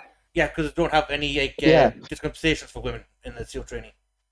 Yeah, it's you gotta pull off the same as the men do to get into the SEALs, and there's yet to be a woman to pull it off. I feel like that's fair though. Me? Welcome to our world. Yeah. Yeah, we do as well, but apparently our governments think no. In fact, Yeah, they're lowering PT scores for both male and females in the military. Oh God. God. I don't mind them lowering the PT scores, in fairness. Because, what you have to remember is the PT scores during World War II were lower than they currently are now, and we won that shit. Well, yeah, PT scores in World War II was basically, are you alive? Yeah, exactly. And we still won that shit with flying colours with men the size of fridges. You know, if we can take someone that's, fucking just a twink, right, and make them look like they're a corn-fed farm boy from Utah back in the 1940s, I feel like we can probably do it again today, but quicker and better, so I don't mind if we drop the PT scores. Vegas? Stop reading fancy novels about twinks, okay? It's not gonna happen. All I'm saying, right? We drop PT scores and we just up the length for the boot camp. Job done. You know, like half the score, double the length. you'll get the same result. Like in terms of like the physical fitness of your recruits. I would personally think boot camp to be a year long anyway. Oh, not a year. I'd make it maybe 6 to 8 months. Just to get I think some of the boot camp's training is like a bit excessive, and to give the body a chance to rest properly. Yeah, even then, I wouldn't make basic it. boot camp. I'd say maybe 6 months. You what? All right, let's break this down. First of all, you're saying Amanda? Amanda? You're saying that in 2018 you swore into the Navy? Sweet, where's your contract? Where's your DD-214? Stolen valor! Stolen valor! And the Navy says you filled out some enlistment paperwork, but obviously the enlistment that you did in 2018, the swearing in, and your enlistment paperwork that you filled out in 2019 didn't mean shit to you because you left the state and went down to Texas to get hammered and drive around. To which you then, guess what? You spent 3 years fighting it. News flash, Karen, you're not going anywhere in any branch if you have an ongoing legal issue, like, I don't know, a pending DWI. Riddle me this. How are you gonna enlist, swear in, and be in the Navy since 2018, but like 2 years later decide you're just gonna leave and go to another state? You just left your command, you just left your basic training, you just, what? You didn't sign up. You didn't sign up when you could have, and instead you left the state. Is this woman a bipolar mess? How many ex-husbands does she have? Because she's definitely got exes. This been to Texas. All my exes live in Texas. You ready for this? It just so happens that this story, coincidence, coming out the same time that the Secretary of Defense, Pete Hegseth, said that, hey, if you're in a combat arms position, like infantry or combat engineer, etc., there's no longer male and female physical standards. It's just gonna be one standard, which a lot of people get behind because, you know, if a guy in the infantry has to do 25 push-ups, but a female in the infantry has to do 8, how is that female gonna drag this dude out of a burning Humvee when she can't even do the same amount of minimum push-ups as him? Equality. Equality, this is just what it's called. Equality. So Pete Hegseth says, hey, universal physical standards for all the sexes if you're in a combat arms position. And almost like clockwork, this suit comes up. I could have been a Navy SEAL. And I was too busy going to brunch. And when I drove home, somebody pulled me over. And then for 3 years, I fought it until it went away. But now my enlistment is an issue. Off. You know, for a woman that I'm assuming has ovaries, the balls that you have to be like, you know what? After around for the entire GWAT and then not committing at all to the Navy and an enlistment or any contract since 2018, now is the time that I'm going to join, and the Navy has to give it to me. Otherwise, get ready for this, I'm going to sue them for age discrimination. Sworn in 2018, which we got as a post. Yes. There's no naval bases in Utah. Cool. Correct. Yeah. So she fucks off to Utah with no naval bases to be a lawyer.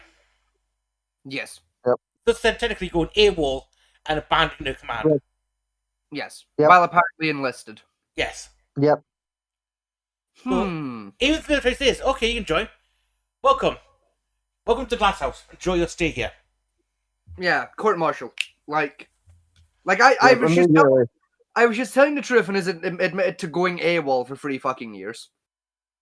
Which is a felony. Or she's lying her ass off. No, she left it in... Which under this context is a felony. No, 5 years AWOL. She left in 2020. Yeah. No, 2020 was when she came back. No, it's you're right. Yeah, sorry. Yeah, you're right. Yeah, sorry, you're right. Yeah, she like sworn in 2018, fucked off in 2020, came back in 2023 after the court case, fucked off. Right, it's about age out. I mean, she's supposed to be 50. Yeah. Right, so that means she tried an enlist when she was 35. Yes. Oh, sorry, Yep. 40. 40. In her 40s. Yeah. So she was probably already bounced for age restrictions anyway. Yeah. Or big health reasons. Yeah. So, oh, God. Okay. Pursue an age discrimination claim against the Navy. Listen here, Grandma. The Army is a volunteer army.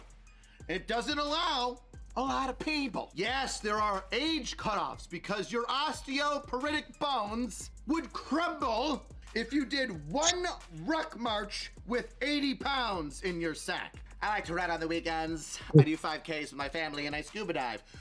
And you think that is what a Navy SEAL does? For goodness sakes, we have cutoffs for people who are too dumb to make it in the military. And for somebody that's got a freaking law degree, you are really pushing the edge of that cutoff line. Just another reason to dislike lawyers. Stack this one on the list. You can't get in if you've got depression, if you've got asthma, if you've got numerous different medical conditions. Did you attempt suicide at one point? Well, you're gone. We don't need that. Additional stress on you and the rest of the group slowly eyeing you as you get that M16 for the first time under stress, looking at the drill sergeant like it's Arlie Army in Full Metal Jacket. I think we can use this as a wonderful learning experience. Let's give Amanda what she wants. Come on, DOD. Give her what she wants. She's only gonna be 42 and she runs and swims. And she's super motivated with her Viking-like prowess and drive to become a Navy SEAL. So why not give her the chance? I would love to see her try to do 5 freaking pull-ups with her britches full of sand, laying in the freaking harbor of San Diego, just sucking in salt water, and to see the look on her face of getting exactly what she wanted. Hell hath no fury as a woman scorned. Well, I say there is no sweeter dessert than just desserts. Best way to support the channel is to get yourself a shirt. POB, baby. Get yourself a POB or somebody else in your life that deserves a pat on the back. Oh. No, maybe with Rich. Fuck it. Like let her have a go. Yeah. Fuck it. Put her through the base. Yeah, Put her through the box. Fuck it. dude, she wouldn't make it 1 week. I'm calling. I'd put money on it. Right, like fuck. I don't think she'd make the first 24 hours. Fair enough. She'll walk in, start packing stuff, realize that they're bunking with all the guys. There's no privacy at all. And she'll walk straight to that bell and ring it. Well, no, like she'd like kick off with the staff sergeant first, and then go ring the bell after she got her bell wrong. Yeah. Yep. I can just imagine it, can't you? Well, legally, staff sergeant.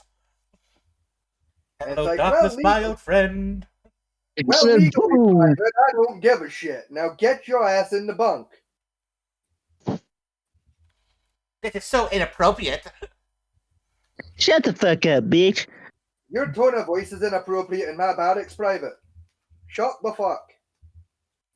Your 40-year-old fatty is inappropriate in my barracks. Get the fuck out. Hang on, what's in worse, right? She's trying to go through officer school and then join SEALs. Yeah. Oh, God. So officer school is what? 5 years at least? No, she's already got a technically a university standard because of the law degree or law license, so technically she can pull it down to 3.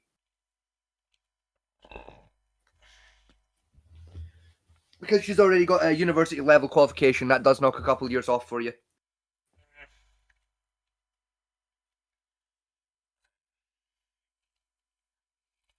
That's kind of funny. What was I thinking? Karen's, Fields. I wouldn't. I didn't get any of that at all.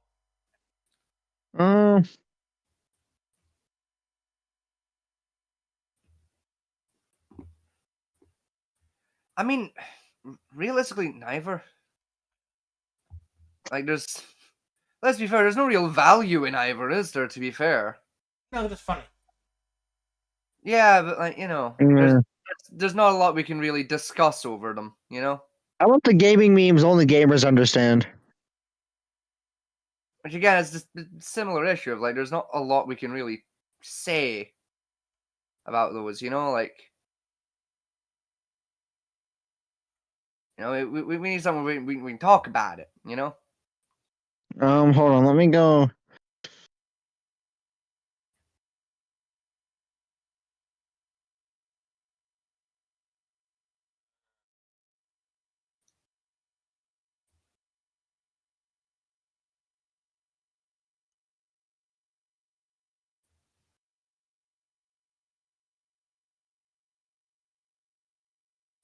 So let me. Why did Roanoke just upload a video on a human devouring A24 unicorn movie? I don't know and I don't care. I don't know who you're talking about, so. No.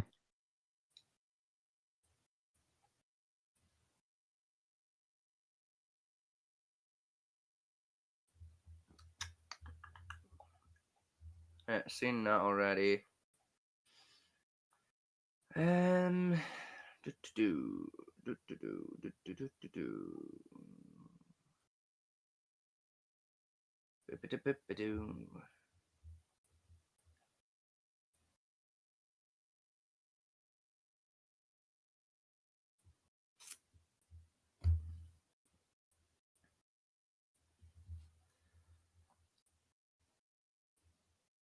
Apparently, Isaac Butterfield has some very bad news.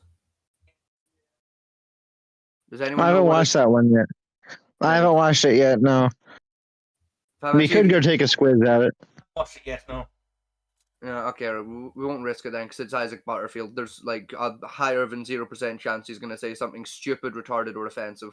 How about some Here, hold on, I'll go. Here, I'll go tell. Here, no, hold on, give me a second. I will pull it up and go take a quick squiz at it. How about some slap ham? Huh? Slap ham. Slapped ham? No, we tried slapped ham before and we got fucked, remember? No, we didn't. Yeah, we did, because we were doing the Ghost Adventures one from slapped ham, remember? No, we tried to do Ghost Adventures. That fucked us. No, we also tried some slapped ham stuff on that same episode, because Keats was showing us it, and we got slapped.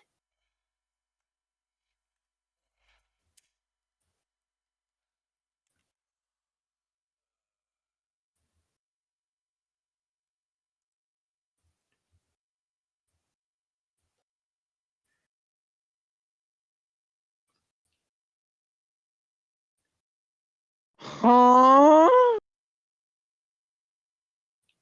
Oh, that's always a fun noise when it comes out of Echo. What's up? Oh, I don't like that. I don't like that headline. What is it? I don't want to read that. Fucking bit right. Give me. Is it on Fat Man's T side? I'm assuming. I have. What do you mean? The fucking headline.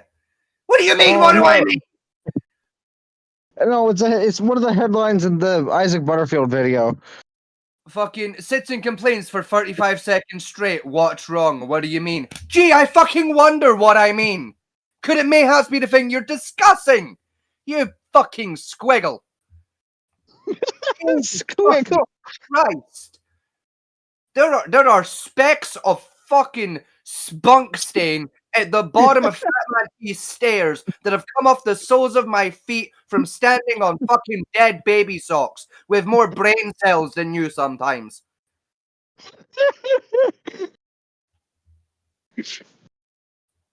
Really feel Vegas. Right? I know Down syndrome to brain damaged alcoholics who could have figured out what I meant.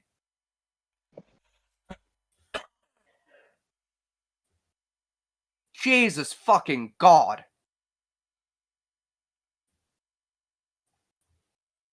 So try and risk it. If it gets 2 hours, I'll kill it.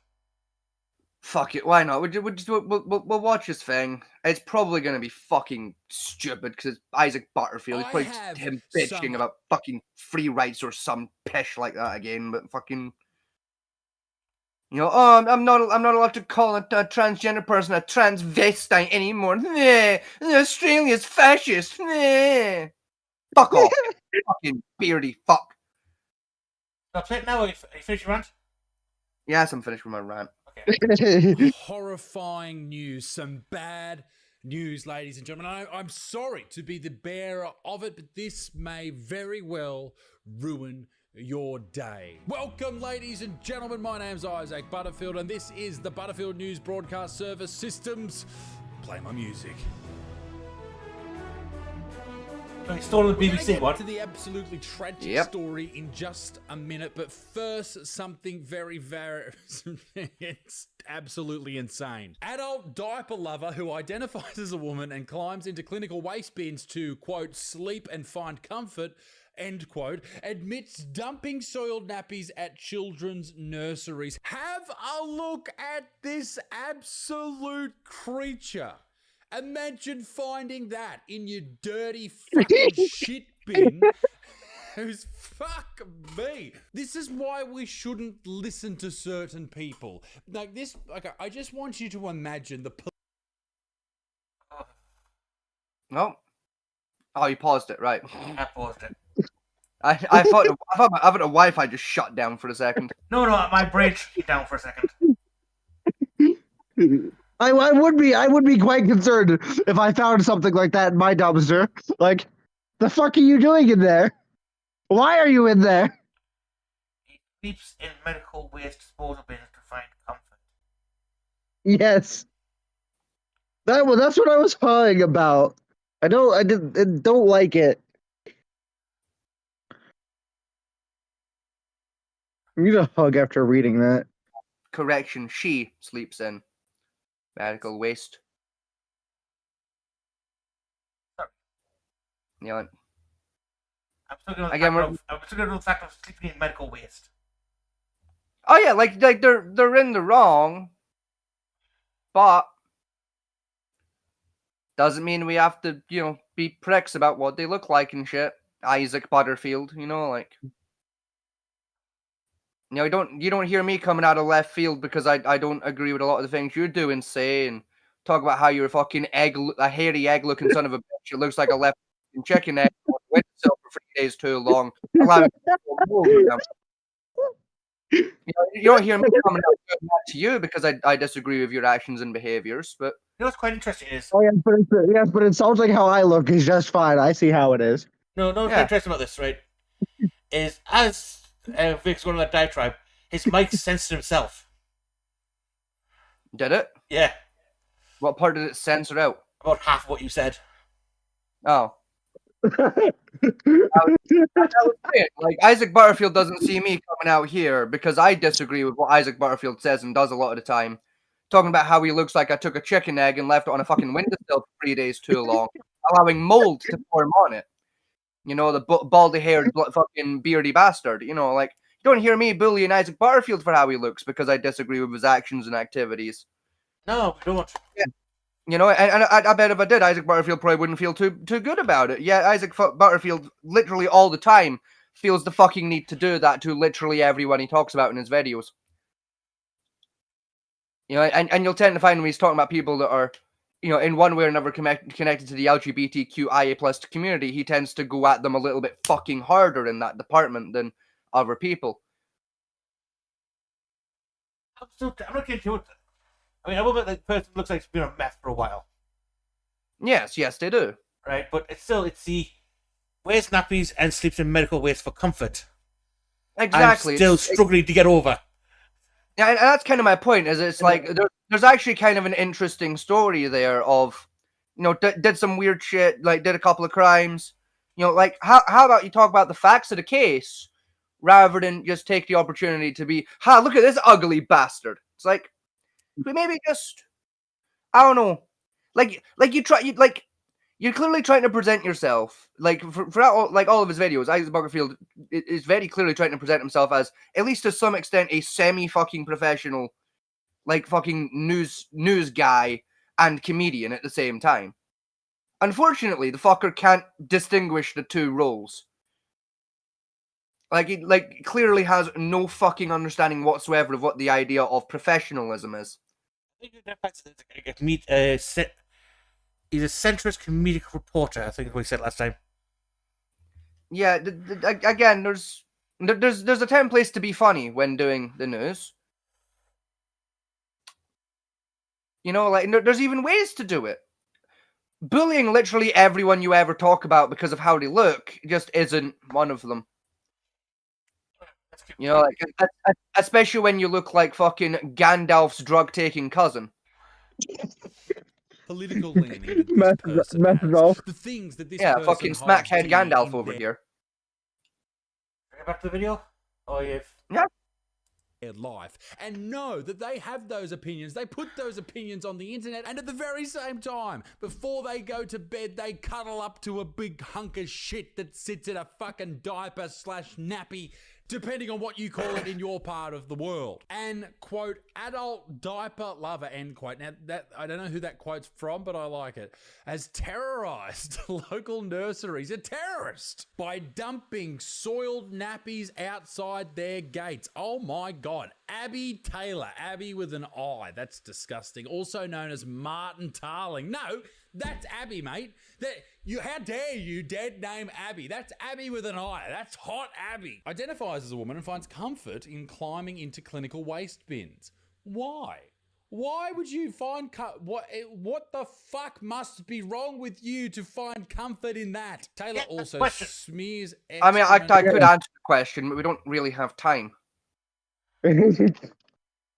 Like, we don't have time for me to like tell you what's wrong with them, explain like how and why that works, and then explain all of that again, but in retard for Echo over here. No, we'd literally be here all fucking night if I tried. To milk bottles and onto the walls of the nursery. Lock her up. He smears the shit all over the bottles and walls. Yeah, that's it. Yeah, let's say crime, right? Like that. See, that's what I mean. Like the facts of the case of did some criminal shit. You know, we don't. You know, I can talk about the actual fucking important fucking information, Isaac. There's an interesting medical term. People who are obsessed with like shit. Yes. I can't remember what it is. I know it's something to do with bipolar disorder. Technically, bipolar, schizophrenia, and there's another one I can never remember the name of it off the top of my head, but there's 3 of them that can link and like cause you to have the same excretal fascinations. Yeah, I remember what it was. It's OCD. That's the other one. OCD is the other one that can cause it, because OCD can have you obsess over fecal matter and urine. Yeah, because intake versus outtake type stuff. Yeah. Yeah, it's like I say, it is an interesting thing. It's just, I don't think they talk Isaac Butterfield. I think should be touching more like someone who do say specialize in like mental health type content. Fuck. The 6-year ordeal. It's been going on for 6 years. Oh my God. You think they would have done something about it? Is thought to be regressing to childhood. Who cares? Lock them up. And searching for a gentler, more carefree time. Could you imagine? Yeah, I mean, you could lock them up. Yeah, that is technically a solution. Or you could, actually do the correct thing of send them for medical treatment. Nursery or the daycare in Jarrow initially believed that a rival business might be dumping waste onto their premises when they found 50 soiled nappies. This is Britain. Yeah. That's why that guy looks familiar. I know who he is now. Fair. I don't care. Guys. Yeah, he was originally a homeless person. I used to go around Newcastle, and he has been taking his showers and like mental institutes several times. Yeah. you know, it's like, because the stress of the mental issues isn't long. Yeah, it's, I think 6 weeks on average now. Yeah. I know you can't find out DMG yourself, just release you with pills. Yeah. On site, 50 shits from Abby. Fuck. Court was also told that Abby's Facebook profile referred to being an adult diaper lover when questioned. Jesus. When questioned by police, Taylor admitted to going into the bin to sleep and find comfort. Okay, so Abby's going to get sentenced and all this shit. But imagine turning up in jail and everyone's like, what are you in for? Mate, I fucking murdered 3 people. What about you? Oh, fucking, I've been dealing drugs. What about you? I've been shitting in diapers and nappies and leaving them at local fucking daycare centers. Holy shit. People are going to be terrified of Abby in jail. Does yes, because Chris was. Holy shit. Holy shit, literally. Well, no, they're probably not going to go to regular jail. They're most likely going to go into a psychiatric hold unit, and even if they do go to a regular jail, they're going to be down in minimum security with other like non-violent offenders. Yeah, I mean, if she just go to prison, they should actually get mental treatment long-term medical treatment. I mean, either way, either she's gonna go to jail and get like medical treatment that way, or like I said, she's gonna be put into a psychiatric care facility where she's gonna get treatment long term as well. Yeah. Like either way, you know, one's preferable to the other, but still. Okay, does that mean she's going to go to a female jail? That's terrifying. Now on to another story that is also terrifying and upsetting. It is today's top story, the saddest story that I've ever heard in my entire existence, ladies and gentlemen. So strap yourself in. Quickly take your Lexapro, your Zoloft, whatever antidepressants you need, because this is going to make every one of us wince and cry. The world has suffered a great loss, and I'm not talking about the Pope. I'm talking about one man, one jar. There are stories circulating of a great man who has starred in one of the greatest movies of all time. Forget Jurassic Park, forget Alien vs. Predator. One man, one jar is a story to rule them all. If you've never seen it, it's a man. It's not on IBM, is it? It is, yeah, on IMDb.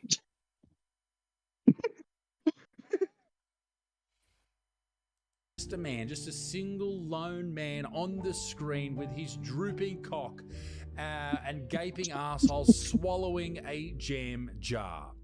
Yeah, if you've never seen it, well, let's face it, we've all fucking seen it. Surely you've seen it.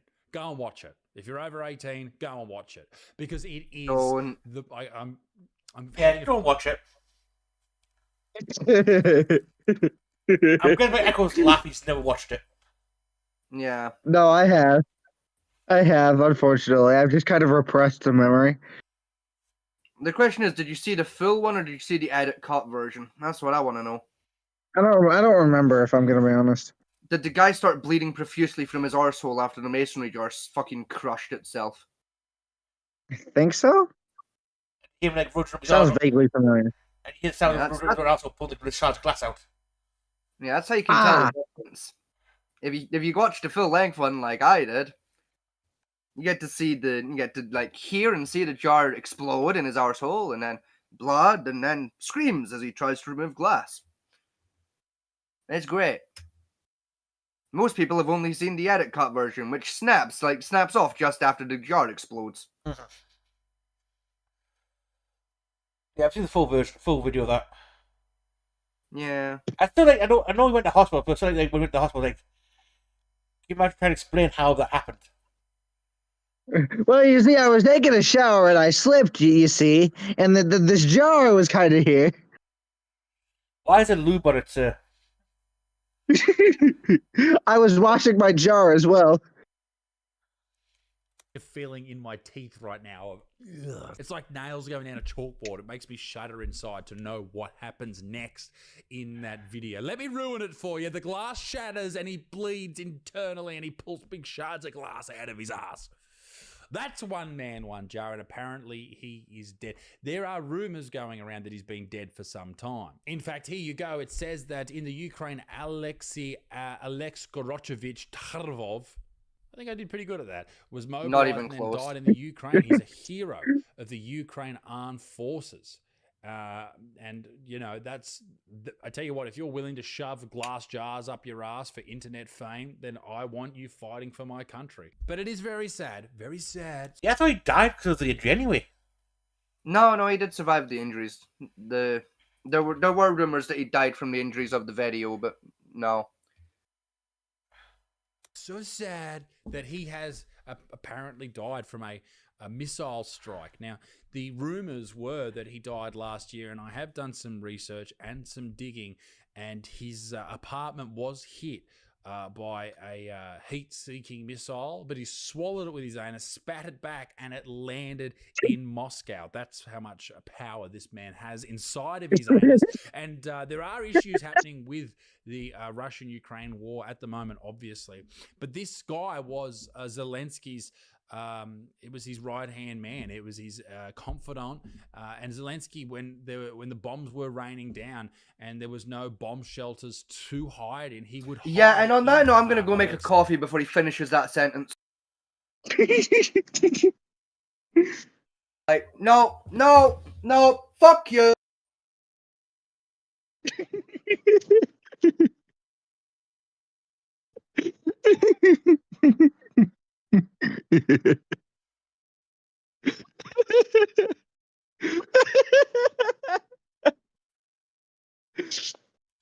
Gonna go with that sentence. No. Shut the fuck, you Australian crap. Okay. Let's just back out of that. I'm going to know if I know he's going to go with that, and I don't.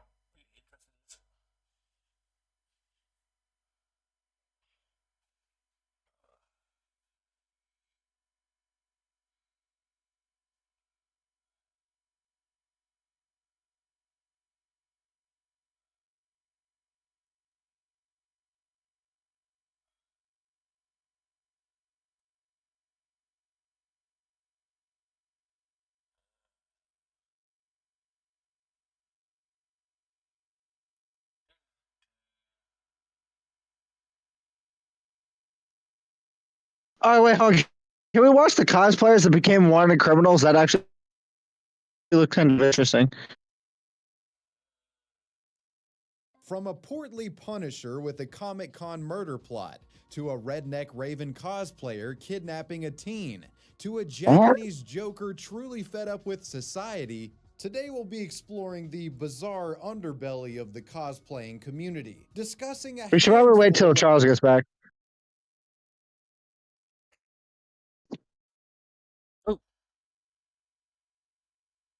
What exploded? Just microwave coffee.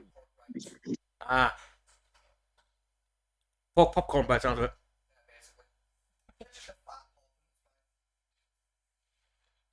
And my microwave just detonate.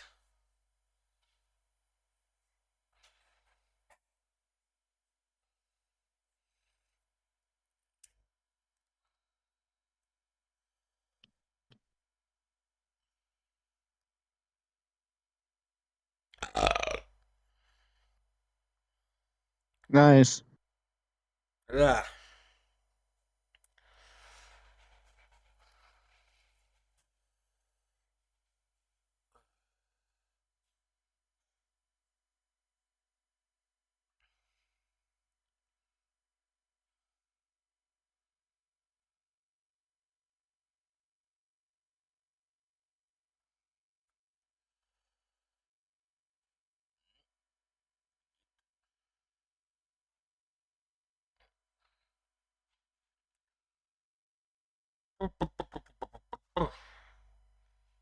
He's come back. All right.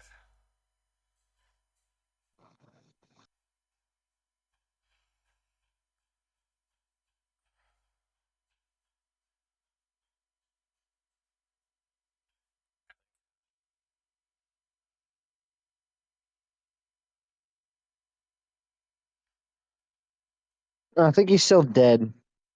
No, it's not upstairs now.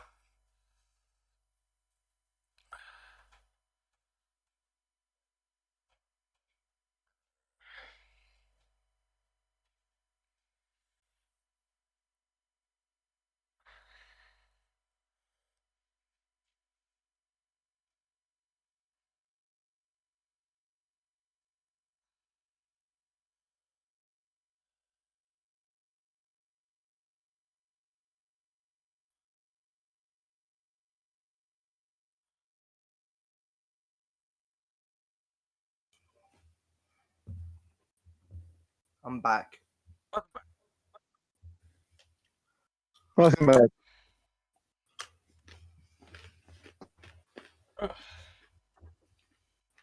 I got a different video. Cool. You can at least try to sound enthusiastic. No, because I'm still mad.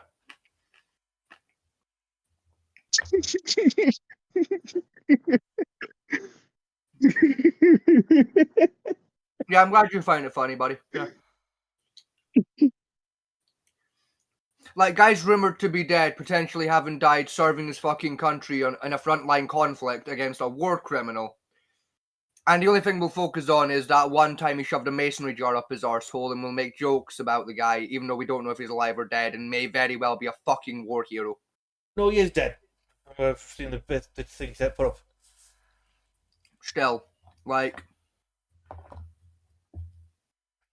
You know, yeah, we'll make fun of a guy that died fighting for his fucking country and just the right to just exist. Yeah, fucking, Yeah, fuck you, Isaac Butterfield.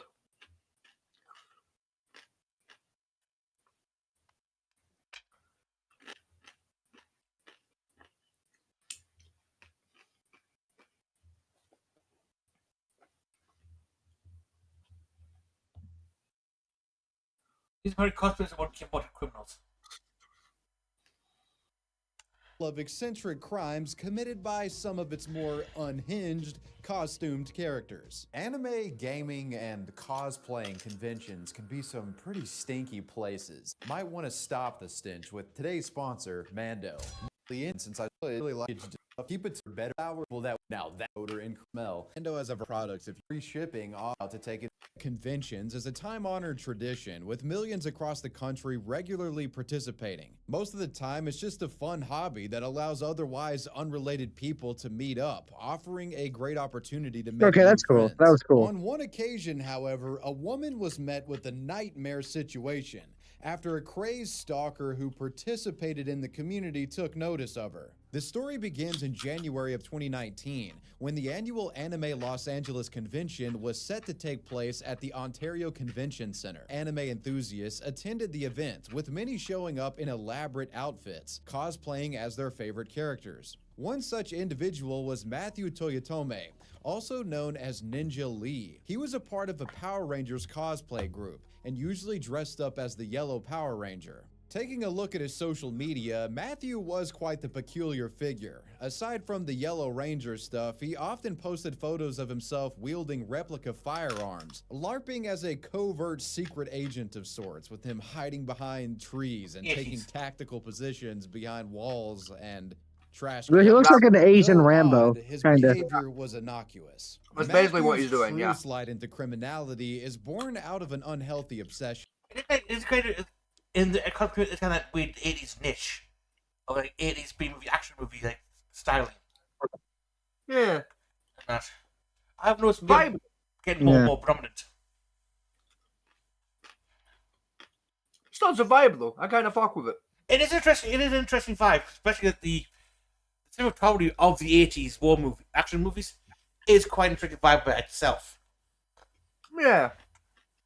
You know, it was an interesting. Especially with like the long hair. Yeah, it was. Like, 'cause as we all know, like you ain't getting away with a power mullet like that in the SAS. But like, if you ask Hollywood, yeah, every special forces person seemed to have like short length hair. You know what I mean? It's like, yeah.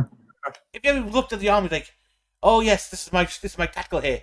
Yeah, I've got a knife that's coming off. can you imagine if that's how it worked? Like, get into the Secret Service or something, and you're allowed long hair in the army. I would literally defeat the point of special services. Like, they'd stick out like a sore fucking thumb in the parade lineup because they're the only cunts looking like Twisted Sister. I do know that I think that some special forces do allow you to have a less rigid hair and beard regime. The idea is to make it like look more civilian rather than military. But still, you're not getting away with like short length hair. Oh yeah, no, fuck no. You're not so bang sides, and like you don't have to be clean shaven, but you know, it just looks. The only reason I was okay with it in Rambo. Rambo's the only one I ever gave a pass to. Because Rambo wasn't active duty anymore. Yeah, he was spent about 5 years just walking around. Yeah, so like with the Rambo films, I'll let it slide because he's not active duty anymore. He's like ex-military, so it's like, yeah, okay, that makes more sense. Yeah. No, but Yeah. it's like in Predator, whereas like most of them are right. You know, it's like just fucking, you know, bald, and then there was that one dude with the power ballad hair, and it's like, what Yeah. the fuck? What do you mean he's a commando? Excuse me? Oh, that was the guy with the minigun, had a power ballad mullet and like the almost like chest length beard. Yeah. You know, he's like that fucking good. And It's like, that's not grooming standard. And he operated like, the minigun with like, yeah, the beard get caught in that barrel and it's just going to be ripped off. Oh yeah. Oh, that film. I can't remember that film was called. It was one where the entire squad had like mullets and mohawks and shit. Yeah. And it was supposed to be Delta Force. I remember. There was a few of those. Oh, we're special factor for Delta. Yep, here it comes. You wear a mullet, and you've got a mohawk. How the fuck's your helmet going to fit on there? Oh, special forces don't wear them. Imagine your fucking beard hair getting caught in like caught in the bolt of your rifle. Yeah, that's one of the reasons why they tell you to cut your beard off. Although, what a weird time in British history during the 1800s where all military personnel had to have a mustache. Yes. And I think Canadians said they had to have beards. Back during World War I era, I think. Because apparently Germans couldn't grow beards. I mean, it's true. Have you ever seen a German trying to grow a beard? Yeah. Like, it's just sad. It's even worse watching try and watch an Asian person grow a beard. Yeah, you're right. God. Wait. Oh wait, no, Asian people can't grow beard. I forgot about all those old Asian like uncles that have the beard, like all those old senseis. Yeah, but they don't. If you look at the beards, it's very thin and wispy. It's long, but it's thin and wispy. Yeah. So it's not technically. Yeah. They can't grow like a probably like European beard. What they identified to stop like infiltration of like Asians into the American military during World War II was if they could grow a beard.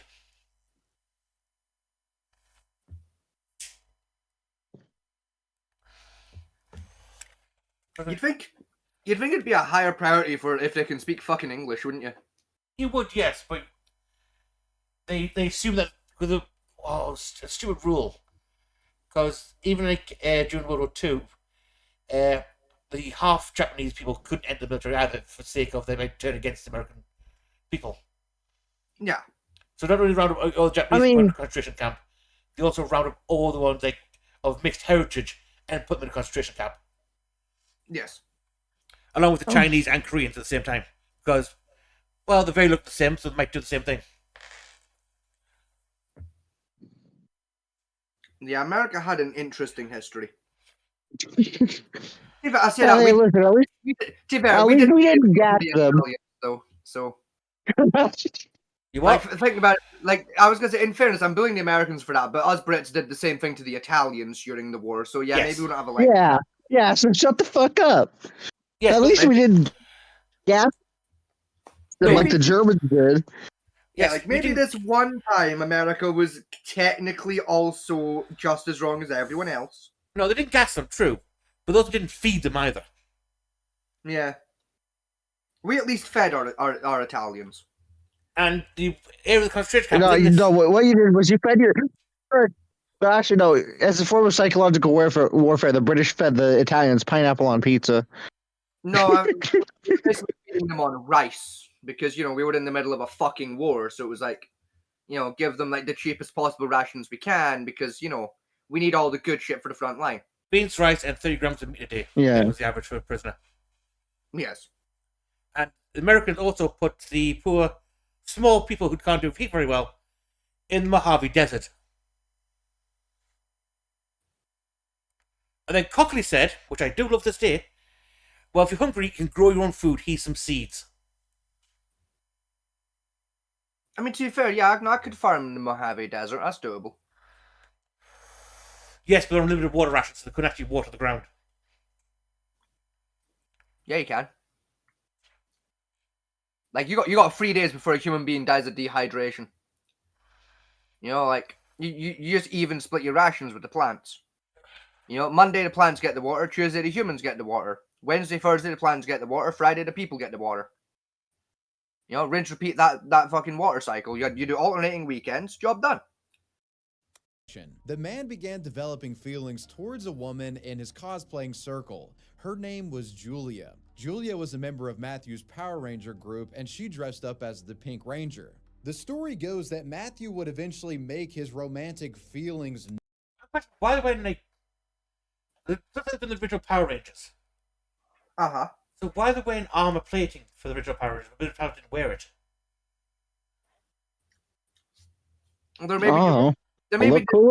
They're maybe just doing the other Power Rangers that wore the armor plating, like fucking.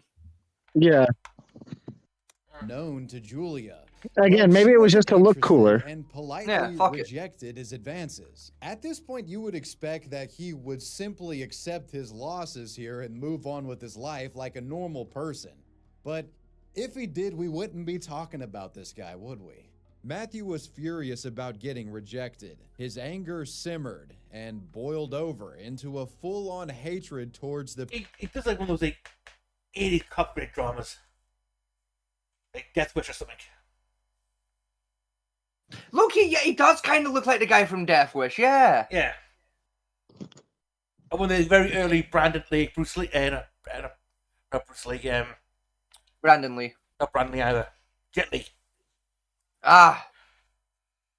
One of his early... A lot of fucking Lees, weren't there, back in the day? The problem everyone keeps saying that Jet Li is Bruce Lee's son, and there's no connection whatsoever. Yeah. Was it Brandon Lee that was like his nephew, though? I No, think? Brandon Lee was his son, who was the one who died playing the Crow. Yeah. That was Bruce Lee's son. And that's supposedly why he died, because of the family curse put on by the Chinese Martial Arts Association. Dude, that's probably what the confusion is people are just getting Jet Li and Brandon Lee mixed up in their heads. How do you get cursed by the Chinese Martial Arts Association? What do you have to do? Did he eat his rice wrong or something? I know he was exposed to the secrets of Kung Fu to the Western world. Yeah, he trained white people how to do martial arts. Oh, wait, hold on. The Chinese are kind of white, too. Sometimes, kind of. Western white. No, they're Asian white, not Western white. There are different flavors of white bread? Yes, there is. Huh. Like, technically, my genetics, I am Norse-Scottish of my genetic history. Yeah, with my genetic history, I'm Italian-Scottish. Well, I'm Italian-Germanic-Scottish, but that's a whole other issue. I'm Mexican-American. I mean, if you actually traced your genetic lineage, you're probably like Mexican-Irish. Potatoes. Mexican-Irish, Mexican-German, one of the two. Yeah, most likely Mexican-Irish. Pink Ranger that politely rejected his advances. The deranged man started plotting his revenge, a plan that he would eventually execute during one of the night's festivities at Anime LA that still works. On January 16th, Matthew strolled into the parking lot of the Azure Hotel and Suites, where Julia's vehicle was parked. In surveillance footage that was later publicly released online... Why does it look fake? Because it's got a fisheye lens on it. Yeah, what was that like? What's a fisheye lens? Okay, so it's a lens that you would put in a camera to achieve certain filming effects. What's happened here is a CCTV camera's been built with a fisheye lens that's not been configured properly, which is giving you this weird... Which is making the video look fucking doctored to shit. Yeah, fisheye lenses also used to give you a wider angle on the filming surface than use when you read it in the camera's program, read it on your screen, it corrected to give you a wide angle shot. Yes, however, if you configure it wrong, like they have here, you end up with this, where you end up with a weird curving effect going on to your video. How clean it looks for 2019, right? How clean it looks compared to some footage I've seen supposedly from oh, it's a 1080p high definition camera. I can't even see what the fuck you're looking at. Yeah, that's because this one's actually like a high quality Good. surveillance camera. That's Yeah, I was about to say this one's actually good. Yeah, like what you tend to find is security cameras that are like that basically overlook parking lots tend to have much higher quality, so they actually have a shot at catching the fucking like the VIN numbers and shit. You can see the man casually smoking a cigarette. Later in the clip, he walks over to her car and pours gasoline all over it before proceeding to set it on fire. As Matthew quickly left the scene of the crime, flames engulfed the surrounding cars in the lot, causing massive amounts of property damage. This also resulted in the hotel's fire alarms being triggered. Authorities were called soon after, with hotel customers even being evacuated. Local news outlet ABC7 interviewed a hotel possible arson. To be fair, odds are that happened before the footage came out. Yeah. Like, public release. Patron named Hank Lugan, who had this to say. Like, one of the police officers were cutting through one of the cars.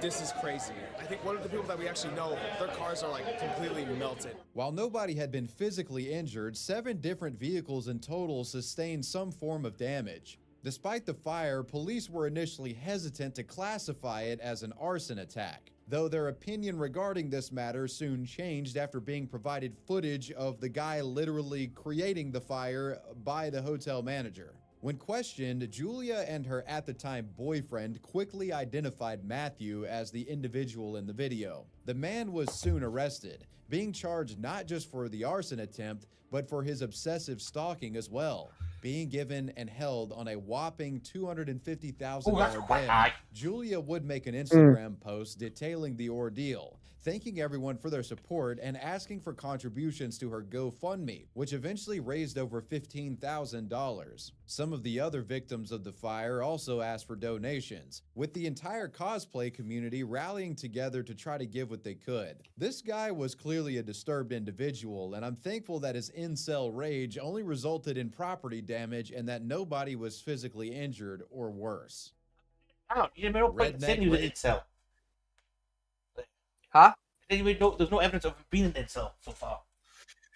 I'm not a member of the incel community, but it was more of a statement of character of his behavior was that of an incel, not that he was actually a member of the incel community. Even cosplayer gets prison.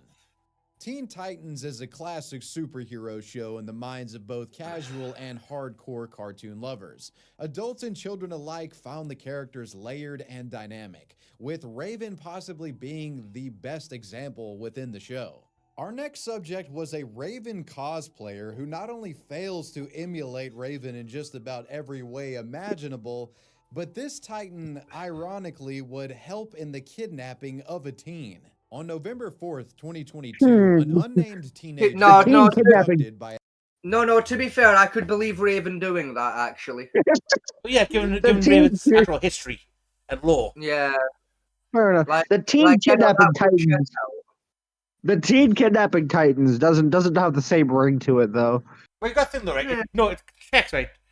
Right? Because Cyborg was basically heavily injured and kidnapped by his father and turned into a robot. Yeah. Wasn't that because wasn't that because like one of his father's experiments went kablooey on him? Basically, yeah. Basically, yeah. Then Beast Boy was kidnapped from his parents, put in the circus, and then given to the Titans. Yep. Every Robin in history has been kidnapped at some point. Well, technically, Robin was adopted after his parents got whacked. Yeah, but also Batman was the reason the parents were killed in the first place in almost every example. So like, Who was it? Like, you had what's his face that was in the circus, whose parents died because fucking Batman was at the circus, investigating a crime, which led to them getting shot. You had his parents. That Robin's parents were shot. The fucking their wire was cut for their like high wire thing. They didn't have a net. Yes, no, you're right. Their wires got cut, but said wires still got cut by a criminal that Batman was chasing in the circus. Two-Face, I believe. That one be made. I believe it was Two-Face. Yes, the argument can still be made. Batman was to blame for that one, and then he kidnapped the child. Because your ass knows he didn't go through any legal proceedings to get that adoption form done. You then had the other one who he basically just found and claimed. he went to the Robin store and found one. I'm not joking. Claimed a child off the street and it worked. and then there was the one that was. Technically one of them wasn't kidnapping, but that's because it was his son. Yeah, I was about to say, does he have a biological one?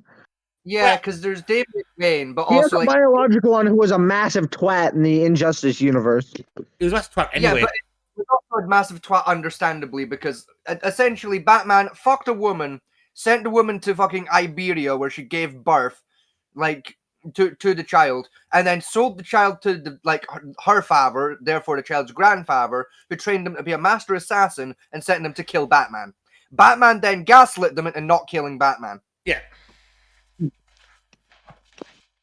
So, you can, an argument can still be made there that was technically a kidnapping. Yes, because it's still thought of to some degree. And the very first Robin from the 1960s TV show, he was kidnapped straight to the orphanage. Yes.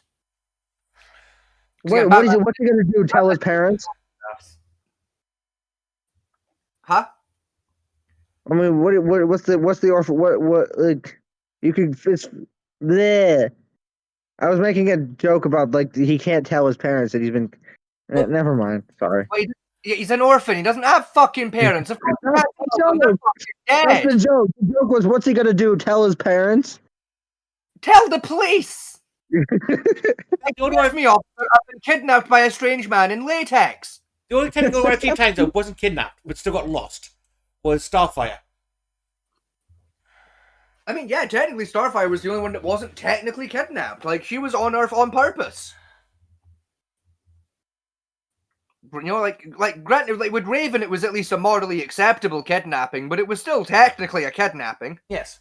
Or her mother kidnapped her away from her father. Yeah. So yeah, all the Teen Titans have been kidnapped. It's on brand. The Teen Titans. That's their new name now. The KTT. Kidnapped Teen Titans. The only one who technically, outside of that wasn't kidnapped, that's in Teen Titans, is Nightwing. But that's because he died before he became Nightwing, so it double doesn't count. What it is, right? If you look at most DC comic books in general, right, most of the main superheroes have either had the parents brutally murdered, they've been kidnapped by somebody. Yep. Or been dumped somewhere else. They're kind of like the species wiped out, the last surviving member of it. Or sometimes their parent, or sometimes their family is just dead, like in the Punisher's case.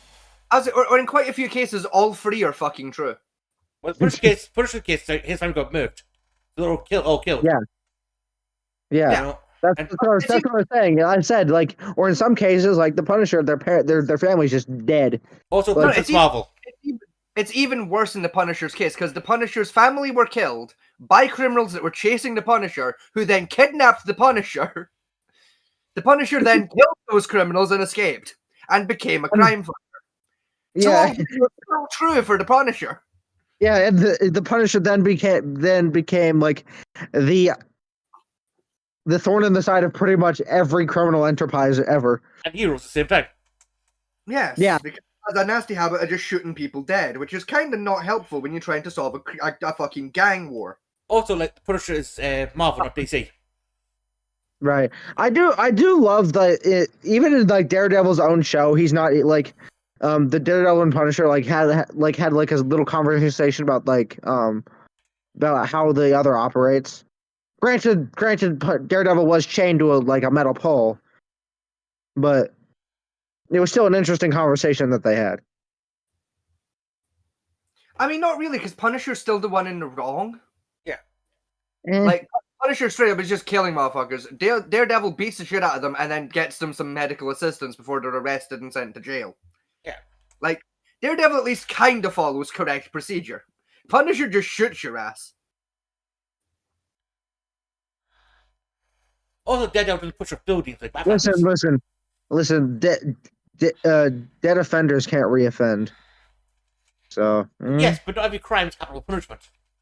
Yeah, it also completely ignores what the leading cause of crime actually is, which is poverty. Most people commit crimes because they're literally in a financial situation where they can't not commit crime. I think that there are generally three categories of murder: is money orientated, mental orientated or love orientated. Yes. And the most common one is money. And that's just for murder. Like I'm talking like the street level crimes the Punisher tends to deal with things like fucking like selling drugs or robbing banks, holding up liquor stores, things like that. You know, like 9 times, you know, fairly violent offenses, granted, but still, you know, 99.9% of the offenders that do those crimes, it's people that are in financial distress, where their options are rob a bank or starve to death today. I think a study I remember reading on how to make a suicide bomber. Yes. Right. And to point out that people say, "Oh, there must be religious extremists." Most of them, it's not the fact that religious extremists is the problem, because most religious extremists have hope. It's the ones that have no hope left that you can get convinced to blow themselves up. Yeah, it's ones that are like religious zealots rather than extremists, but they don't have stuff like that hope for the future left. Of it's like what you tend to find with suicide bombers with their like actual religious ideologies is that like their religion is better. Like the extremists believe in like that religion can lead to a better future, but it can't lead to a better future for them. Yes. They believe themselves to already be too far gone to save. But they believe that their actions will allow their religion to take over, which will allow their religion to give everyone else a better future. I describe it to people like understand the Muslim mindset is the same like an Orthodox Catholic. You know, going to every mass, that type of stuff. And then just take everything away from them and leave them nothing. And leave them completely destitute. And then say, well, if you blow yourself up, you go closer to God. God wills it. And I go, well, I'll take that chance. I've got nothing else to lose, have I? You know how the Crusades worked, right? Yeah. Yes. Where like the Catholic Church basically went around to like a bunch of like beggars, people in financial destitute, and went, "Hey, how would you like to either make a shit ton of money or be really, really good friends with God right now?" Yeah. All you have to do is you get on this boat and you sail to Jerusalem and you stab a bunch of brown people. That sounds fun to me. Sign me up. And if you stab them before they stab you, anything of value that used to belong to them, you get to keep. What's even better about that one is because I remember there was a few papers.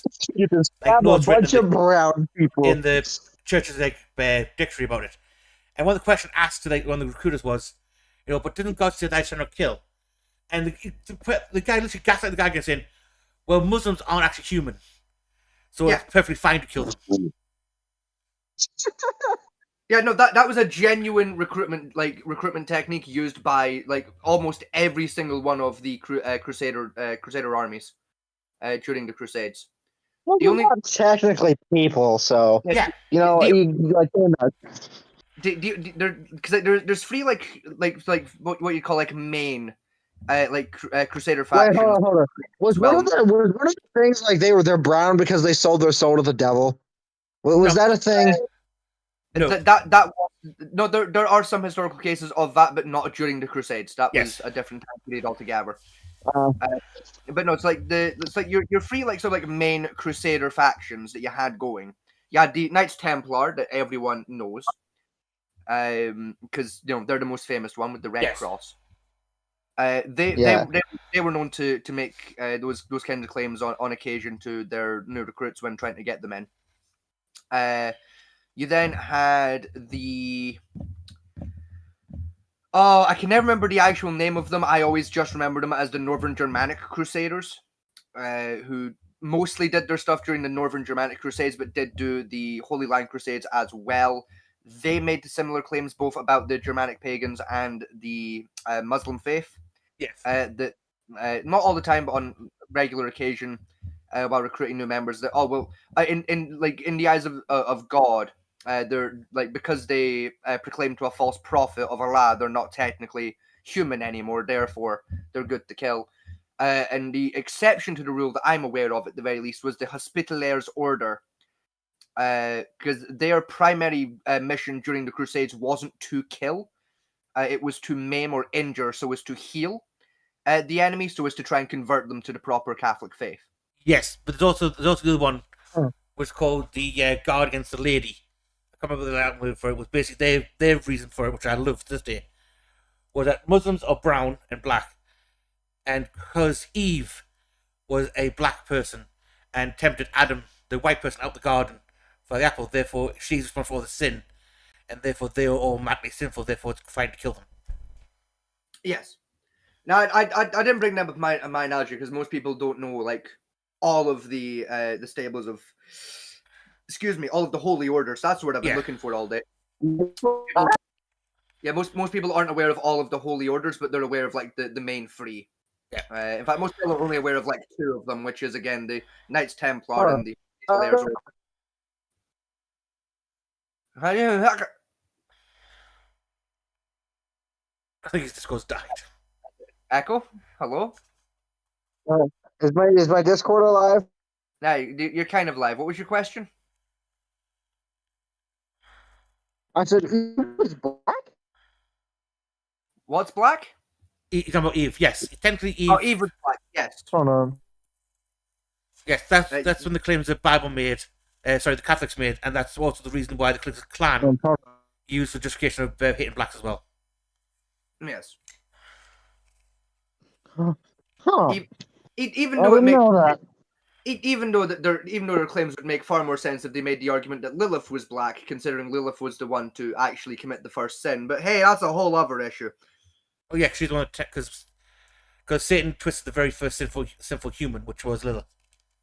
Yes, like technically, they're like if they wanted to make a racist argument, they would have an easier time spinning it as Lilith was black. But what do I know? Yeah, but what do I know? I'm just a white man. I'm just a cracker.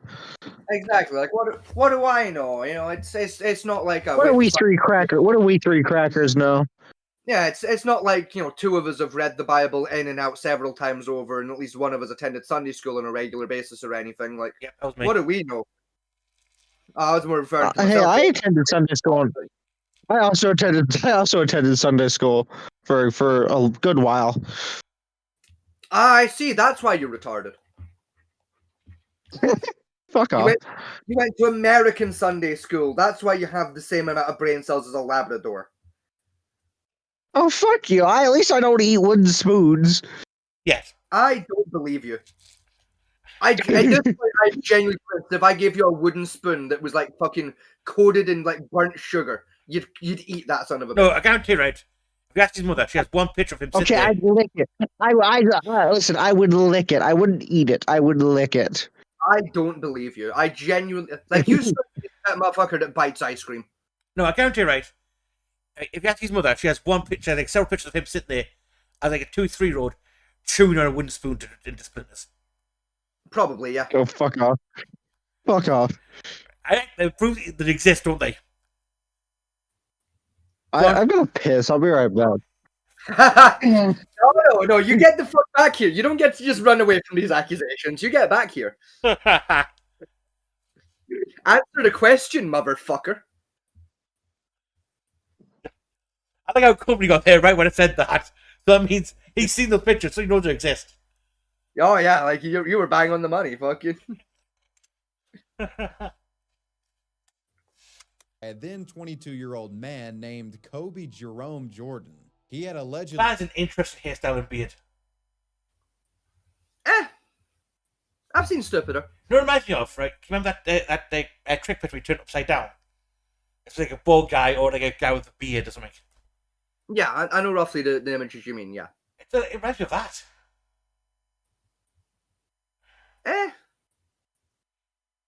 Picked her up in his truck late at night, bringing her to the home of a woman named Molly Michelle Jarrett, who lived in the town of Pansy, Alabama. Another woman named Destiny Star Lewis was also present throughout this entire Down syndrome. According to the U.S.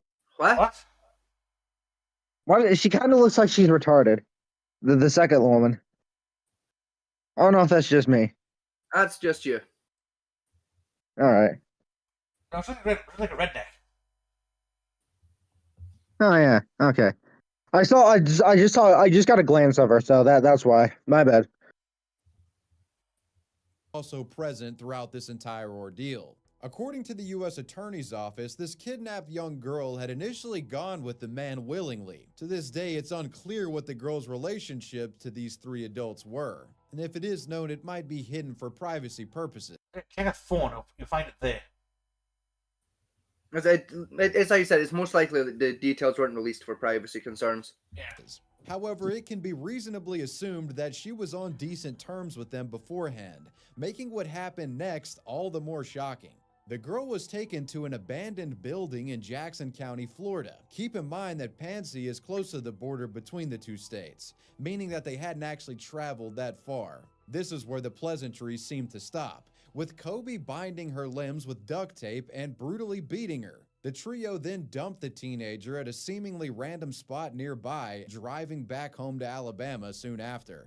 The young girl was fortunately able to break free of her bonds and got out and found help. A report had already been filed after she was spotted by a nearby resident, with the teen's testimony resulting in an investigation being launched. Given the fact that the victim knew exactly, who the perpetrators were and where they lived, it wasn't exactly difficult for police to track them down.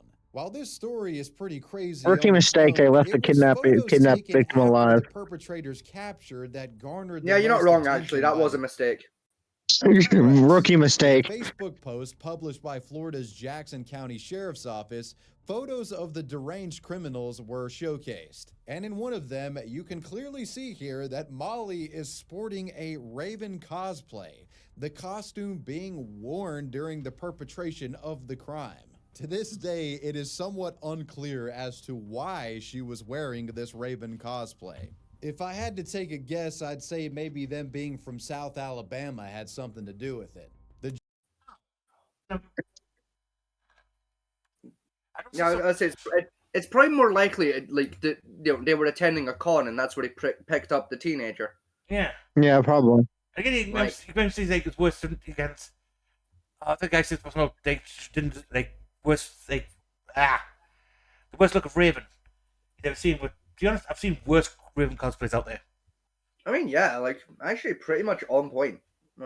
Yeah, it looks pretty good. Position of such a serious criminal offense being carried out by someone wearing a half-baked Raven costume.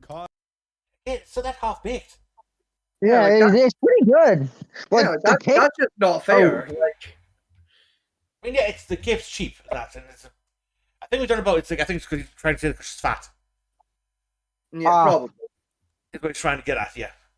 Which, even then, go fuck yourself. And I do admit that the simple thing is in the cosplay community, they say you can't cosplay a character if you can't pull off the character's look.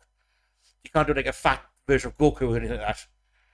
Because of the character. I think a fat Goku would be really funny. But you can both go fuck yourselves. It can work. I didn't say it couldn't. I'm saying I didn't say it wouldn't. I just said fat Goku would look funny. All right, you can fucking. Yeah, I just don't think it would look funny. It's just, it's just a dude. It's just a guy dressed as his favorite character. Who gives a fuck? It's in cosplay, there's that kind of called the purist side, where it's if you go to a character, you've got to do the look exactly like you would see in the manga or on the show. Yeah, and those guys can go fuck themselves. No, I would say the purist side has. I think there's room for the purist side, but there's also room for the idea of, I like this character, I'm going to dress like them. I don't care how I look. Yeah. I mean, there's room for the purist community, but that room is in the corner quietly. If you want to enforce those rules on yourself for your cosplay activity, that's on you. More fucking power to you. You do you. Yeah. You don't get to call other fucking people out on it and fucking enforce those rules on them. I mean, they usually don't. On that, the pure, there are only people like this guy on the outside who tend to do it a lot. Yeah, and those guys can go fuck themselves. About people say that I do a pure style because to me it's a disrespect for the character to try and do what I can't pull off the look of. Yeah, the last thing we want to do is disrespect a fucking made up guy. Yeah. Fuck all the way off. Fucking weeaboo nerd motherfuckers. I didn't say it was a rational one, but hey. Swear to God. Some people just need to fucking touch a woman. Just one. Swear to God. Well, I hate to tell you this, most of the purest cosplayers are women. Well, they need to go. They need to go outside and touch a fucking fella. They need to go suck a dick. I mean, yeah, like go to a nightclub, find a fella, suck his cock in the bathroom. Get a bit of fucking life experience behind you, you fucking sad sack motherfuckers. Right? How about fuck off and let people have fun? I mean, one interesting one I do like is that Asian guy just Dora the Explorer. Yeah. He just walks like a giant man mountain with the very thinnest crop top you can find for like Dora's outfit. Yeah, and look, his backpack. Fucking great. He looks really good. Oh, I love it. It's one of the funnest ones I've It's seen. it's a really fun cosplay. It's a fun take on Dora the Explorer. I like it. It's fun. You know, if those cunts go their way, we'd never see something that kind of cool, like a really creative take on a character. Comment section to mock the individuals responsible. Forearm should be deed gone. Every detective in the Instagram. Interrogation. Interrogation, sorry. It's bad enough that a child was kidnapped, but to be kidnapped by these three mental detectives is heinous and frightening. Their broad should be dead, gone. Yeah, with the story becoming a full-blown meme. Facebook. Bizarrely, Molly's photo was even featured in official news coverage of the situation, adding to its absurdity. Two are behind bars tonight after being arrested for kidnapping a girl in Jackson County, Florida. Colby Jerome Jordan is that guy looks like he gets winded going up the stairs. Met up with two other females, one of whom is Molly Michelle Jarrett. Despite all the jokes being made at the criminal's expense, the authorities weren't laughing, at least publicly. In March of 2024, all three individuals responsible for the kidnapping were officially charged. While they had initially pled not guilty in 2023, it appeared that their tune had changed as the legal case proceeded. The fact that they had crossed state lines also didn't help their situation, with the incident being considered a federal crime. Kidnapping's federal anyway, regardless of the fact. Yeah. Crossing borders adds an extra thing of kidnapping across borders, which adds secondary felony to the charge. If you do the yoinky to somebody who isn't yours, yeah, that's generally. And Kobe was given 7 years. Destiny was given almost 6. And Molly, the redneck Raven, was given 11 with no chance of parole. They're currently serving How did you get out the their higher one when she sentences. didn't kidnap anybody? She was the one that actually kidnapped anybody. I don't know. She always had a really shit lawyer. Then the guy actually Probably, done the kidnapping and beat the girl. Left her for dead. Yeah. Hopefully never being able to cause harm to any more innocent teens again. For now, she'll be Azarath Metrion sitting her ass in prison. Deaf superhero attacked by real-life villain. Ray Shorn Pitt, or Ray for short, was a local phenomena in Florida. As a deaf person, Ray has sadly had fewer opportunities in life, often struggling to find positive ways to channel his energy. He was adopted by his father, a man named Rusty Pitt, and his wife, Angie, all the way back. I love that name. I do love Rusty Pitt. Yeah. That's that is an unfortunate name, but probably one of the names you expect to say when it's about, oh, we're going to see the guy from the Deep South. Yep, this is the guy, John Rusty Pitt. Yep, I was thinking like a strong Alabama name. Oh, yeah. I bet he's got like a farm with like 17 rusty cars lying on it. That's why he's called Rusty. He's like a car flipper. Like, yeah, that makes sense. Probably, I've always seen that though. If you look at something like the American, like the American pickup videos, like, oh, this guy, he's got some guys like, I have 100 cars I'm going to rebuild. There's a tree going on that one. Yeah, it's still good. The board's still good. It'll buff out. It'll buff out. In it. It'll buff out. Yeah, you ask him for their names, and it's always like Billy Ray, Billy Bob, Bubba Ray. I'm Junior. What? Yeah, Rusty, Dusty, or Bubba. They generally do have like, if you back pictures of You ain't got no legs in the day. They generally do have some nice cars there if they actually looked after them. Yeah. They didn't. Like, unironically, they do, yeah. You know, if you can get your hands on some of them, especially if bodywork's still good, they can make some beautiful cars. Oh, yeah, and a small fortune. Back in 2004, and growing up was a battle. Ray struggled with a lack of social skills and often lagged behind as a result. To top it all off, his adoptive father unfortunately passed away when Ray was a teenager, making his life even more difficult. Though a publication known as the Daily Commercial reported that things began to look up for Ray after a kind-hearted U.S. military veteran befriended him and gifted him a Superman costume. Ray was a big fan of superheroes and kung fu movies, and this costume allowed him a way to become his larger-than-life. He's not going to do a kick-ass, is he? Possibly. What was it? Fat Matty said he's going to do a kick-ass, isn't he? And I said possibly.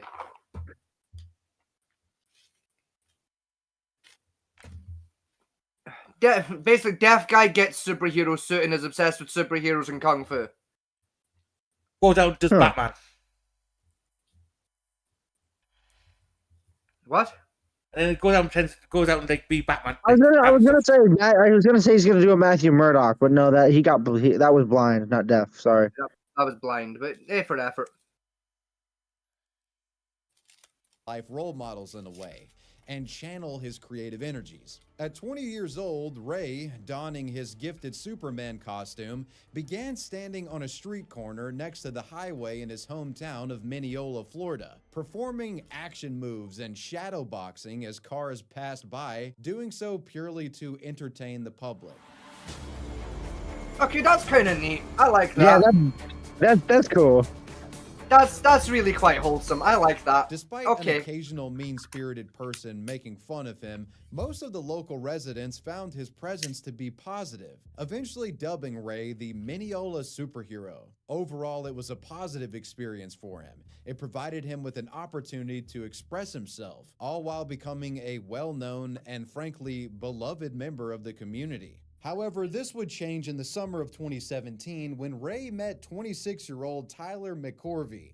This deranged individual, for some reason, had a desire to fight the deaf superhero. According to later witness reports, Tyler was seen mocking Ray's disability before physically assaulting him. The incident was described by a woman who personally knew him in an interview with a local news station. I saw him imitating Ray's moves. In between imitating them, he would hit him for real. Interestingly, a video of the Mineola superhero and the villain does exist online, being posted to YouTube shortly after the story broke by a man named Rocky Walsh.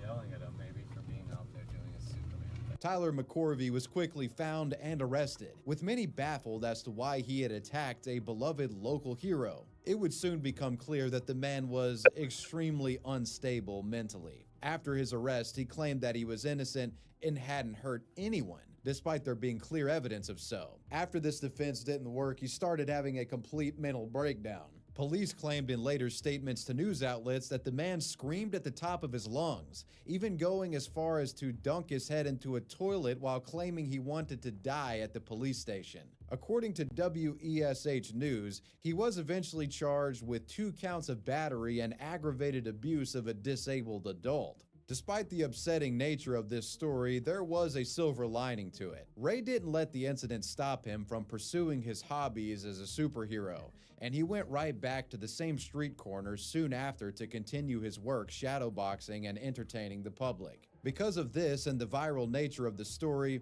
Ray became a sensation overnight, with hundreds of local residents showing their support for him on social media. A Facebook page was started in his honor, and many passers-by gave him drinks and other gifts while he stood out dancing in the hot sun, with cheerful people honking at him as they passed by. I do want to clear one misconception that I've seen about this story online. The majority of news outlets that have reported on this story claimed that Ray was autistic. Just know that according to Ray's mother, this guy isn't autistic, he's simply deaf. As simple as that could be. I wouldn't be surprised if he's autistic. I wouldn't be surprised if he's autistic. No, I can say he's deaf. I think the exact same as any street performer. It's just his performance is the street corner rather than the middle of like a bus and highway. Sorry. Fair enough. Yeah. If you take him from a Times Square, right? No one give a shit. I mean, yeah, it actually makes some decent money. Yeah. Yeah. No one call more tisk or anything like that to say, oh, it's the guy doing street performing. You know what I mean? Yeah. Fair enough. Developmental issues, but denied that it was the result of autism. Though regardless, he was still a disabled adult who had been unjustly victimized. Thankfully, the community came together to support him. While the criminal in this story isn't actually the cosplayer, I did want to include it. The Mineola superhero story is a nice reminder that sometimes strangers can band together to make a positive impact on someone's life. These people. I'll tell you the one thing I don't like about that one photo right there. Yeah, I don't like the idea of Superman holding a WWE wrestling belt, but that's just the nerd in me going apeshit more than anything else. Leave the kid alone. You know, like I know it doesn't matter, but it matters to me because Superman's not a WWE like wrestler. He doesn't get the belt. Like, no, fuck you. Whoever gave him that belt is just a prick. Oh come on! Last time you were off about it, was it fucking American fucking luchador? Narrow that down. There's so many American luchadors that are superhero inspired. Please narrow that one down. Oh man, the one from do we do the WrestleMania?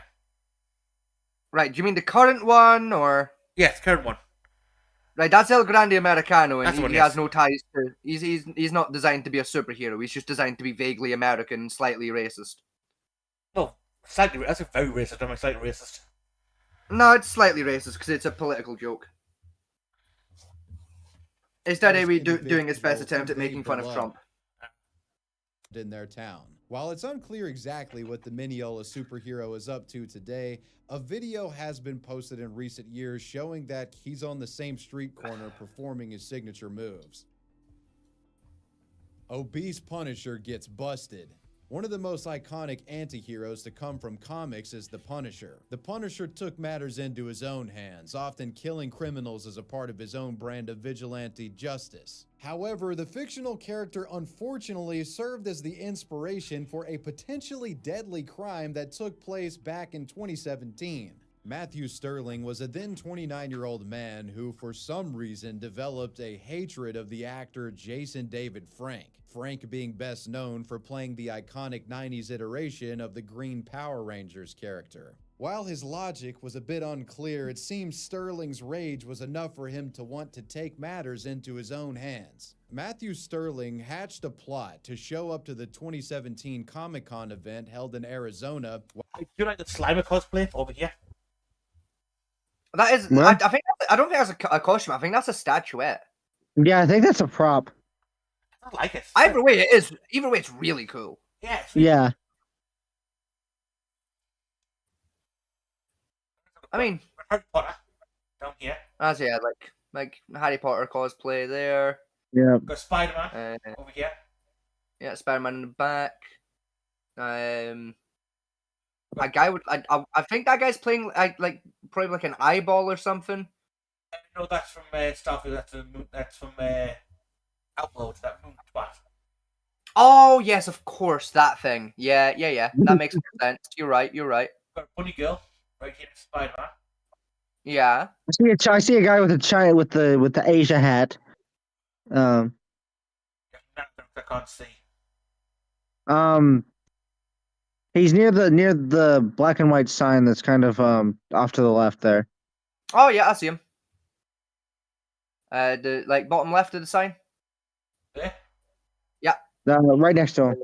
Oh yeah. That one. Oh yeah. Just in there. Nice eye. Well spotted. Yeah. Is that the Flash in the very back there, like back towards that left corner? I can't make out like. No, it's t-shirt. Okay. Deadpool. I can't. Could be Shazam maybe. Got Deadpool. Yeah, there's Deadpool. I've got Miss Piggy over here. And that or Betty Boop. I think probably more like Betty Boop. It's kind of hard to see though, so 50-50. Got a pirate over here. Yeah. Yep. There's some decent cosplays in that crowd. Yeah. Some are a While little tricky to dressed like up make as the out, but Punisher, and Yeah. he wanted to shoot Jason when he was there, the actor being a scheduled speaker at the event. Matthew also planned to kill any police officers who tried to stop him. The overweight Punisher purchased real firearms and an assortment of other weapons. He geared up and traveled to the convention, arriving on May 25th. The thing is, since realistic guns are worn quite often at cosplays, nobody really gave him much of a second glance. Surveillance footage shows the portly Punisher walking around freely, going up and down the halls without any interruption, though he would eventually draw some attention. The details of how this man was stopped were covered extensively in a lengthy article by the Phoenix New Times. According to this publication, Matthew had avoided numerous security checkpoints and entered the convention with his guns without issue. Officers had become aware of his presence due to a disturbing tip they had received from an acquaintance of him. Apparently, he had been messaging them on social media about plans and had made numerous concerning posts as well. After hearing about this, authorities entered the con and tried to find him. They soon would find Matthew and approached him to detain, but they struggled significantly when trying to subdue him. This was due to the man's enormous weight. Eventually, though, this guy would be brought right. into No, custody. this is After starting to he piss was me off arrested- now. There's literally no fucking need. There's literally no fucking need, right? Like, yeah, oh, ha, fat guy. Fuck off. Right? We get it. He's fat. Shut the fuck up. We get it. Like, Jesus fucking Christ.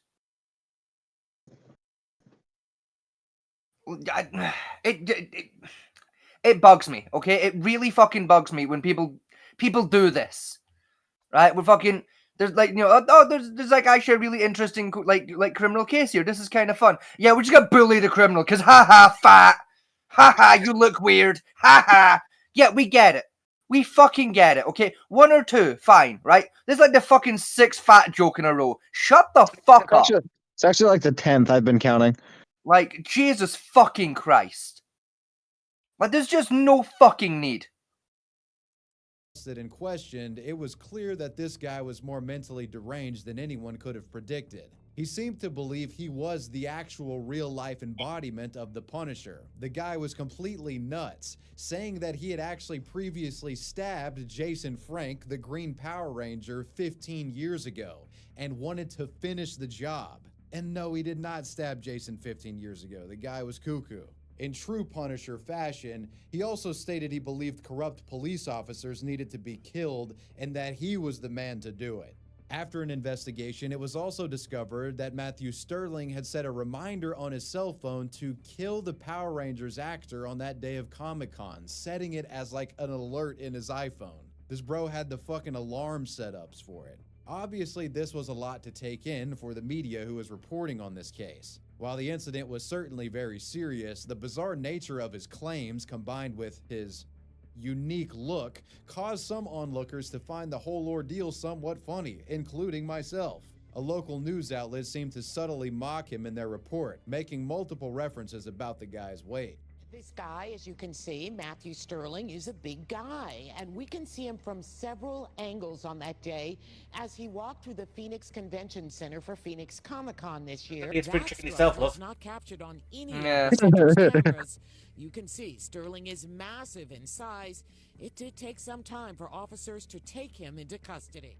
Jason the Green Ranger himself would soon respond to the incident. In an interview with the NBC News affiliate, he said, "I've already forgiven him.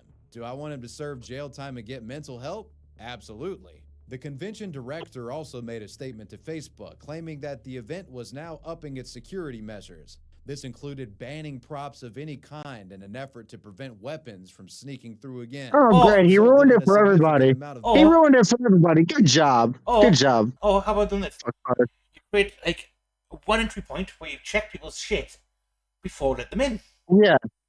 No, Yeah. Or just like, you know, have like a simple rule of like okay, if you want to bring a prop weapon, it's got to have a tag. Yeah. Like, you know, like a barrel cap, like the orange barrel cap tags. You gotta have one of them. Job done. Yeah. All prop weapon have to be checked in. Yeah. You know, like that would have been my attendees solution. In the comments, with many feeling that it was an overreaction. Why don't you ask Jason Frank? I think he would say it's not an overreaction. He probably would, I think actually. Anybody looking at this Yeah, he probably rationally would. say that I mean, it yeah, was 'cause he is probably actually a pragmatic massive choice fucking to nerd ban himself, fake but- replicas just for this con. While Sterling initially pled not guilty in court, the proof was undeniable. The real question, though, was this guy culpable considering his mental health? Given the fact that he was clearly mentally ill, his lawyers sought an insanity plea on the basis that he didn't know he was doing anything wrong when perpetrating his deed. In an article by AZ Central, it was revealed that an initial psychiatric evaluation determined Sterling might have had schizophrenia. During the trial, his lawyer, Dwayne Cates, stated, "His psychosis seems to struggle between being Batman and the Punisher, which is significant because Batman does not kill anyone while the Punisher does." In late 2020, Matthew Sterling was sentenced to serve over 25 years in a mental hospital. Sounds more where like he DPD, remains actually, today. but In the end, it was After fortunate. 25 years, and he actually didn't kill anybody. Or he didn't attempt to kill anyone. He planned it, but he hadn't actually attempted to harm anyone. Even then, even like given like the sound of the symptoms there to me, like that sounded like a DPD case, and like yeah, I'd say 25 is about fair for trying to sort out a DPD. DPD? What's that? Dissociative personality disorder. All right. It's when you burn like yourself and the characters. Okay. That he hadn't actually harmed anyone and that he was caught before he could do any real damage. The Japanese Joker attack. In 2019, the Joker shocked the world with its dramatic and unique take on the iconic supervillain. Instead of being a criminal mastermind, the humble yet insane Arthur Fleck was portrayed as a mentally ill loner who committed heinous crimes after completely snapping when society pushes him to the brink. Now, you guys remember this with a lot of chatter about would this movie cause real-world violence, and for the most part, that proved not to be the case. But an incident did occur in 2021 that very much mimicked the actions of the supervillain. In October of that year, a then 24-year-old man named Kyoto Hattori boarded a Japanese subway train. Without warning, he pulled out a knife and began attacking passengers. He then would start a fire using lighter fluid that he had on hand, causing smoke to fill the entire car. Passengers can be seen in videos of the incident running in terror, climbing out of the subway car windows after it had come to a stop.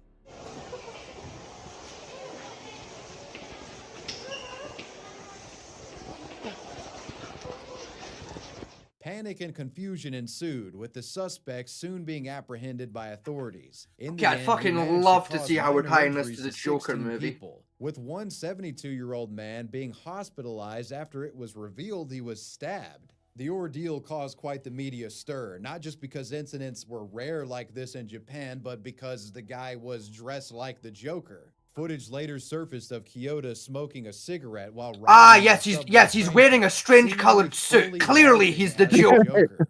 Yeah. He claimed that The he resemblance is recognized the character unfucking at canny. I bet you what he's saying, you can't hear it.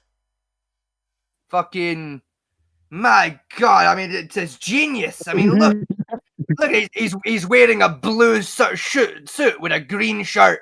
Yes, clearly he's the Joker. Right. The resemblance, it's unfucking canny. My You calm God! down for a fucking second. How could we miss it? Right. On the surface, if you go for cosplay looks alone, right, minus like the actual face makeup and the green hair, it is similar to the iconic Joker outfit. Yes, he's wearing attire similar to the fictional character. Clearly, he's playing that fictional character. Fucking. Fair enough, right? Go off the deep end. Fair enough. Go ahead. Like, then people wonder why I hate fucking like news reporters. Like, I can think of 6 different characters he could be playing that isn't the Joker that would make a little more. I think we all hate news reporters. Like, yes, he's wearing a strange colored suit and smokes a cigarette. He must be this character.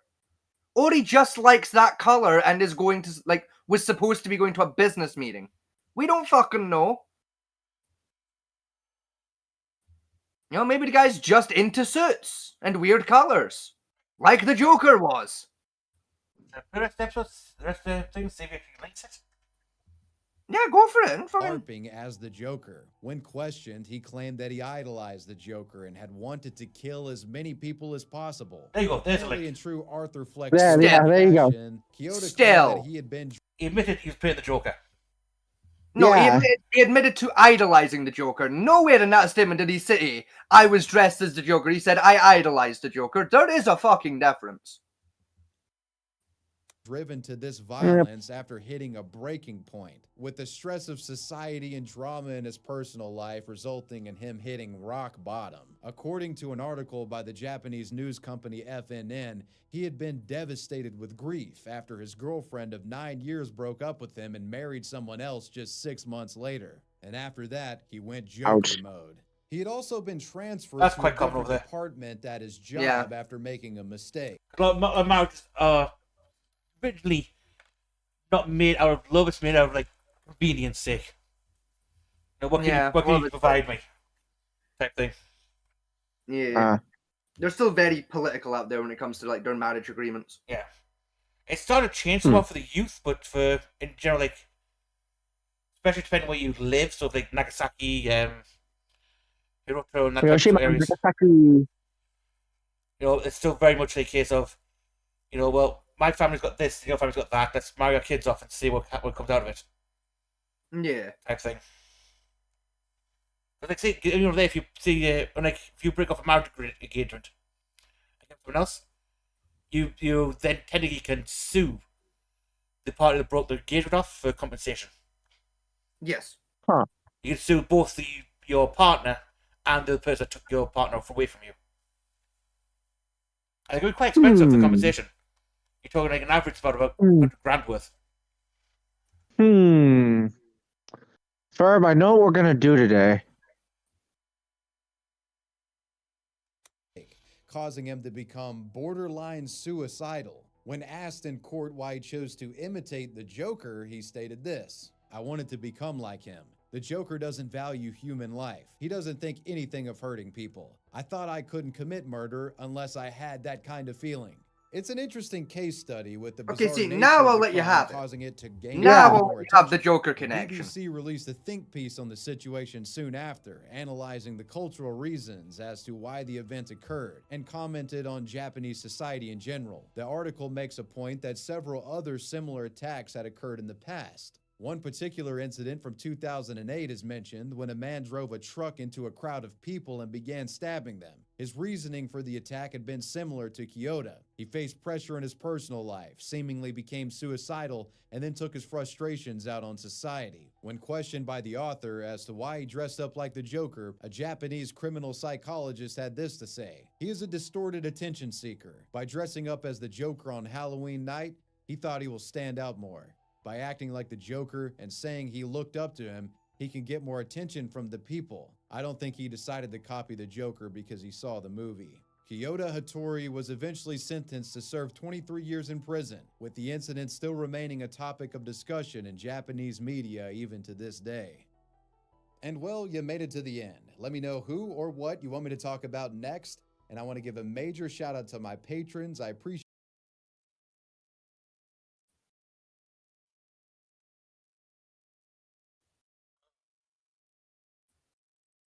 I understand why it's still talked about in the media, because incidents that are quite rare in Japan.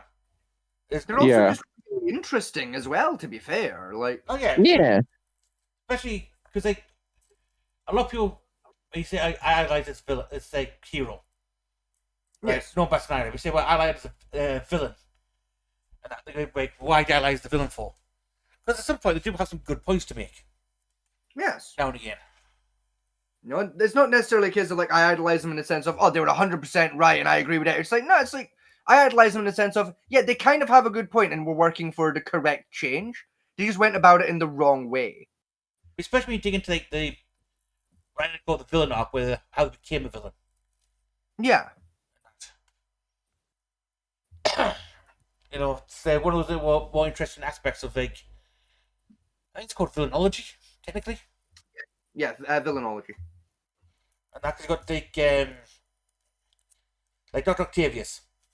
For one. Yes. He was a scientist who was trying to make a clean energy, but accident caused the chip in his neck to fuck up. And he had to take off half his brain. So it should be noted as well. It's like villainology doesn't just study like fictional villains, but also studies like historical villainry as well. Yeah. Like it's, which I argue is just as interesting as well. To be fair, as a study case. If you go for like Vlad the Impaler, generally classed one of the most diabolical rulers in the early Middle Ages. Yeah, technically he was the fucking good guy.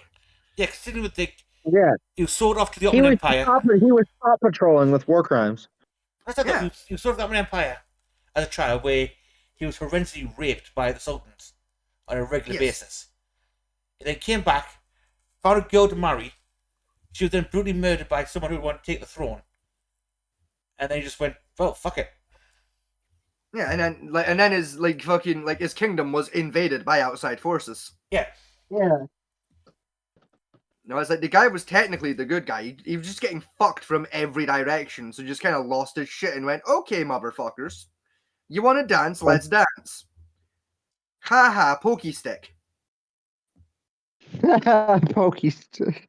Yeah, ha ha, pokey stick. Again, he used that mostly against the Ottomans. Yeah, it was mostly the Ottoman Empire who was trying to invade his homeland and take his crown off him. You know, and butcher his people. So yeah, fair enough. He fucking poked them with pokey sticks.